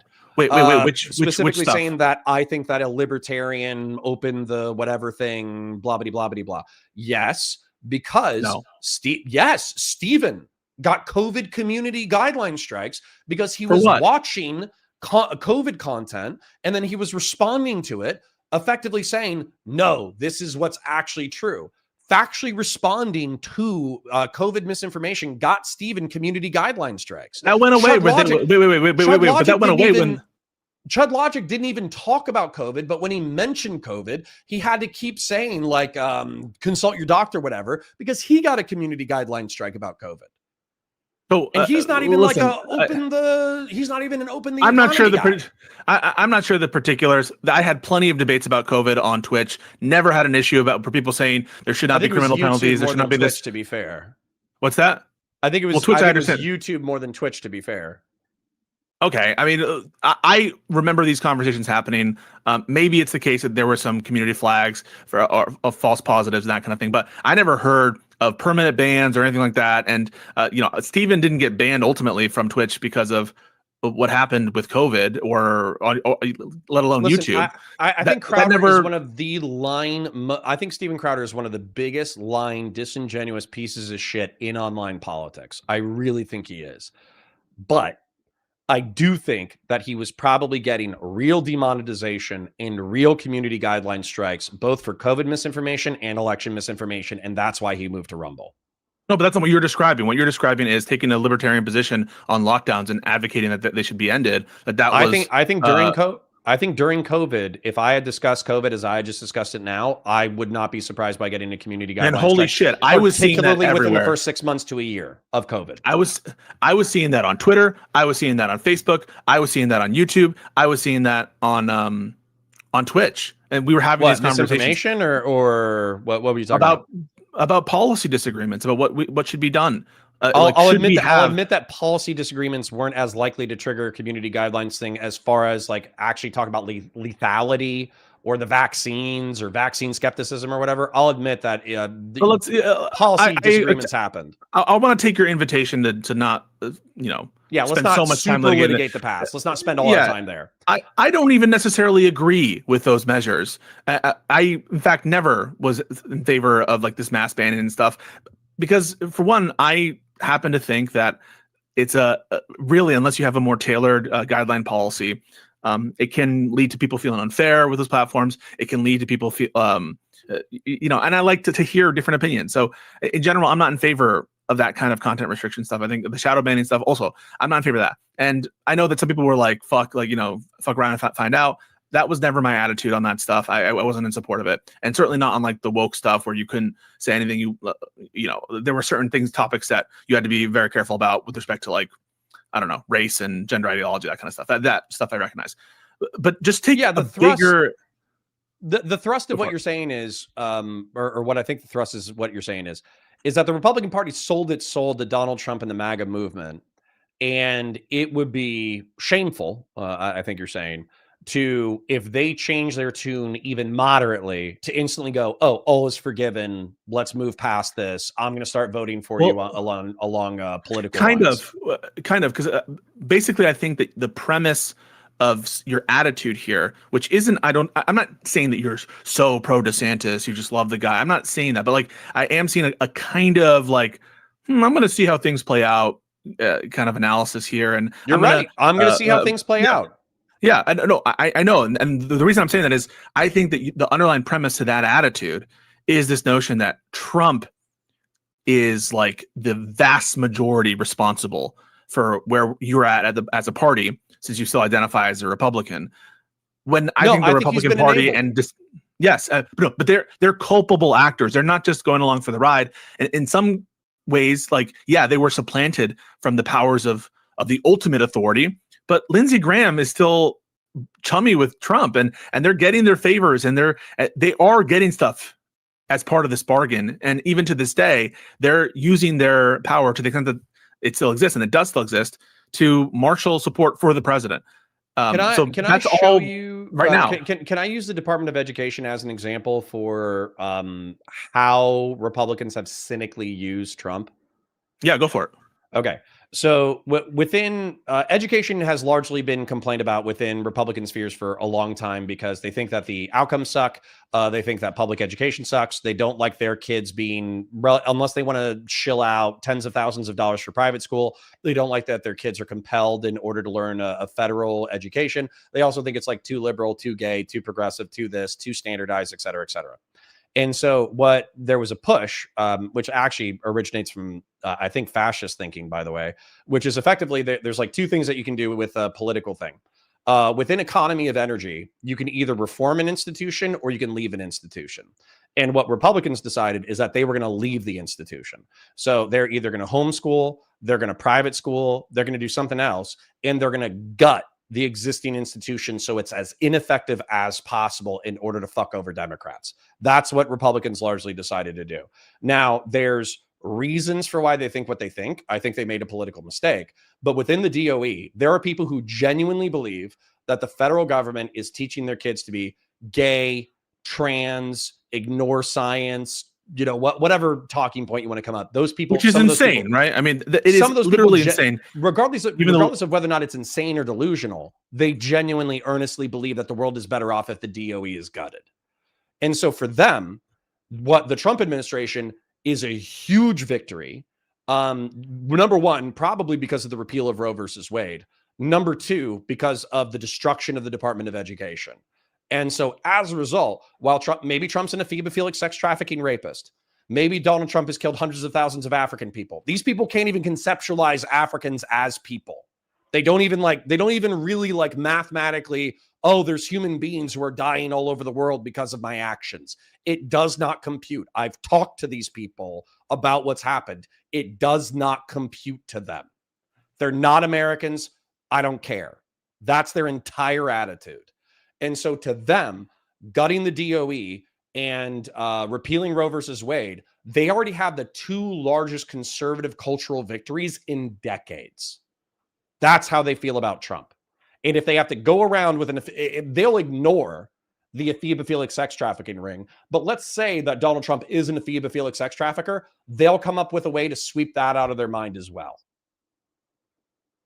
If that's your view, and listen, I don't think that this sex trafficking ring, I'm not as confident as you that it's been established to go beyond Epstein and Maxwell and maybe a couple other people. I have not taken the position that we are able to allege it applies to other third parties beyond those, a couple perhaps, beyond Maxwell and Epstein. But if that's the case, and if that's your view of what Republicans are willing to do, why would you reward them by considering such awful people to get your vote? Right? Like, this is a character issue at this point. It's a character flaw. Let's differentiate. Are we talking about representatives or are we talking about the populace? The sanctimonious. Because some of these actions, the most egregious actions that I think are so egregious that they threaten the social fabric of the republic. January 6, 2021, the 2022 constitutional tweet, deploying the military into American cities, violation the 4th, 5th, and 8th Amendment rights of non-citizens being deported to Central and South America. I think that these people are politically pragmatic. I don't think they command the cults of personality and the charisma that Donald Trump does. I don't think they're going to be able to get away with it. And so effectively, if JD Vance and if Ron DeSantis were technocratically competent people who were proposing good legislation, and you gave me an option between them and Mamdani, I would choose them over Mamdani. JD Vance. And maybe even Harris if Harris had dog shit policy. JD Vance supports all these things that you say you hate of the new administration. But I agree with Pete Buttigieg. Pete Buttigieg was asked about JD Vance, and he's like, what do you think about JD Vance? Do you think he's a fascist? And he said, I think that JD Vance is whatever he needs to be. When he needed to be a Silicon Valley Democrat, he was a Silicon Valley Democrat. When he needed to be a never Trump Republican, he was a never Trump Republican. When he needed to be Trump's biggest brown-nosing, blow-jobbing, sycophant piece of shit, he was that. And so JD Vance, in my opinion, he does go where the wind blows. Doesn't that make him more malicious in a sense? Oh Like, yeah, he's a huge piece of shit. He's like a sociopathic piece of shit who's gotten hundreds of thousands of people killed. Absolutely. Yeah, but you might vote for him, and that has to do because you think that he's less sincere than Mamdani. Mamdani could be totally sincere and still have horrible policy. Yeah, no, but like in terms of this people issue, in terms of the character issue, you're taking someone who is so transparently self-motivated and interested only in obtaining higher office for its own sake, and you're I guess comforted by the fact that you think that they're not going to be able to accomplish anything. You don't grant that to Mamdani in the context of a mayor. Not that Mamdani is going to be able to run for president. We're just speaking hypothetically, of course, because he's not a natural born citizen. But like, you're granting that Mamdani is almost certainly more sincere than these people in that he wants to get power to improve the like in his mind, to improve the lives of these individuals. So even if it were the case, Mao Zedong thought he was doing the right thing. Joseph Stalin thought he was doing the right thing. Pol Pot thought he was doing the right thing. Now, you might say that Mamdani is a democratic socialist who's operating within a democratic system, and I'll take that as not historically analogous. But you have to understand that the path to hell is paved with good intentions. Sincerity and earnestness doesn't really matter if what you're trying to accomplish is not good. J.D. Vance said that he was willing to abide by Trump's plan of the false elector scheme, and he would have used the ceremonial role of the vice president in reading out the votes of the different states for president. He would have used that for Trump's own ends. And I think that you believe him that he would have done that. Yeah, let me explain this real quick, and hopefully this will help you out a little bit, because I think that considering that I've made character arguments against Trump, this might seem hypocritical, but that's okay. I think when I make character arguments, I'm not making character arguments for their own sake. I'm making character arguments because I think they inform policy. So as an example, when Donald Trump is willing to lie in order to steal the casino in Atlantic City, I think that just shows that he's a conniving, lying piece of shit. When Donald Trump cheats on his pregnant wife with a pornographic actress and then uses his own lawyer in campaign funds in order to pay her off, and not even pay her off, lie about paying her off so she doesn't even know that she's being paid off, and then use his own lawyer to do so and then reimburse with campaign funds, it tells me that not only is he manipulative, he's manipulative, lying, and he's cheap, which is like almost a sin in and of it to itself when you're a fucking billionaire. But anyways, so these are character arguments, but it's because I think it informs his policy. Recently, I don't even necessarily think of, I don't think that seeing who J.D. Vance was in 2016 and 2017, I don't even think it's explanatory to believe that J.D. Vance is a human. I don't even think of him as a human. I think of him as the avatar of the will of the people who are supporting him, which was largely Peter Thiel at the time, and is probably going to be Peter Thiel once Donald Trump is gone. And so J.D. Vance is not a human being. J.D. Vance is an amalgamation of aligned interest. And so if that aligned interest is good for the country, I will vote for J.D. Vance. If that interest is bad for the country or substantively worse than a Democrat, then I will vote for a Democrat. Why didn't you make this calculation of Trump? Because not only was Trump a terrible person, his amalgamation of aligned interest is disastrous. And I've made that argument too. It's any worse than J.D. Vance's? Yeah. Absolutely. In what material fashion? J.D. Vance says what he needs in order to be good with the Trump administration and maintain a good professional relationship. Trump doesn't you asked me a question, Trump, I'm going to answer it. Like it or not, Donald Trump is a power broker within the Republican Party. He gets to decide who's in the club and who's not. So staying on Trump's good graces is how you obtain power in the Republican Party, but it's not going to be in 3 years. And as far as I know, J.D. Vance is he's a Trojan horse from Silicon Valley by Peter Thiel in order to deregulate Silicon Valley. That way the Thielites and the techno-feudalists like Elon Musk can make fucking genetically modified cat humans that they can have sex with in their basements and or colonize Mars. So once again, you Vance say these is not outlandish things, but you also call Vance is not J.D. Vance an being. outgrowth.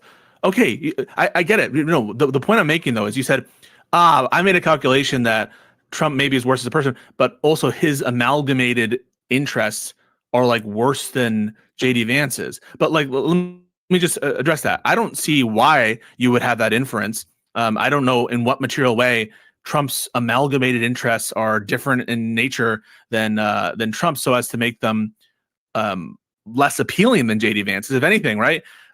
Trump at least is missing that as close connection to Peter Thiel, et cetera. And further than that, like, think about Trump's total inconsistencies on almost a daily basis. You want to talk about someone who is being moved by amalgamated interest and flattery. The dude said that Mamdani's going to be a great mayor, who just like weeks ago, who's saying he's a communist, Islamic fucking terrorist jihadist. The whiplash is part of the problem, though. Maybe I turned on my politics brain and I'm being way too reptilian right now. I don't know. But the whiplash is part of the problem. So, for instance, and you saw this in the market, by the way, when Donald Trump declared tariffs, we took a temporary hit, particularly in the markets where the tariffs were gone.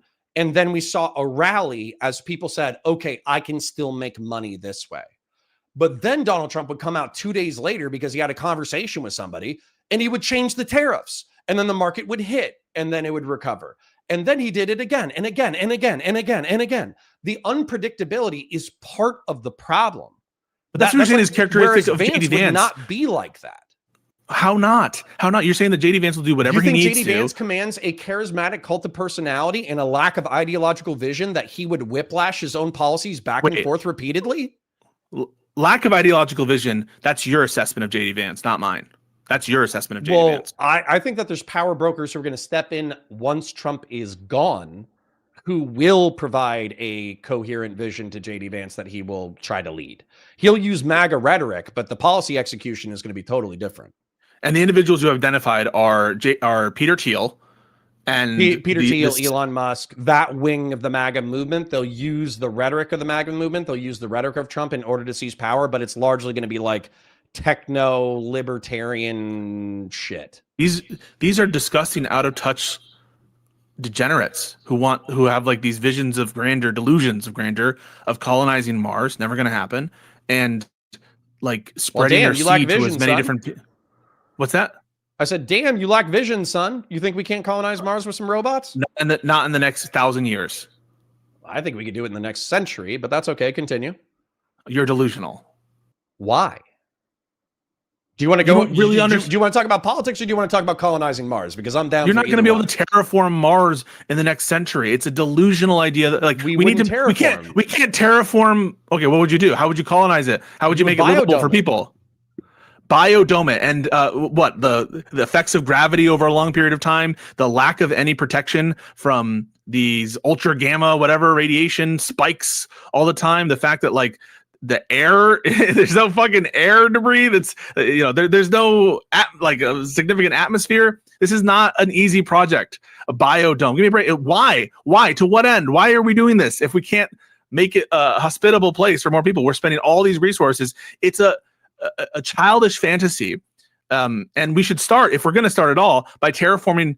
How about Iran, where they don't have like reliable water right now? There's a crisis. Why not like the Sahara on Earth? We can't even do that. So this whole thing, these are delusional, like meta-humans in the context of like Peter Thiel, or they're babies, man babies like Elon Musk, who every time he has a temper tantrum, he is doing unhinged shit and like high on ketamine half the time. And you want to give the country to these people by electing JD Vance on your own lights. Compared to the alternative. Depends on what the alternative is. Which is like standard Democrat like Gavin Newsom. Yeah, the standard Democrat like Gavin Newsom. Kamala Harris was a standard Democrat. Kamala Harris was tweeting about gun control 30 days from the election, which was so fucking dumb that I can't believe that you guys can't get your head out of your own ass in reference to firearms. And then not just that, also the what is it? It's like the tax on unearned capital gains or whatever, a wealth tax. No. You can smirk and freak out and turn pink about it, but at the same time, you have to understand how many center left rich people abandoned Kamala Harris at the last minute because she was proposing a wealth tax. You understand that, right? And by the way, just to explain this in case your audience doesn't get it. I have no reason to believe. When it comes to I have no reason to believe that proposal. Okay. When it comes, well, yeah, I didn't believe the proposal either. That's why I checked the box next to Kamala Harris's name. I also didn't think that she was going to be able to get into gun control. No, I didn't mean that. I meant like I have no reason to believe that significantly is on the election. My intuition is if we pulled the wealth tax, that most Americans would support it. That's my intuition. Yeah, because whenever you ask Americans, whatever working class Americans would support it. Yeah. Yes. Working so I don't have any I have no reason to think that Kamala Harris' support of a wealth tax impacted negatively her results in the election. I have no reason to think that is an unpopular policy. But this is exactly okay. So this is where like you don't believe, or a couple of weeks ago, you didn't believe that we had principal differences. This is where the rubber's going to meet the road. Okay. I was raised to believe and sincerely believe that the average American is a fucking dumbass who should not be let around power. Okay. We elect technocratic elites. And by the way, our technocratic elites kind of suck right now. They do suck. They probably always sucked, but they especially suck right now because we can see what they think on Twitter, and half of them are dumbasses too. Okay. But we're supposed to elect technocratic elites who craft policy that is good, not just for them on an individual basis, but it's good for the economy. It's good for Americans. It's good for the country. It's good for the national interest. That's the ideal of republicanism. But I feel like Republicans have abdicated their responsibility within the past 2 or 3 generations, where all they've done from a technocratic policy standpoint is they've deregulated and cut taxes, and they've gone too far, and they've fucked up our social fabric. But I will remind you that this wasn't always the case. Real quick, Teddy Roosevelt was a Republican. He set up the national park system. He was responsible for enforcing the Monroe Doctrine. He was responsible for American military and diplomatic hegemony within the Western Hemisphere. Now Also, talk about Lincoln. Richard Nixon, probably in a lot of people's eyes, one of the most like malevolent presidents ever, was a Republican who established the EPA. It is possible for Republicans to be technocrats. They just haven't done it in 2 generations. Yeah, but it's so preposterous what you're talking about right now, because Theodore, yes, look at your examples. Theodore Roosevelt, one of his like biggest accomplishment is what? Trust busting. These people want to further their trusts. They want to further monopolize and centralize power behind this accumulation of capital. And why are they pissed at people like Lena Khan and the Consumer Financial Protection Bureau and the DOJ starting these lawsuits about monopolies? Is because they want to monopolize. So you cite Theodore Roosevelt, the people that you're trying to put in charge specifically don't want that. You cite, environmental policy, both, Theodore Roosevelt National Parks and the EPA under Richard Nixon. These guys want to get rid of all of these environmental regulations. They are in favor of gutting the EPA. They're in favor of, drilling oil from the very last endangered species on the last marshland in the whole country. They don't give a fuck about the environment. They're totally in favor of gutting any kind of regulation. That's one of the reasons why people criticize the abundance agenda, because they think that there's some potential collusion between abundance libs and gutting environmental regulations and these people who, like Elon Musk, have kind of signaled, we're kind of pseudo interested in abundance. Now, I don't think that is a necessary entailment of the abundance agenda. So I'm not making that proposition, but I'm just saying all of the great Republicans from a bygone era that you're citing to, they are way more similar to your average Democrat, and the technocrats, more like plutocrats, capitalists, major oligarchs that are running the country, the people that you want to put in power, because that's your vision of who is really controlling the strings of JD Vance. They're all against the shit that you just cited as like the wonderful possibility for Republicans. And of course, we're just in a whole different era when it comes to the Republican Party. It's like, it doesn't even make sense to compare the Republican Party under Theodore Roosevelt or Richard Nixon, who's coming from like California Republican and it's like a liberal Republican in that sense, to the current modern Republican Party. So on every level, I think your analysis sucks. I think Jeb and George aren't as lost as you might think they are. And by the way, they might not even be power brokers anymore. The Iraq war might have tarnished George Bush's legacy and might have tarnished his brother so much that the Bushes can They no hate longer. JD Vance. They hate JD Vance. Why JD Vance? Because he's part of this new wave of degenerate, like, pop in their minds. This guy, who is this guy? JD Vance. He's a nobody. He comes from Appalachia. He's not part of the Bush dynasty. He's not coming from this like established lineage of political heritage. Like George Bush is born in like New England, and they have this kind of like more elitist cultural connections, and they're in higher society. JD Vance is still Silicon Valley, and isn't he Ivy League educated too, though? Like I know what you're saying, that he has Appalachian roots, but I'm saying he's been they don't view him as part of the club. The Bushes and these neocons who are irrelevant right now, they're irrelevant. They're totally irrelevant. They don't view JD Vance as part of the club, and they're dying, Connor. They're dying. They're not in control. No. Hold on. This is where I agree with you. Okay. And we should talk about this, because this is probably the most important part. I have two options from my perspective, and bear in mind, I'm irrelevant. I'm talking to 100 people in my chat. Now, my chat is very generous. They're like, holy shit, they're generous. I can't even thank them enough for how much they donate to my chat. But realistically, what I have is I have 60 liberals and I got 40 conservatarian libertarians, and they fucking oil because they miss sane Republicans. And you're saying sane Republicans are endangered, borderline going extinct. And I agree with you. Okay. I agree with you. But there's two options here. I'm at a crossroads. Okay. And by the way, Bill Kristol, arguably one of the people, I think I already told you what he said, which is basically, fuck it. It's a lost cause. Go to the Democratic Party, try to take over the Democratic Party. But here's two options. In my opinion, the Democrat Party is actually probably the easier option, but that's almost why I think somebody needs to fight for the right. So get Democrats to stop being cringe about guns. Possible, not probable, but possible. And then get Democrats to be a little bit more economically competent and not to rub elbows with socialists and communists. No offense. Whenever I talk to you guys about this, you guys don't seem to want to give that up. You don't seem to want to give up the gun control. You don't seem to want to give up the fucking rubbing elbows. And by the way, you want me to come over and people like me to come over to your side just so I can bolster your voting block enough so you can beat the other side. It's not because you actually agree with me on the things that I talk about. It's because you just want that little bit of electoral edge in order to beat the other side. Or what's going to happen is Donald Trump, hold on, here's the other option. Donald Trump is going to be gone. He's going to be a lame duck, and realistically, his presidency was a disaster. Compared to what MAGA was promised, compared to what Donald Trump has delivered, these are huge gaps in expectation.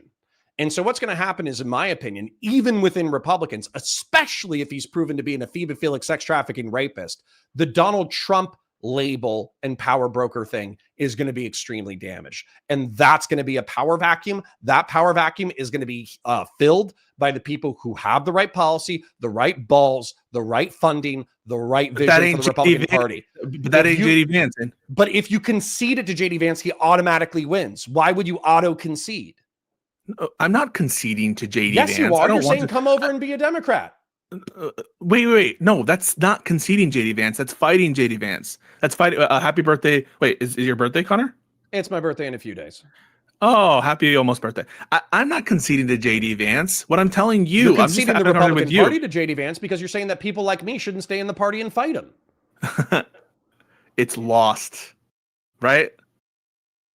It's lost. What? Why? Because some fucking dude, if I could say the F slur, I would. Why? Because some billionaire New Yorker Democrat used economic populism in order to propagandize the working class to voting Republican for the first time in a decade or in decades? Because some fucking F slur who can barely say a few sentences above a middle school educational level, he came in and he skinned the party alive. That's why it's over. Get the fuck out of here, dude. Like the entirety of the United States has dealt with more existential shit than Donald Trump for the entirety of its history. Donald Trump is a road bump historically. You're like the last Japanese soldier holding out on one of these like Pacific islands, and I'll die. 40 on the years, island.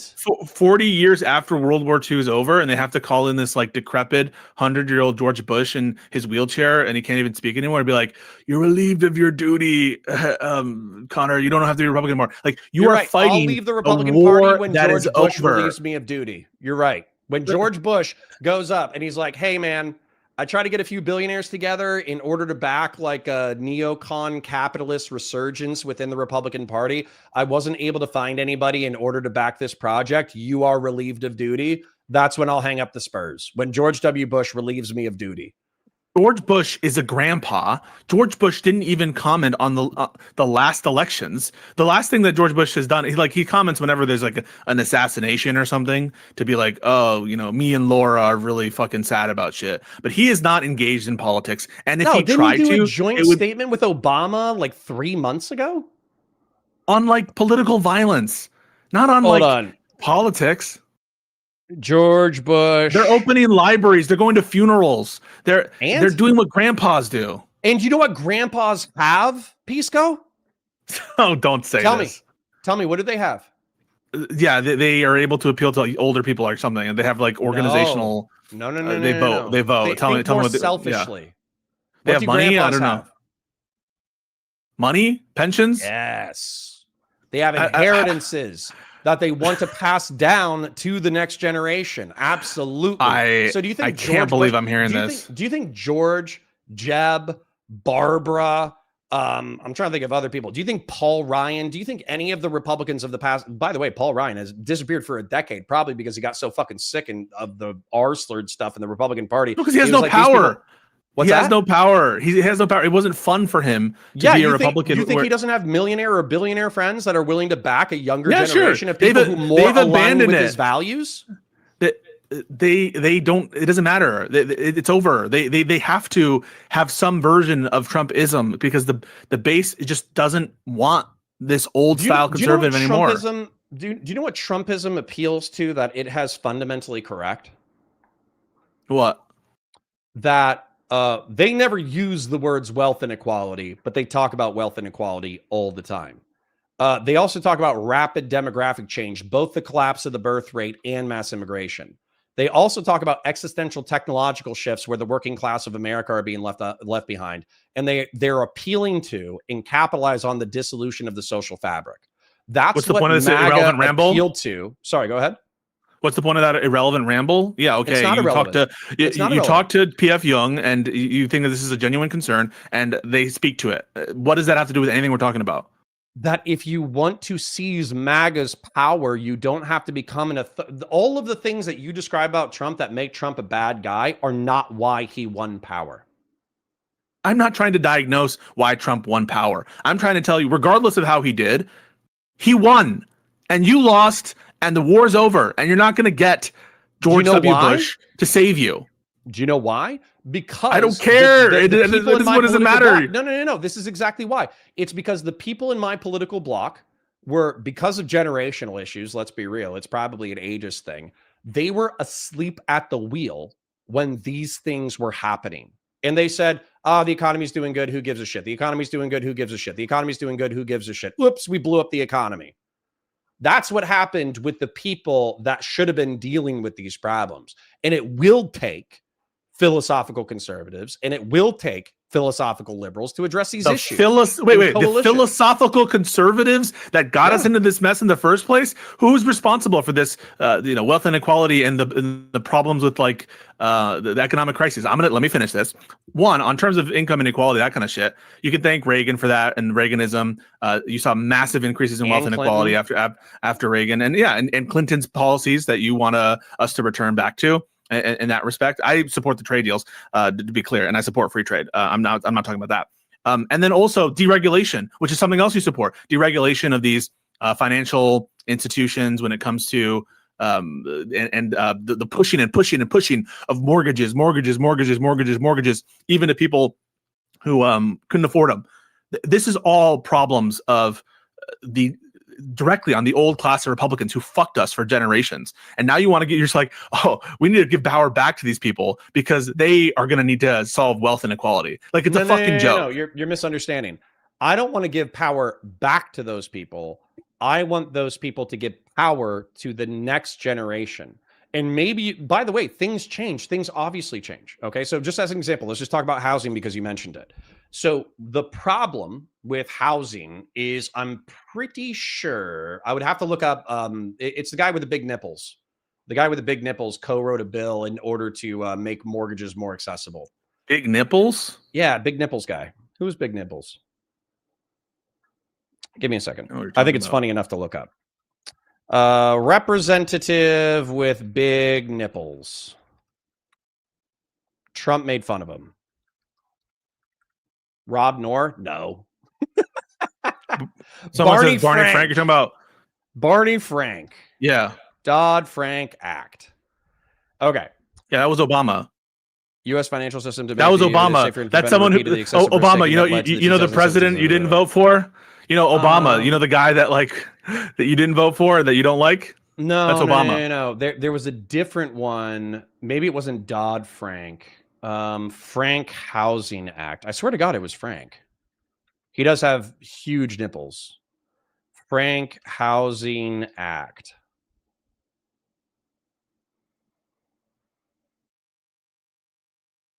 The Fair Housing Act of 68. I don't know. Who gives a fuck? Well, let's stop talking about Dodd-Frank's or Mr. Frank's nipples. Okay.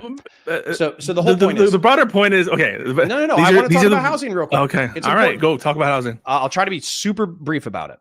What happened was housing was unfair. And so what they did is they secured the mortgages, they made them federally backed, and they also made them more accessible to working class people.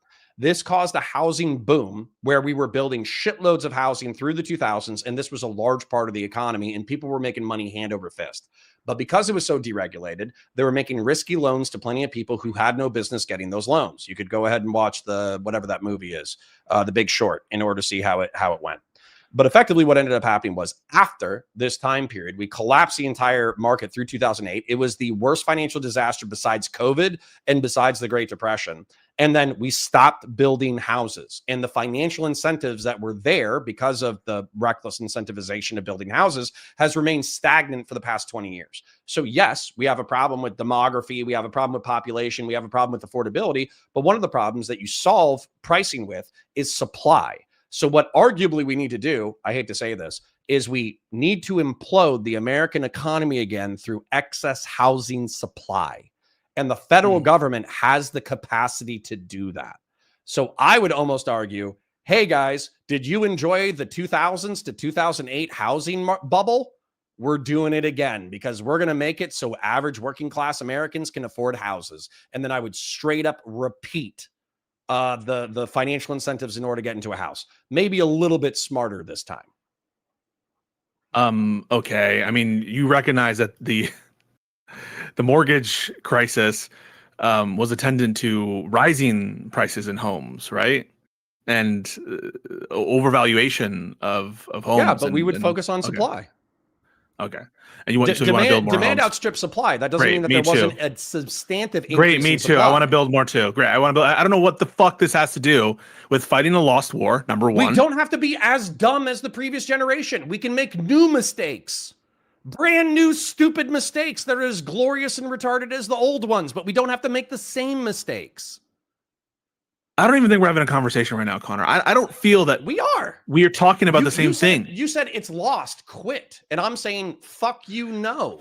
That's what's happening. I think you need to be realistic about the prospects of a J.D. Vance presidency or a, in what way does a J.D. Vance presidency empower the people you want to empower? In what sense? Well, I mean, number one, it probably depends on what they're deregulating or whatever. But I am way less cynical about like techno-futurism, techno-feudalism. I'm way less cynical about that than you are, obviously. You said these are like crab people. What's these that? are crab people. These are crab people. They want to turn parts of the country into their tech fiefdoms. And I think their ideology is like. I think they'll probably create insane technologies that will revolutionize humanity. Do you understand? Hold on, real quick, just as an example, because you have this thing and liberals in general, no offense, you have this thing where you guys just act confidently correct that everybody but you is a massive piece of shit and incapable of doing anything right. Do you understand Starship? Do you understand like what Starship does? Can you tell me what Starship does briefly? I don't even know what Starship is. Okay, I don't know. That's kind of my point. So Starship is Elon Musk's creation. It's a heavy lift, repeatable vehicle. Oh yeah. And it's like blowing up, right? No. And they funded it for like a shit ton of money, and they're like constantly behind schedule and not meeting their marks. Well, number right? one, that's like the history of NASA. So being expensive and being behind budget is not like immediate. It's also the history of technology. Elon Musk, like straight up lying, Hyperloop, and the Boring Company, and we're gonna have self-driving cars. Don't worry, guys. So I it'll want pay to for ask itself. you again. Do you know what Starship's technical capacity is? I don't have any specific technical expertise to tell you what Starship is. I think it's like a reusable. The whole notion, right? It's like a reusable thing. Not That's just that. The most I know about. Okay, it can. I would have to make sure. As a matter of fact, is it 300,000 pounds? I think it's 300,000 pounds. You just want to play 40K. You just want it to be like 40K, and you want to create 40K, but you forget that 40K is like the worst of all possible. What's the 40K is a dystopia. No. What's the gay fucking farming game that all the lefties play? Don't use gay in the pejorative. You do this a lot. No, it actually might be a homosexual game. What's the game where like you farm and shit? That lefties play. Farmville. There's that's an old one. Fucking. All right, your chat knows what I'm talking about. Anyways, you just want to play that game. I don't know. So what the fuck? No, but like my game's better. Who gives a shit about Starship? Well, give me a second and I'll tell you why. What is Starship's lift capacity? It's either 30,000. I don't want to say like 30,000 tons because I think that's crazy. Oh, 150 metric tons. Okay. So I think it's 300,000 pounds and or 150 metric tons. And effectively, what that means is you can move 300,000 pounds of gear across the planet in 90 minutes. Okay. It went from Tampa to the Indian Ocean off the coast of India in 90 minutes. It travels 17,000 kilometers an hour. Okay. Yeah, how much fuel did he use? No idea. But at the same time, if you're talking about military technology, military capacity, if you're talking about like the lasers coming online in reference to the United States, in reference to a battleship, in reference to the C-130, there are tons of technologies that are going to be like so important to the future of the human race. And I understand like we should take care of our people. We don't disagree on that. People should have food, water, shelter, or it should be extremely cheap and available. We don't disagree on that. But you're kind of like casting out the entire like tech bro project because you don't like them on a personal level. And I think that's silly. I think that's silly as fuck. I am not. We need to have, in many respects, I'm abundance build. I think we need new inventions. I think we need to be funded. That's why, by the way, and more infrastructure, right? We need to build the cities of the future and the trains of the future and all that bullshit. That requires government to work. It also, and by the way, abundance libs want deregulation in reference to like city infrastructure projects and state infrastructure projects. The smart abundance libs are very tailored about which areas that they want, quicker checks and less environmental reviews and that kind of stuff. And even then, like I think we have to be more tailored and thoughtful and smart. So no doubt we need more inventions. We need to build more stuff. All that stuff is absolutely true, but that requires government to function, government to work. JD Vance trying to destroy government. These tech feudalists, they don't give a shit about you. They don't give a shit about any of this stuff. And before we start working about Starship, why don't we worry about the housing and energy crisis in the country now before we start spending $100 billion to move whatever bullshit thing you said from one place to another? How about we get our infrastructure to be effective with the technologies we currently have, as opposed to putting all our eggs in this basket. And again, when there's so much potential danger in elevating someone like JD Vance for the sole purpose of, I guess, your technological ambitions on this assumption that it's going to lead to more technology. Again, remember what JD Vance is helping oversee. He's helping oversee Doge cuts and massive cuts to research in this country. He's overseeing these tariffs, which are degrowth, which are horrible. He's ideologically in favor of these kinds of tariffs. So he is not a good economic steward. He has no principles worth talking about when it comes to rule of law and constitution. And because you're like, ooh, shiny fucking Starship, Elon Musk, I can't believe you're an Elon Musk glazer. Really? I don't like Elon Musk as a person. I think he's terrible. As a matter of fact, I think one of the things that's terrible about him is the fact that he's willing to work with a fucking pedo after finding out he's a pedo. But anyways, and Vance isn't. No, Vance is the same. I think that they're both like indictable characters. But at the same time, if Elon Musk builds a fucking starship that can travel 17,000 kilometers an hour, cross the globe within 90 minutes, and carry 150 metric tons, that's worth some level of respect. And by the way, you're going to need people like that for the project. And let's talk about Gavin Newsom real quick. Okay. Gavin Newsom, I'm happy he's abundance pilled, okay? And if he shuts the fuck up about guns and he's abundance pilled and that's what he hits on, then I'll probably vote for him over JD Vance. But it depends on what the left wing is doing. As an example, I am deeply fucking uncomfortable with the level to which you, Hutch, the Bulwark, Tim Miller, Kamala Harris, all these motherfuckers, I am uncomfortable to the point that you guys are willing to either glaze, socialize, normalize socialists, decommodification of basic human needs, and workers owning the means of production. I don't give a fuck if they're Democratic. They are anti-capitalist pieces of shit. And so the fact that you guys are like, we need to build a coalition between Connor, the science fiction guy who likes the free market, but he also likes individual freedom, freedom of conscience, and the Constitution of the United States. But we also need him to be okay with a fucking socialist. It's not going to happen. And if you run a socialist, or if you run somebody who's pandering to socialists, it's not going to fucking happen. Electorally, I want to punish you for that action. The same way that I electorally punished the right for normalizing Christian nationalists.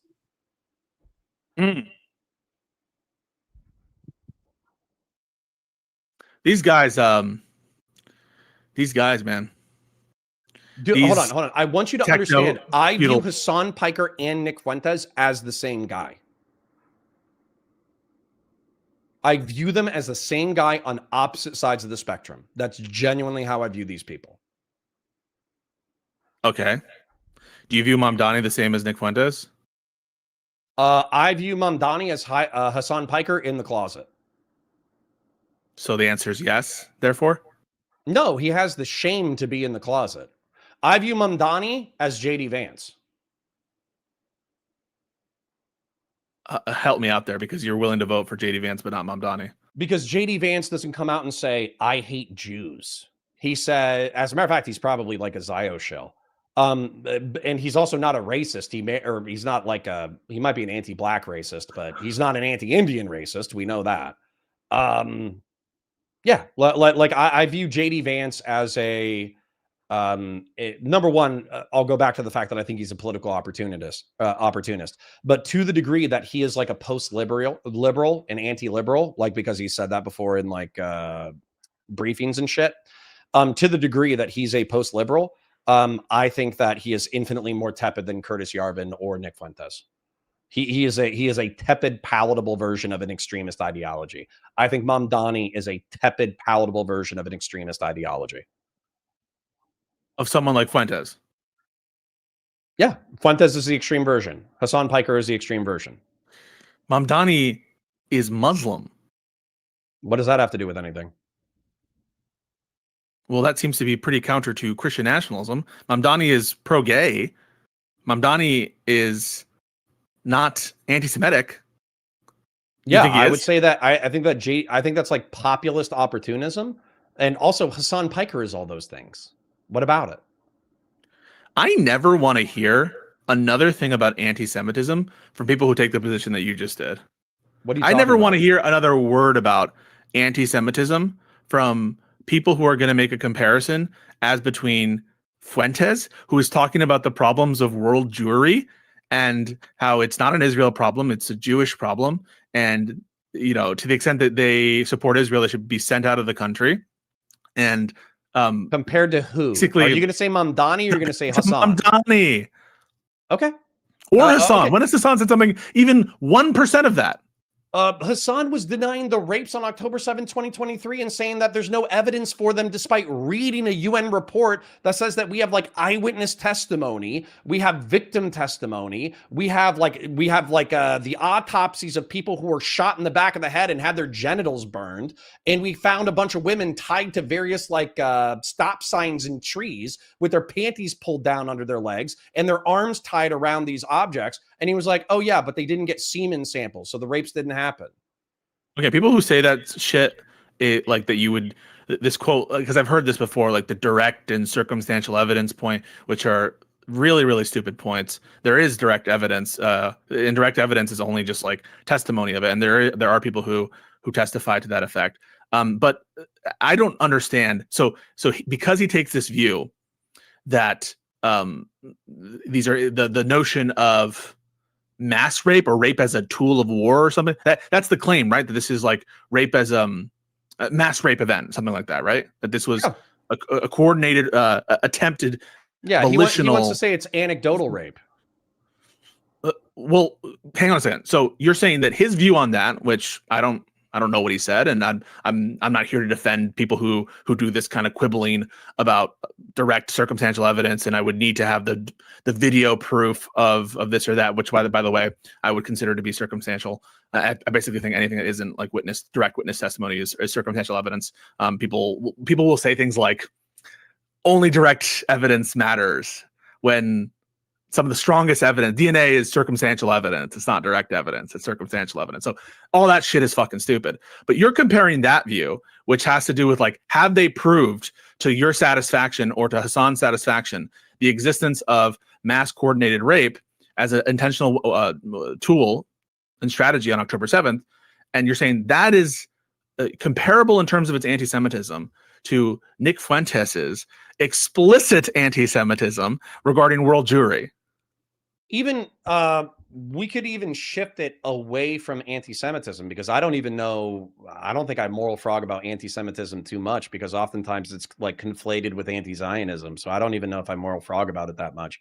The terrorism apologia that Hassan Piker does is repugnant enough. I don't even like I'm really not trying to shift away from the argument. If you want a concession that Nick Fuentes is a virulent anti-Semite, and that is categorically different to be an anti-Zionist, and you think that anti-Zionism is philosophically more defensible, and that Hassan Piker denying mass rape but maybe making evidentiary concessions to anecdotes of rape, that Nick Fuentes is worse in reference to anti-Semitism, I could concede that in my point. I would still make a separate. Yeah, point. it's not even arguable, right? Look at all the comments. I think it's arguable. But I'm not Jewish. I just want to say I'm not Jewish. I was baptized in the Catholic Church. I'm Hispanic, and notwithstanding that, whenever there are people, repliers to saying "shut up, Jew," things like that, do I think where are those coming from? Are the "shut up, Jew" comments or the Happy Merchant memes, are they coming from the super far left communities? Most of the time, they're coming from the Groyper communities. And this guy, I feel like he might be blind on this close issue. To power. He's close to power in a way. I feel like you're blind on this issue. Okay. Sorry, real quick. All right. They're not going to say "shut up, Jew." They're going to say "shut up, Zionist." But then within the same breath or the same paragraph or the same video essay, they're going to say 80 to 90% of Jews and 98% of Jews in Israel and 80 to 90% of Jews in the diaspora are Zionists. So they're not saying all Jews, because they have 20% of the diaspora population and 2% of the Israeli population that are anti-Zionist. So they're not talking about all Jews. They're just talking about 80% of the diaspora population and 98% of the Israeli population. And they'll use that as an invective insult. So, I mean, that's interesting, because I heard you just then say that JD Vance is like a Zio shill. Did you say that? I think so. I would have to check, but I'm pretty sure most of the Trump admin is Zio shell. Was that you signaling a dislike and disdain for Jewish people and conflating that issue? What were you doing there? No, I think that there's an actual I think there's a legitimate difference between Zionism and being a Jew. And I think that the 20%, if you called that 20% of diaspora Jews and that 1 to 2% of Israeli Jews Zionists, they would actually just definitionally not be the case. So I think there actually is a categorical difference. And then also Zioshil, what I'm trying to communicate there is that there are things that Israel does that are definitely criticizable, that would be criticized of any other nation state. And yet it seems like there are Americans who are either paid or politically incentivized to never criticize the state of Israel. And that's what I would define as a Zioshil. So when you call someone a Zioshil, you're not being anti-Semitic. That's correct. Sorry, 1 second. I muted myself, so I didn't have the ability to answer. I don't care if I'm being anti-Semitic by any. I didn't ask if you're being. I didn't ask if you cared about being anti-Semitic. I don't think I'm being anti-Semitic. I wouldn't be surprised if some people called me anti-Semitic. But to be honest, your view is that you're not being anti-Semitic when you. I don't think I have an antipathy. I don't think I have an antipathy towards Jewish people. No. If anything, I'm like a philo-Semite. I probably give Jews too much of a pass. Did say something? You're roboting a little bit. All right, 1 second. Give me a second. Oh. Hang on. I will try to fix this.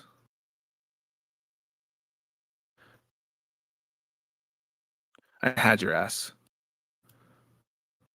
Did you? Yeah. Is this better now? Hello? Testing 1, 2, 3. 1, 2, 3. Yeah, you sound good now. Okay, so where were we? What I was saying was, you don't think you're being anti-Semitic when you call the sitting vice president a Zioshil. And if Hassan were to say the same thing about, just say for instance, Ethan Klein, or to say for instance, Chuck Schumer, do you think that would be anti-Semitic under your lights? Kind of. And the reason why specifically, if you'll indulge me a second, Ethan Klein has said that he wants a two-state solution. He said that he doesn't endorse the war crimes of the IDF. He said that he wants the IDF to withdraw from Gaza and the West Bank. He says that he not only condemns the settlements. Israel. JD Vance has said that we need to take a more America First policy, and that we can't be pushed around. He has praised Donald Trump for not being pushed around by Israel. JD Vance has signaled in the past that he's more critical of Israel than Donald Trump. So, are you saying this hypothetically, or are you saying this actually? These are all true things I just said. Number one, I don't know if those things are true. Number two, I would say that Ethan Klein, in my opinion, has about the only, it's not even a sane position, because he actually has argued in the past that he thinks that West Bank settlers, even civilians, even women and children, can be treated as military targets.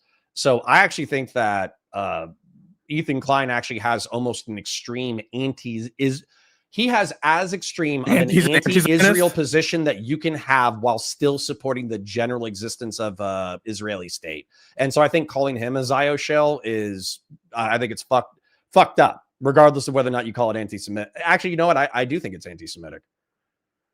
You're taking somebody who's potentially an ally and you're calling them as bad as someone who wants to annex the West Bank and annex Gaza. Yeah, I think that's fucked up, hypocritical, anti-Semitic. Yes. I don't think that's entailed by saying Zioshil. I mean, I think that people might mean different things when they say Zioshil or call them people, supporters of Zionism, we know what or whatever. Is, right? But, it's like getting paid in order to espouse beliefs that you might not believe. It's like a perverse incentive. Yeah. What's your evidence that JD Vance is getting paid by Zionists? He might not be getting paid, but I think there's political incentive.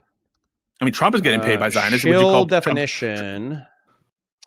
Sorry, real quick. I just want to make sure that I'm using this word correctly. An accomplice of a hawker, gambler, or swindler who acts as an enthusiastic customer to entice or encourage others. So yeah, I don't even necessarily know if it's purely financial. I might describe Trump as a Zionist actor. I might describe Trump as a Zionist shill in that he's literally taking money. Okay, so we agree that there's. If you are taking money, so for example, if you're taking a great deal of money from pro-Zionist institutions, you would be comfortable calling that Zionist shillism for any politician? Well, I would say money or political clout, because I don't think it just has to be money. But yeah, if you're like an enthusiastic Israeli propagandist who cannot bring yourself to criticize the state of Israel, then yeah, I think that Zioshil, while it might be a derogatory term, it's probably an accurate term. Okay. Well, this is such a derail from the broader point that you could take this view that JD Vance is less racist or just as racist, or like put the racism shit to the side, and put the shillism thing to the side, and put the technology stuff to the side, on just the basic premise of ordered liberty and the Constitution and rule of law. Shouldn't that be like our guiding star? And the mere fact that you're willing to abide someone who is demonstrably proven, not just in your fantasies about Mao and your fantasies about Stalin and your fantasies about the gulags that are imminently upon us in the United States of America, but actually proven in multiple different instances that they're willing to totally disregard the rule of law. The fact that you're willing to abide these people and consider them in the future as potential votes, that can't be correct on your view that the liberty and framework of this country matter the most.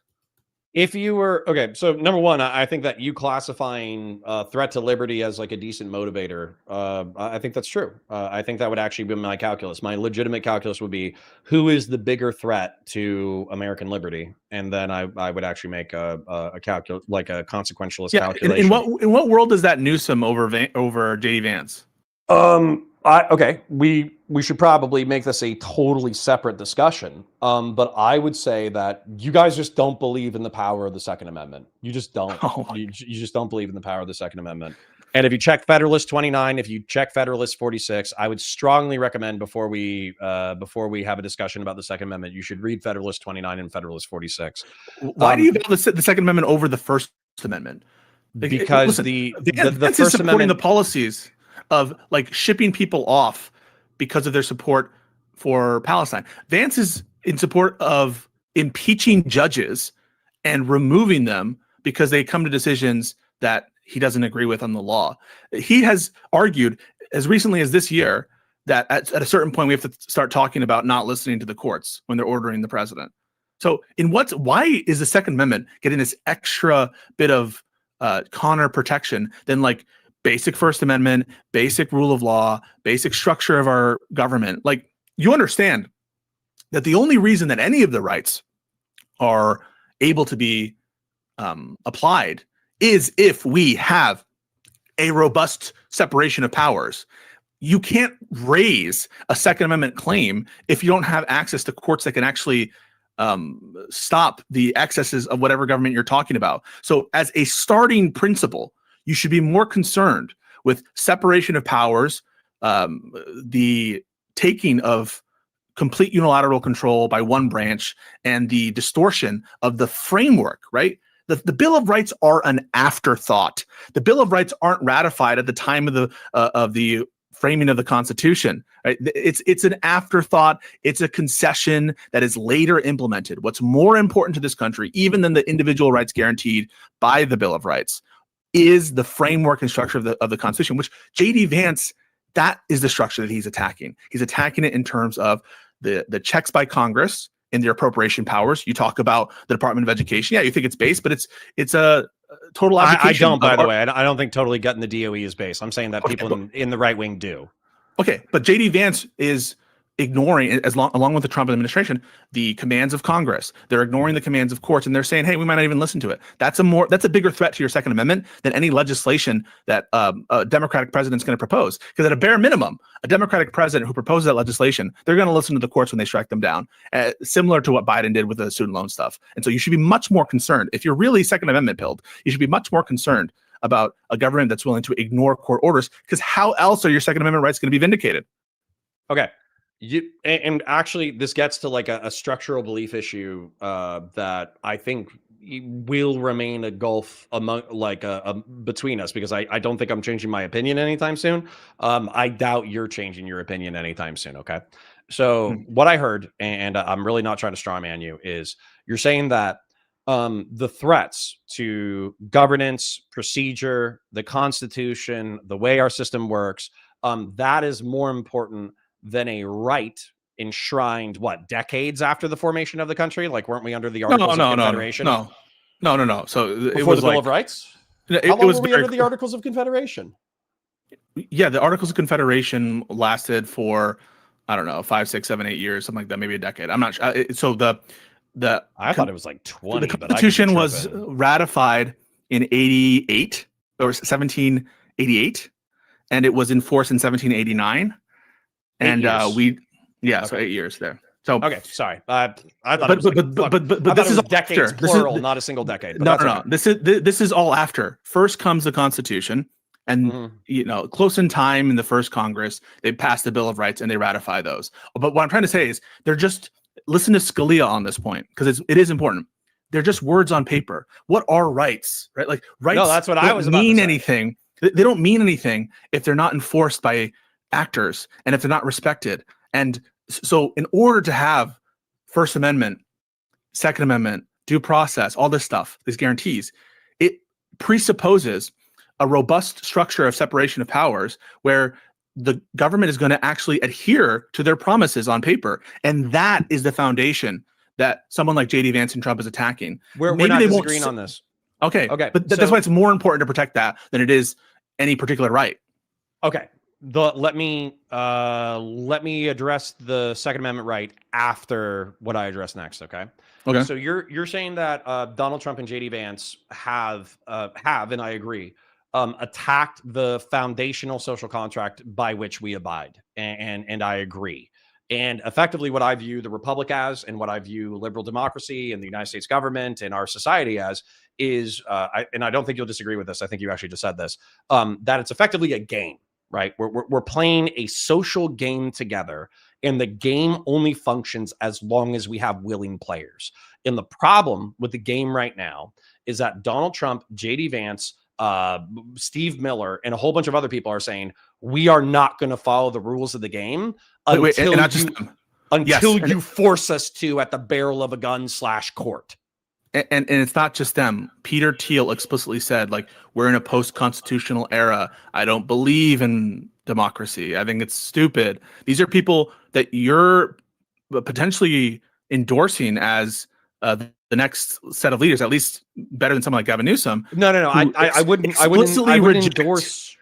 endorse Thiel, but if you also watch Thiel's interviews, because I've watched a couple of them now, he's exhausted by the DC game. He doesn't have the will to power. He doesn't have the desire to be a fascist dictator. He's actually like, in the interview with Ross Douthat, he actually says, yeah, man, I back Trump super hard. I back JD Vance super hard, but DC has frustrated me so much in how little we've been able to accomplish that I'm not even sure if I'm interested in politics anymore. I think I'm going to go back to my little fucking hovel and play with my toys.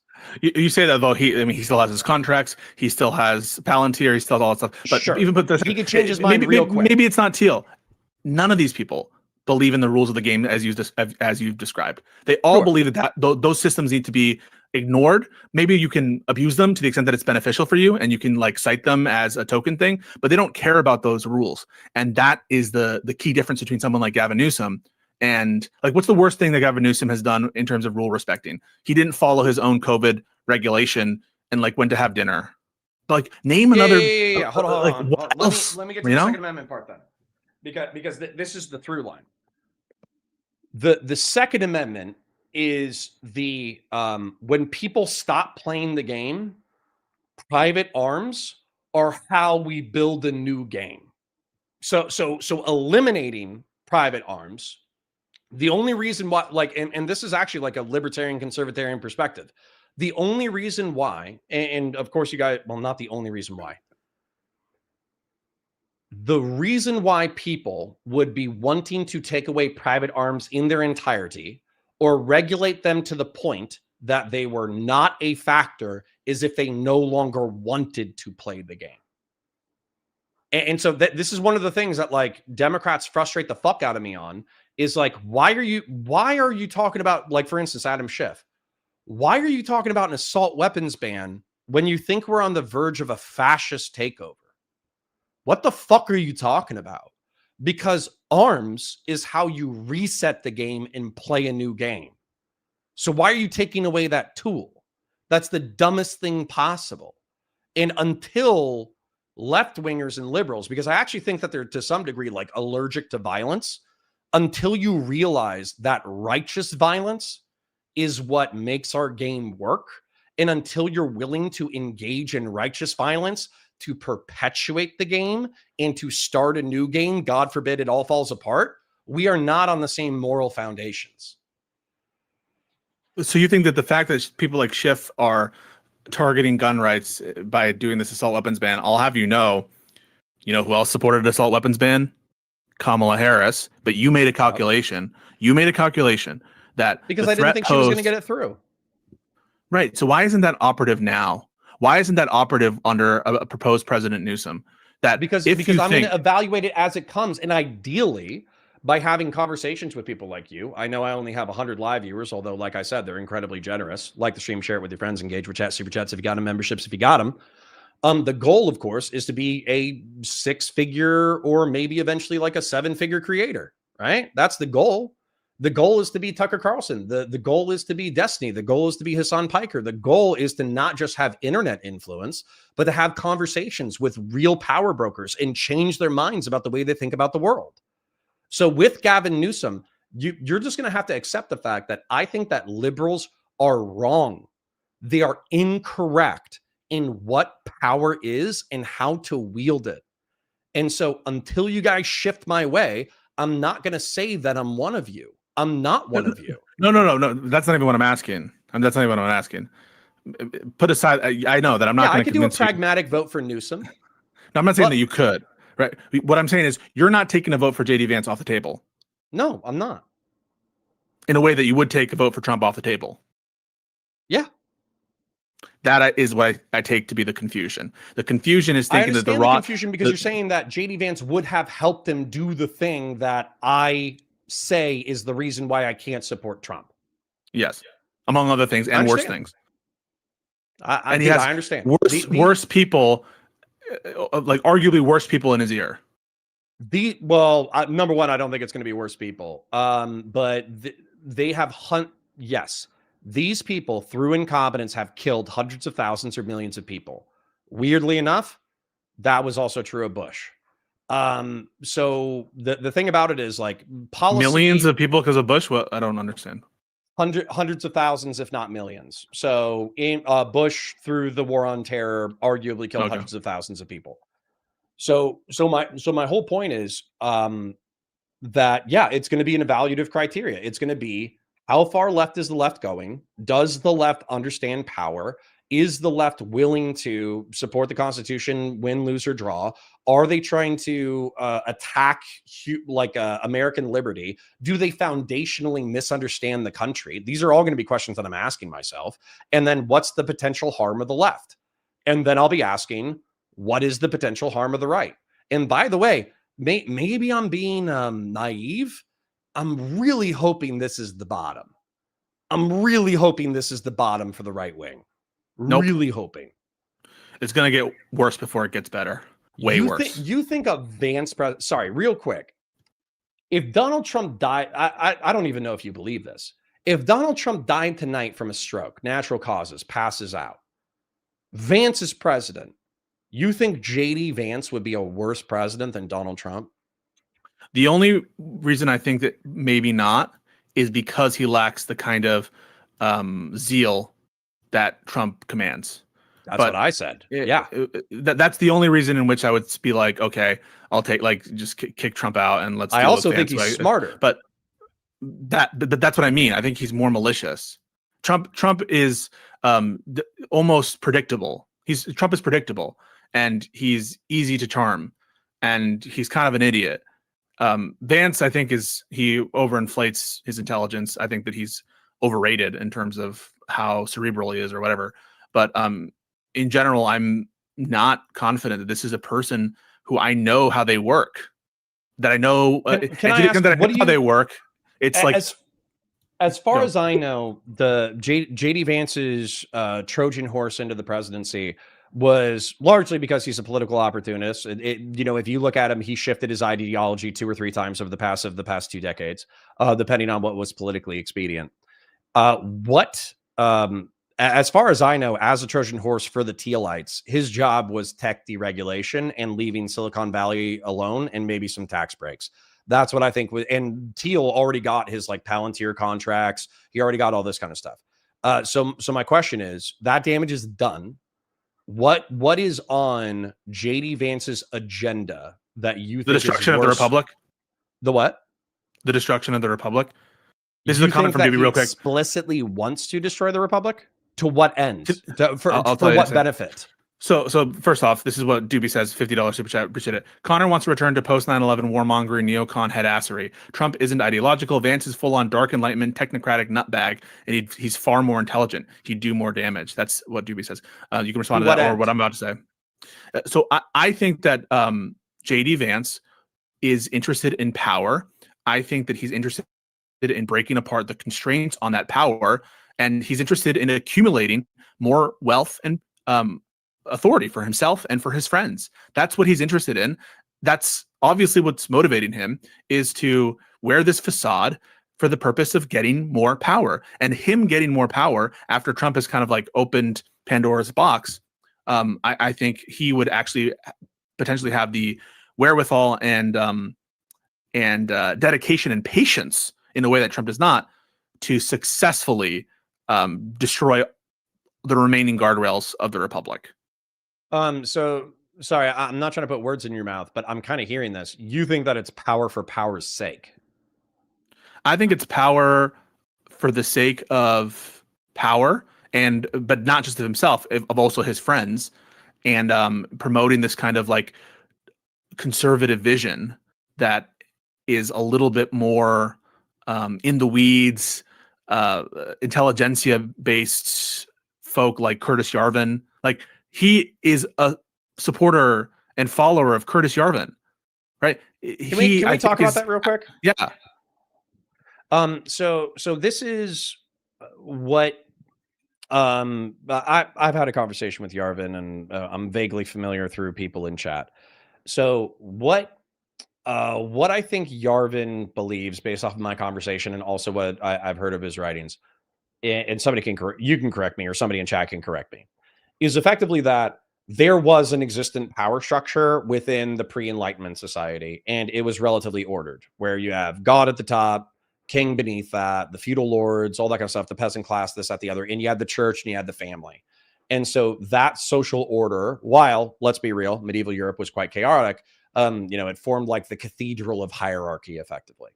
And what's happened in the Enlightenment era is that those things have been supplanted. Where God was, there's just a void. Nobody really specifically has to worship God. There's kind of this like moral ephemeralness at the top. There's the presidency and the secular governments, but that doesn't necessarily offer that much structure. Right there? Sure. I just want to pause right there, because you're using the term the cathedral that Yarvin uses. My understanding is that they do view that there's a cathedral in these modern societies, and that is the media, that is the universities, that is the the actors, Hollywood, and the establishment political class. And that's replaced the old order. Right. And what they want to do is replace those people with themselves for the benefit of their elite class, and to make them the feudal lords over this tech anarchic society. Yeah. But they want to get rid of democracy. Like, Curtis Yarvin does not believe in a Republican form of government. Peter Thiel explicitly does not believe in a Republican form of government. J.D. Vance is buoyed and ideologically related to this emerging tradition. So do I think that J.D. Vance has designs that are in line with his ideological goals of power accumulation to his elite oligarch friends? Yes, that is an existential threat. But hold on. The ideal, of course, would be totally unmoored from the Constitution of the United States. It would be to destroy the Constitution of the United States and eliminate even representative democracy. Okay, that would be the plan.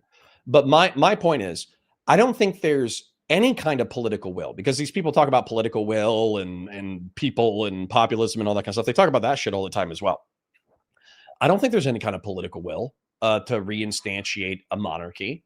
I don't think there's any political will to actually repeal the 19th Amendment or the 14th Amendment. I don't think there's any political will to like repeal the First Amendment of the United States. And I think if they ever tried, that would create such a catastrophic political backlash that they would be swamped and kicked out of power almost immediately. I think our republic is powerful enough to kick those people out.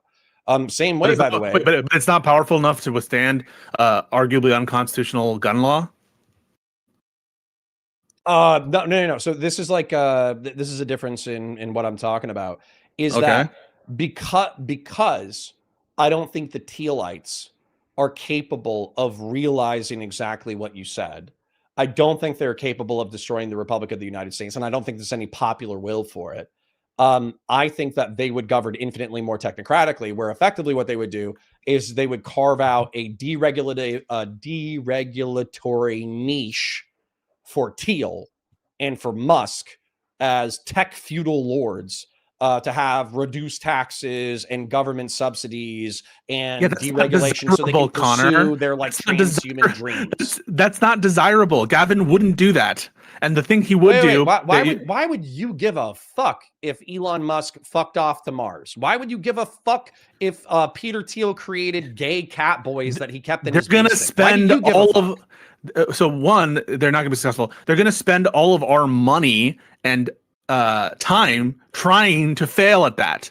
And they're going to waste all of the potential things that we can do right now and basically accumulate wealth for themselves at the cost of everything that we care about. And we have to basically live according to the whims of these egomaniacal crab people.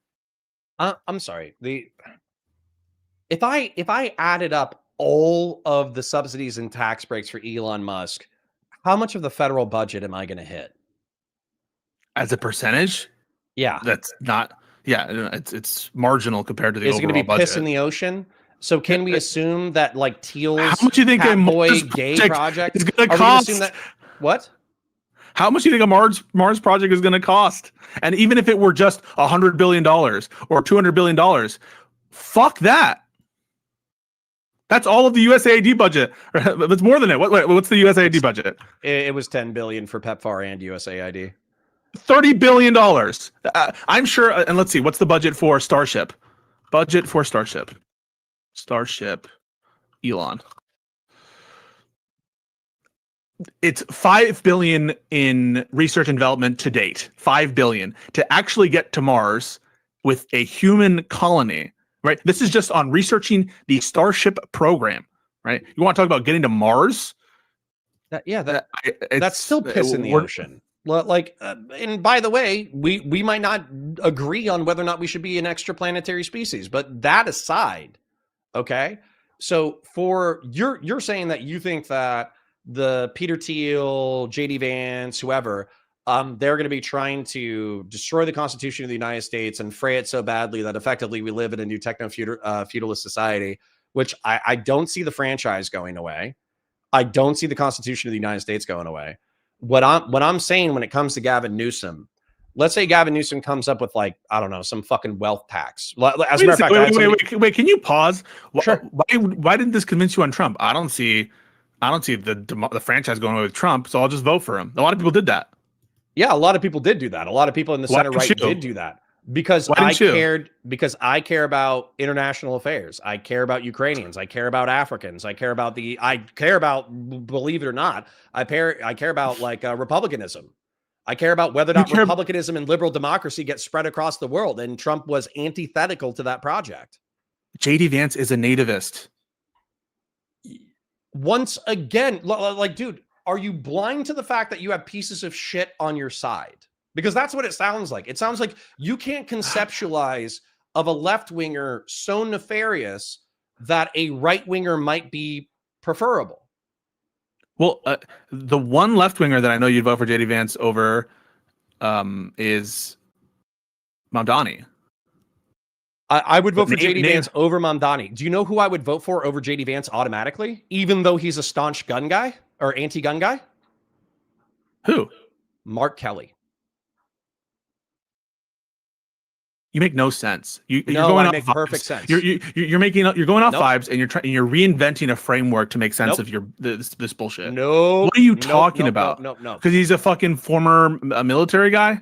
Not That's enough just to charm because he's you. a former military guy, exactly because what he's been doing over the past 72 to 96 hours. Okay? Mark Kelly took a principled stance against the Trump administration. He told the military, hey, you might be asked to do you might be given illegal orders, and I want you to disobey those. That is your job. That is your duty through court-martial or death. It is your job to follow the Constitution of the United States over the President of the United States. That is just a statement of fact. That is just true. And who's attacking Mark Kelly? I'm not done yet. Who's I'm going to glaze attacking Mark Kelly? Kelly. I'm going to glaze Mark Kelly. And what happened after that is Donald Trump said anybody who participated in the Seditious Six PR stunt deserves capital punishment. The Secretary of War said, I'm going to call you back into service and I'm going to make you do a uniform inspection and I'm going to put you in front of a court martial and I'm going to take away your rank and I'm going to embarrass you and I'm going to fuck you over. And you know what Mark Kelly said? He said, fuck you. That's what he said. He didn't back down. He didn't sanitize it. He didn't make it polite. He said that his oath to the Constitution of the United States is greater than any pressure that the President of the United States or the Vice President or the media establishment or or anybody could put on him. And as a result, he prioritizes the Constitution and his oath to the Constitution of the United States that he served 30 years in order to do it. He stood on business and he told the Trump administration to go fuck itself. That's the kind of balls that we've needed, not just from Democrats. That's the kind of balls that we've needed from Republicans. And in my opinion, he's one of the few people who has actually stood on business within our representative body. So while I will admit that Gabby Giffords is a staunch anti-gun advocate, I would admit that he is probably anti-gun and he might even say the assault weapons ban shit. If you're saying that J.D. Vance is a Tealite neo-monarchist who's threatening the Constitution of the Republic of the United States, what Mark Kelly did in the past 96 hours overrides anything, overrides almost anything that I could see doing. And I don't think he would be a socialist or a social democrat or any of that bullshit either. He would vote for Medicare for all, but that's not so. You would be like, but that's not social. It's not technically socialism. Maybe we could get away with it. I don't fucking know.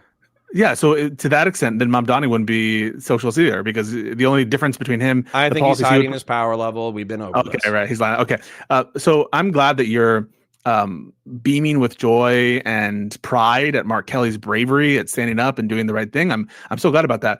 Who from the whole country who's attacking Mark Kelly? Can you name some people who are attacking Mark Kelly? All of the Republicans right now, except for 2 or 3 quiet people. And would that include J.D. Vance, who said that what they did was illegal? J.D. Vance is attacking Mark Kelly. So look at this, and let me finish this. Look at what Connor's trying to sell you. He's trying to tell you, I'm willing to put aside all of Mark Kelly's horrible policies on guns, which before was like I had to really consider gun control as opposed to fundamental opposition to the Republican system. I'm willing to look at past because he's so brave in defending what the military is supposed to stand for and the principles of order, liberty, and no man being above the law. So he sells you that and saying that lets me overlook all of the negative baggage of Mark Kelly. Okay. But he doesn't have that same response in the negative to the very people who are attacking Mark Kelly, namely Trump and J.D. Vance, saying that what they're doing is criminal and illegal. So why is it that your intuition and your pride is bolstered so much that you're willing to overlook these otherwise disqualifying positions of Mark Kelly, but the attack which triggers this pride isn't enough for you to do the opposite with respect to those who are on the offense in this illegal sedition accusation? Tell me that. Yeah. Okay. So because once again, what is it? Evaluations of personality. I think that 99% of politicians aren't people. I think they're avatars of ideology. Okay. Mark Kelly, I think, is a person. I think he's a human being. I think he's probably, based off of his actions and his history, I think he's a man of honor. And I think that if he was trying to pass like legislation that I disagreed or whatever, he would be doing it from like a principled belief that he earnestly believed that this was the right thing. But also he's rooted in the Constitution of the United States to the point of death. Okay. He thinks that the Constitution of the United States is worth killing for. He thinks the Constitution of the United States and the free society that we live in is worth dying for. And he's proven it through his service. So yeah, I'm going to take that massively into account. Also, because he's a warrior, because he's a former warrior, because he's a fighter pilot, because he's an astronaut, because he's gone into danger, I think that I probably could sit down with Mark Kelly and we could talk about technocratic gun policy. And it wouldn't be this F-slurred, liberal, soy, complete misunderstanding of power and politics. And you couldn't sit down with Newsom. He probably does understand power. He probably does understand weapons. He probably does understand the balance of power between the federal government and civilian populace. And you couldn't sit down with like Newsom or Tim Walz. Tim Walz, who's also the kind of military type guy. No, because Tim Walz and Gavin Newsom have both made public statements that they don't understand power. They just don't. They don't. I don't know what you're referencing. They don't understand power. Referencing the fact that fucking Tim Walz thought that it was a good idea in order to show his firearms chops by going out in an orange vest with a 5-round shotgun in order to shoot ducks or quail or whatever the fuck. He doesn't understand power? Yes, because he doesn't even understand the fight. Dude, you have to understand how much of the right wing is rooted in the culture of firearms, and you have to understand how antithetical that was. You can say, oh my God, it doesn't matter. It doesn't matter. I'm not even talking about a culture that you're a part of. I am telling you, oh, he slung a shotgun over his shoulder. He put on an orange vest and went quail hunting. Isn't he one of you? No, he's not. Oh, Sean Ryan gifted Gavin Newsom a SIG P365 macro on his podcast, and Gavin Newsom talked about how he went shooting a couple of times with a 10-round magazine. No, that doesn't show me that Gavin Newsom or that fucking Tim Walz. Language, because when people say they don't understand power, I usually don't think the first thing like they don't understand gun culture. But to you, power analysis and understanding power means following the niceties or the customs and norms or the safety instructions of gun culture and gun enthusiasts. No. I think power is often, very often, probably 9 times out of 10, maybe 10 times out of 10. I think power is predicated off of like a understanding of violence. Like we are a collaborative species. We are also a competitive species, and when collaboration ends, you have to be capable of violence. So when if you don't understand violence, then you don't understand politics. So you would say something like Conor McGregor, he understands power more than Gavin Newsom. No, because he doesn't know shit about guns because he's Irish. He also has an 80 IQ. Oh, shit. Okay. So let me change it up again. We'll say Dustin Poirier, he understands power in a way that Gavin Newsom never will. I don't. Is Dustin Poirier another MMA guy? Yes. Okay. Again, I don't give MMA guys a lot of credit when it comes to IQ. This is so weird. This is such a leap. I think the better explanation, you're going to it is a leap. The better explanation is you think that Mark Kelly's kind of like a badass, like fucking masculine type guy, and Tim Walz kind of like this soy little dad who let's cut to the heart of it. Let's cut the bullshit. Let's cut the bullshit. What do you think power is? It depends on the context in which you're using it. When we're talking about political power, what do you think political power is? Yeah, an understanding of so an understanding of power, I take that to be a comprehension and apprehension of what it takes to get and your desires enforced in society. Okay. And how do you enforce your desires in society? Through various different mechanisms, depending on whatever governmental system you have, including, passing laws, ordering people with guns, getting money extracted. There's very different ways in which it's a broad concept, and different governments sort of enforce the desires of the leader in different ways. Okay. So when those mechanisms fail, What enforces those mechanisms? If the mechanisms fail, I think by definition, there's a contradiction there. If a mechanism fails, how do you enforce a mechanism that's failed? Do you mean how do you enforce those? If somebody resists arrests or doesn't pay their taxes willingly, how do you get them to pay their taxes? How do you get them incarcerated and in front of a judge? You force them. Okay, so we at least got there. Okay, so force. Okay. Yeah, but it doesn't require a specific knowledge of the ways in which force is applied at the micro level. It would, that's not the like sort of means of power or like the analysis that we're talking about, or I didn't understand it you'd be talking about, is like power in the sense of operational capacity and use of firearms directly. Usually when we're talking about politicians and we're speaking of power, we're talking more of like the institutional power or the ability to get people who do know how to do that thing to like work for you. Like we have a lot of fatties and old people and people who never seen a gun or held a gun are able to wield political power, right? Like Nancy Pelosi wielded political power. She didn't need to know like the 5 gun safety rules or whatever. Sure. But I think Nancy Pelosi and any politician, and this is actually like a frustration that I have with anti-gun people across the entirety of the political spectrum, is that ultimately, like at the end of the day, if everything falls apart, then you have to deal with the micro levels of force. So when you're talking about taxes not coming in, you have to send law enforcement in order to enforce taxation. When people aren't obeying legislation, you have to send law enforcement in order to enforce it. If you're being invaded, you have to have a military that repels an invasion. If you have a riot or if you have anything like that, then you have to have some form of security apparatus, whether that's militia or whether that's law enforcement. When collaboration fails, you have to understand force.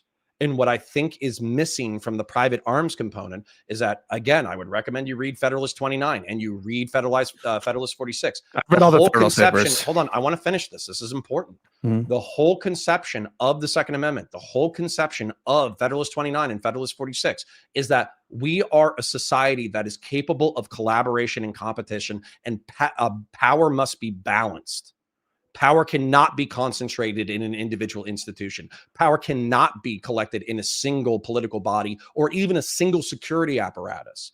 Power must check power. And so the ultimate check against government power is an intelligent, educated, armed, capable populace. And what it sounds like when liberals talk about gun control, they're not saying, hey, let's become more competent. Let's become more educated. Let's be more capable of force. Let's understand force and violence more desperately. It's more of, I want to ignore this part of the human condition because I don't like it because it's uncomfortable. And the fact that we have people in power like Gavin Newsom, the fact that we have people in power like Joe Biden, Mr. Put 2 buckshot rounds through your front door so the bad guy doesn't come in, they don't understand the micro level of violence, and therefore they misapply the macro level of violence. Sorry, real quick. When Joe Biden says, oh, you think private arms are going to do anything? You have to compete with F-15s. He doesn't understand violence. That's the leader of the free world. That's important. So yeah, I think Mark Kelly understands violence. And I think that Gavin Newsom wants to create a more miseducated population. So if there is a right winger who understands these things and is going to have better technocratic policy, I'm going to vote for them. If you want me to vote in some fucking soy-wristed F-slur who doesn't understand power, I'm not going to. JD Vance, he understands power because he's had military training, I guess. I mean, he's a former Marine. He's a pogue. But yeah, he probably understands the micro level of power relatively well. In that he's able to wield a gun, and you don't think not just that he probably also understands. Tim Walz was a firearms instructor. He was a sharpshooting instructor. Okay, when you're talking about this, like, I could write you a fucking 10-page thesis paper on violence, like right now, and we could talk about like small arms squad tactics, combined arms warfare. We could talk about close air support. We could talk about insurgency tactics. We could talk about infantry. We could talk about maneuver warfare. We could talk about logistics. We could talk about all this kind of shit. You don't need to know all that in order to be president, but you should understand at least the basic level of where force emanates from. Got it. We have a big super chat from Doobie again. Power, this is a quote. Power comes from the barrel of a gun. Mao and Connor, apparently. It seems like Connor thinks power lies with the people ordered to kill rather than the ones giving the orders. So he ironically doesn't understand power in the modern world. Response? No, incorrect. Once again. So Game of Thrones parable. There's a sellsword, there's a priest, and there's a king. And the sellsword is told by the king, hey, kill the other two, and a merchant, if I didn't mention the merchant. The merchant says, hey, kill the other two. I'll give you more gold than you've ever seen in your entire life. The king says, kill the other two, and I'll give you lands, titles. I'll give you a princess. I'll give you endless amounts of political power. The priest says, kill the other two, and I'll make sure that you get into heaven. Who does the sellsword kill and why? You asking me? I mean, I know the answer that Varys gives. Okay, tell the chat the answer that Varys gives. He says, "Power's a trick." He doesn't even answer the question. It's a illusion. It's a shadow on the wall. No. Power is where one we believes it resides.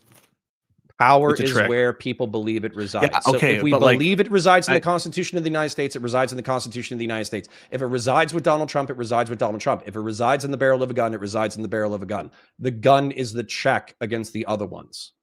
Oh, you think that's the conclusion that you draw? I mean, it's where no. Is the sellsword has all the power? Weirdly enough, isn't the whole point? No, isn't the whole point of that power? Power is where you believe it to be, right? So, and that's not necessarily the one who's has the sword or the gun in this case. Another super chat says, so Connor doesn't take into consideration character at all for JD, but gives it positive weight for Kelly. Why not evenly apply the judgment with respect to character? Because then I would have to disclude. Be consistent. 70%. I would have to disclude 70% of the Republican Party. If that is the answer, so be it. And also, I couldn't have voted for Kamala Harris. Why? She has way better character than Trump. She has way better character than Trump. That doesn't mean that she's necessarily a good person. Okay. Doobie, another super chat, massive. He's speaking like he thinks Trump has no power because he probably couldn't handle a firearm. Just head-assery. Should we give up voting for gladiator matches? Does violent steroid junkie understand power more than Biden? Thoughts? I understand power more than Biden, yeah. More than Doobie, certainly. I think Doobie's not listening. I think Doobie's being a contrarian to be a contrarian. I think also he's super chatting you to piss me off. I think Doobie's playing mind games with me. Well, here's what I'll say. I'm a little disappointed because, and I'll give my concluding thoughts. I'll give you let you do the concluding thoughts. If you have other stuff you want to talk about, I'm still free. I know that I've been keeping you way over time, and so I do really appreciate it. But my concluding thoughts are these. I think all the reasons that you decided that you couldn't stomach voting for Trump, not just that you would vote for Kamala, someone who you have profound misgivings about in terms of policy and, as you just mentioned, in terms of character, that all of those reasons are present in JD Vance, except perhaps this kind of cult of personality that Trump has as opposed to JD Vance. But maybe in replace of that cult of personality, you have additional negative criteria at JD Vance, namely the fact that he does seem to have like a dark vision for this country and is ideologically supportive of people who fundamentally do not believe in the thing that you were trying to preserve with your vote, the maintenance of the republic and its structure. And I just don't see any countervailing reason that would cause you to like be concerned about a Democrat in that context, such that you should say pretty much dispositively right now, I'm not really going to consider voting for JD Vance unless something insane happens. Namely, any kind of gun legislation that you're worried about. You got to leave soon. The Democrat president's going to respect the courts if they decide it's lawful or not lawful. If the court, which is overwhelmingly conservative and supportive of gun rights, if they decide it's unconstitutional, you can bet your bottom dollar the Democrat is going to follow the law on that. And they're not going to, and even if they wouldn't do it, you have like the take the gun from my cold hands response from a lot of gun owners, which probably would be the response from a lot of gun owners. So all this issue of like practicality that don't concern you as much, I guess, with JD Vance, because you don't think that JD Vance could do additional significant damage to our constitutional system because like the people wouldn't stomach it. That's there's parity on that on the gun front with respect to Democrats. And then separately, it just seems like an inconsistent standard in Alpine, like Mark Kelly, whose policies I don't see any daylight between Mark Kelly and like Newsom, at least not any significant one. Maybe on Tim Walz, he's like a little bit more populist in some of his agenda and socially liberal, but that is things that I don't even think that you're necessarily against. Like he's talking about having universal lunches and even some form of public option, which I don't even know that you're principally against. It seems so odd to focus on like Mark Kelly's stand for rule of law, democracy, and really value those principles in his kind of defiant stand against Trump in this latest thing about not following illegal orders, but then to ignore who is on the other side of that and who is actually trying to take him to task for saying that. And it's Trump and JD Vance and all the normal people there. So in general, just like you are far too limited in your disgust of Republicans. And it's, I think, pretty exclusively on Trump. Not entirely, but you would forgive a lot of these people. You would forgive DeSantis, and you would forgive Haley, and you would forgive JD Vance if, I guess, Newsom or some other normie Democrat who doesn't understand power, by which you mean how to fire a gun or gun culture. And that, I think, is so bizarre and ad hoc, and it seems to be constructed to support an unjustifiable vibes position. But I'll let you have the final word. Thank you. So what I would say is, I think that... Sorry, what's that? I was just thanks for the membership, but go ahead, sir. Oh, okay. And Doobie, thanks for the 50, by the way, back in the day. I think I already read that one. But the Kickstarter... Oh, okay, sorry. Doobie with the 50. It's called the Dark Enlightenment because it's explicitly opposed to the principles of the Enlightenment, anti-democracy, anti-equity, anti-equality, anti-liberalism, either rule versus the rule of the masses. Elite rule versus the rule of the masses. Okay, so what I would say is I don't like direct democracy. I'm not an egalitarian. I do like liberalism because I like maximal human freedom, but we do disagree on where that line is. And then I do think that elites should rule compared to the rule of the masses. So once again, like I might be more elitist than people want to give it credit for. Okay, so let's talk about this. I think that the political sands are shifting beneath our feet. I think that the Republican Party, at least 50 to 60% of the Republican Party has been co-opted by a economic populist right-wing demagogue, and it's reshaped the party in ways that are probably going to echo for the next, probably for decades. But that person in their cult of personality is losing power. And I expect more establishment types to reassert power once he's gone. What I mean by that is I expect the Republican Party after Trump's gone to be more technocratic. I expect the neoconservatives to be louder. I expect the libertarians to be louder. I expect the, even within the right wing, the MAGA coalition, there are right-wing economic populists and there are tech feudal bros. It's a totally contradictory hodgepodge of schizophrenic ideas. And what's going to happen is when the king is gone, all these political factions are going to vie for power. I want to vie for power within that structure because I think that republicanism in its ideal form actually can be a just ruling, governing philosophy. One of the things that I have problems with liberals, and it even happened in your closing statement, is that I think that because you guys are so dismissive of force or power at the local level, at the individual level, that you don't understand how it's systematized. You don't understand how, so power is where people believe that it resides.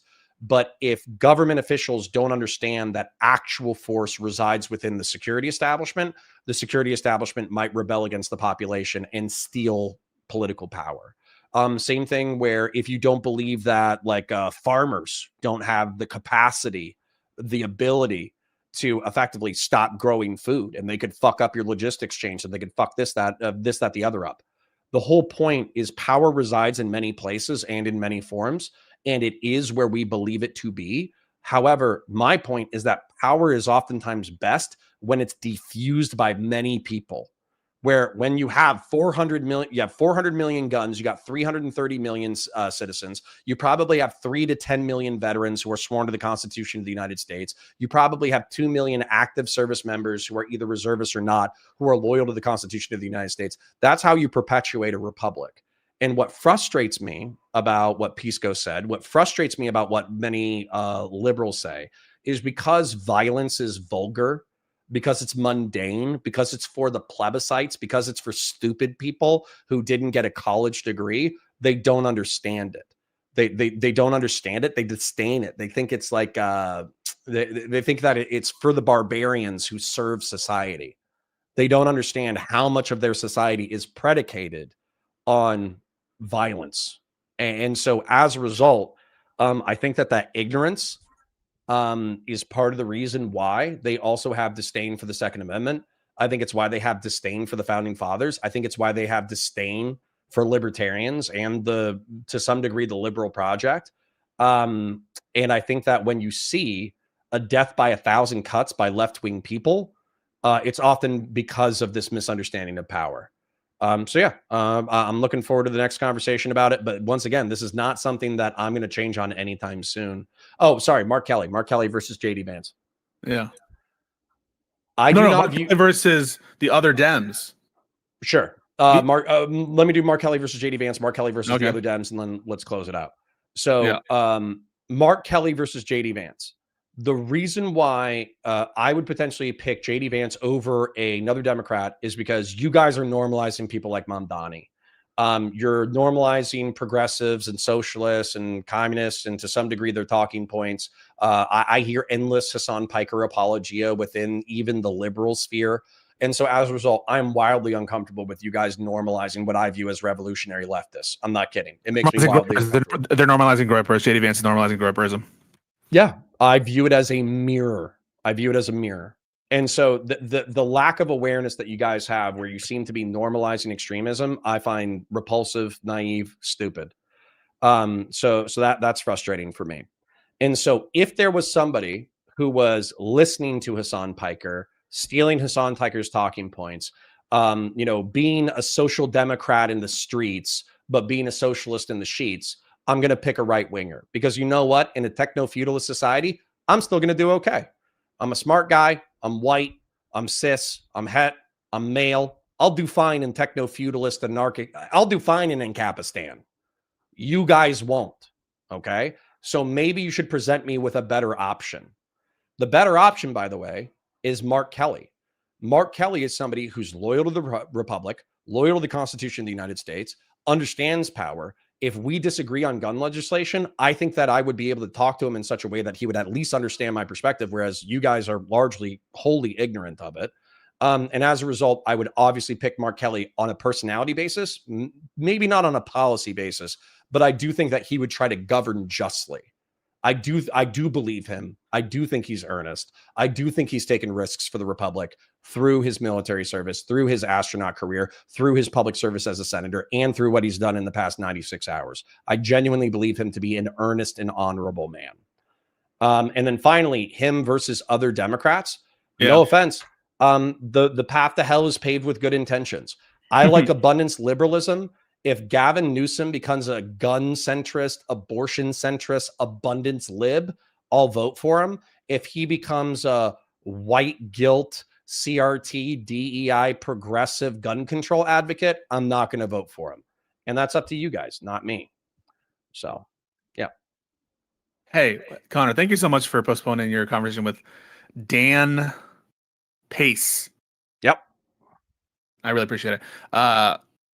This is a huge issue, and we're going to have to return to it over time, because I don't think, if this is true, what you're describing to me, and it's not just you trying to do a little virtue signal to the Republicans that may be watching you, I think that, yeah, you can't call yourself a Democrat. If you are open to voting for JD Vance on this basis, on this, like, what I think is a bizarre set of frameworks, like, I'm concerned about your vote in the next presidential election, or even in the midterms, frankly. It doesn't seem like you're taking the fight against Trump that seriously, if this is your position. And I think that by this logic, you'd have no problem voting for any given congressional Republican candidate for office. That is concerning to me. But what can you say? I said you would have the last words. I'll let you respond to that. No, it's all good. To quote the great Antifa General Joseph R. Biden, don't compare me to the almighty, compare me to the alternative. Give me a good alternative. All right. Anyways, I'm going to run. I got shit to do, but parasocial love to you and yours. And I'll catch you soon. Happy Thanksgiving, bro. See you later. Happy Thanksgiving. Follow Connor. Follow Valor Media Networks and follow Counterpoints 40K. If you want to see Counterpoints' 40K takes, Counterpoints Politics, if you want to see Counterpoints' 40K takes, and Counterpoint Star Wars, if you want to see his Star Wars takes. Yep. Counterpoint Sci-Fi, Counterpoint Star Wars, Counterpoints 40K, and Counterpoints Politics, and Valor Media Network. I know it's a lot of channels, but we do good You should stuff just on put all channels. the politics in the 40K channel because it's the same thing. I tried that. They didn't like it. So yeah. All right. Much love. Much love. See you later. See you, bud. All right, ladies and gentlemen, I'm going to go full screen. I'm just going to acknowledge Doobie's super chat, and then I got a dip. Thank you to the 100 people who were hanging out cross-platform on the channel. Doobie with the 50, thank you for the 50. McDevin with the 5, thank you. Grassroots with the 20, Grassroots with the 5 gifted. Well QC with the 5 gifted. Anonymous Chatter with the 20. Anonymous Chatter with the 5. Grassroots with the 20. Christian Blairs with the 50. Thank you for the insane super chat. I really appreciate it. Well QC with the 20. Grassroots with the 10. Fell Runner with the 5. I appreciate you. And yeah, I parasocially love you guys. I got to go. Counterpoints Paints. Not today. Maybe later. Holy shit. Did Connor finally break the struggle session with Pisco and Christian? Wasn't here to witness it. What timeline are we in right now? The one where we all suffer. So I got to run because I need to get a haircut. I parasocially love you guys. I will see you Monday, and I should have my monitors set up. Okay? Mwah. You know what's funny? I tried having this conversation with Destiny about power, and he agreed with me. I'll try it again this Saturday. Have a good one. Bye.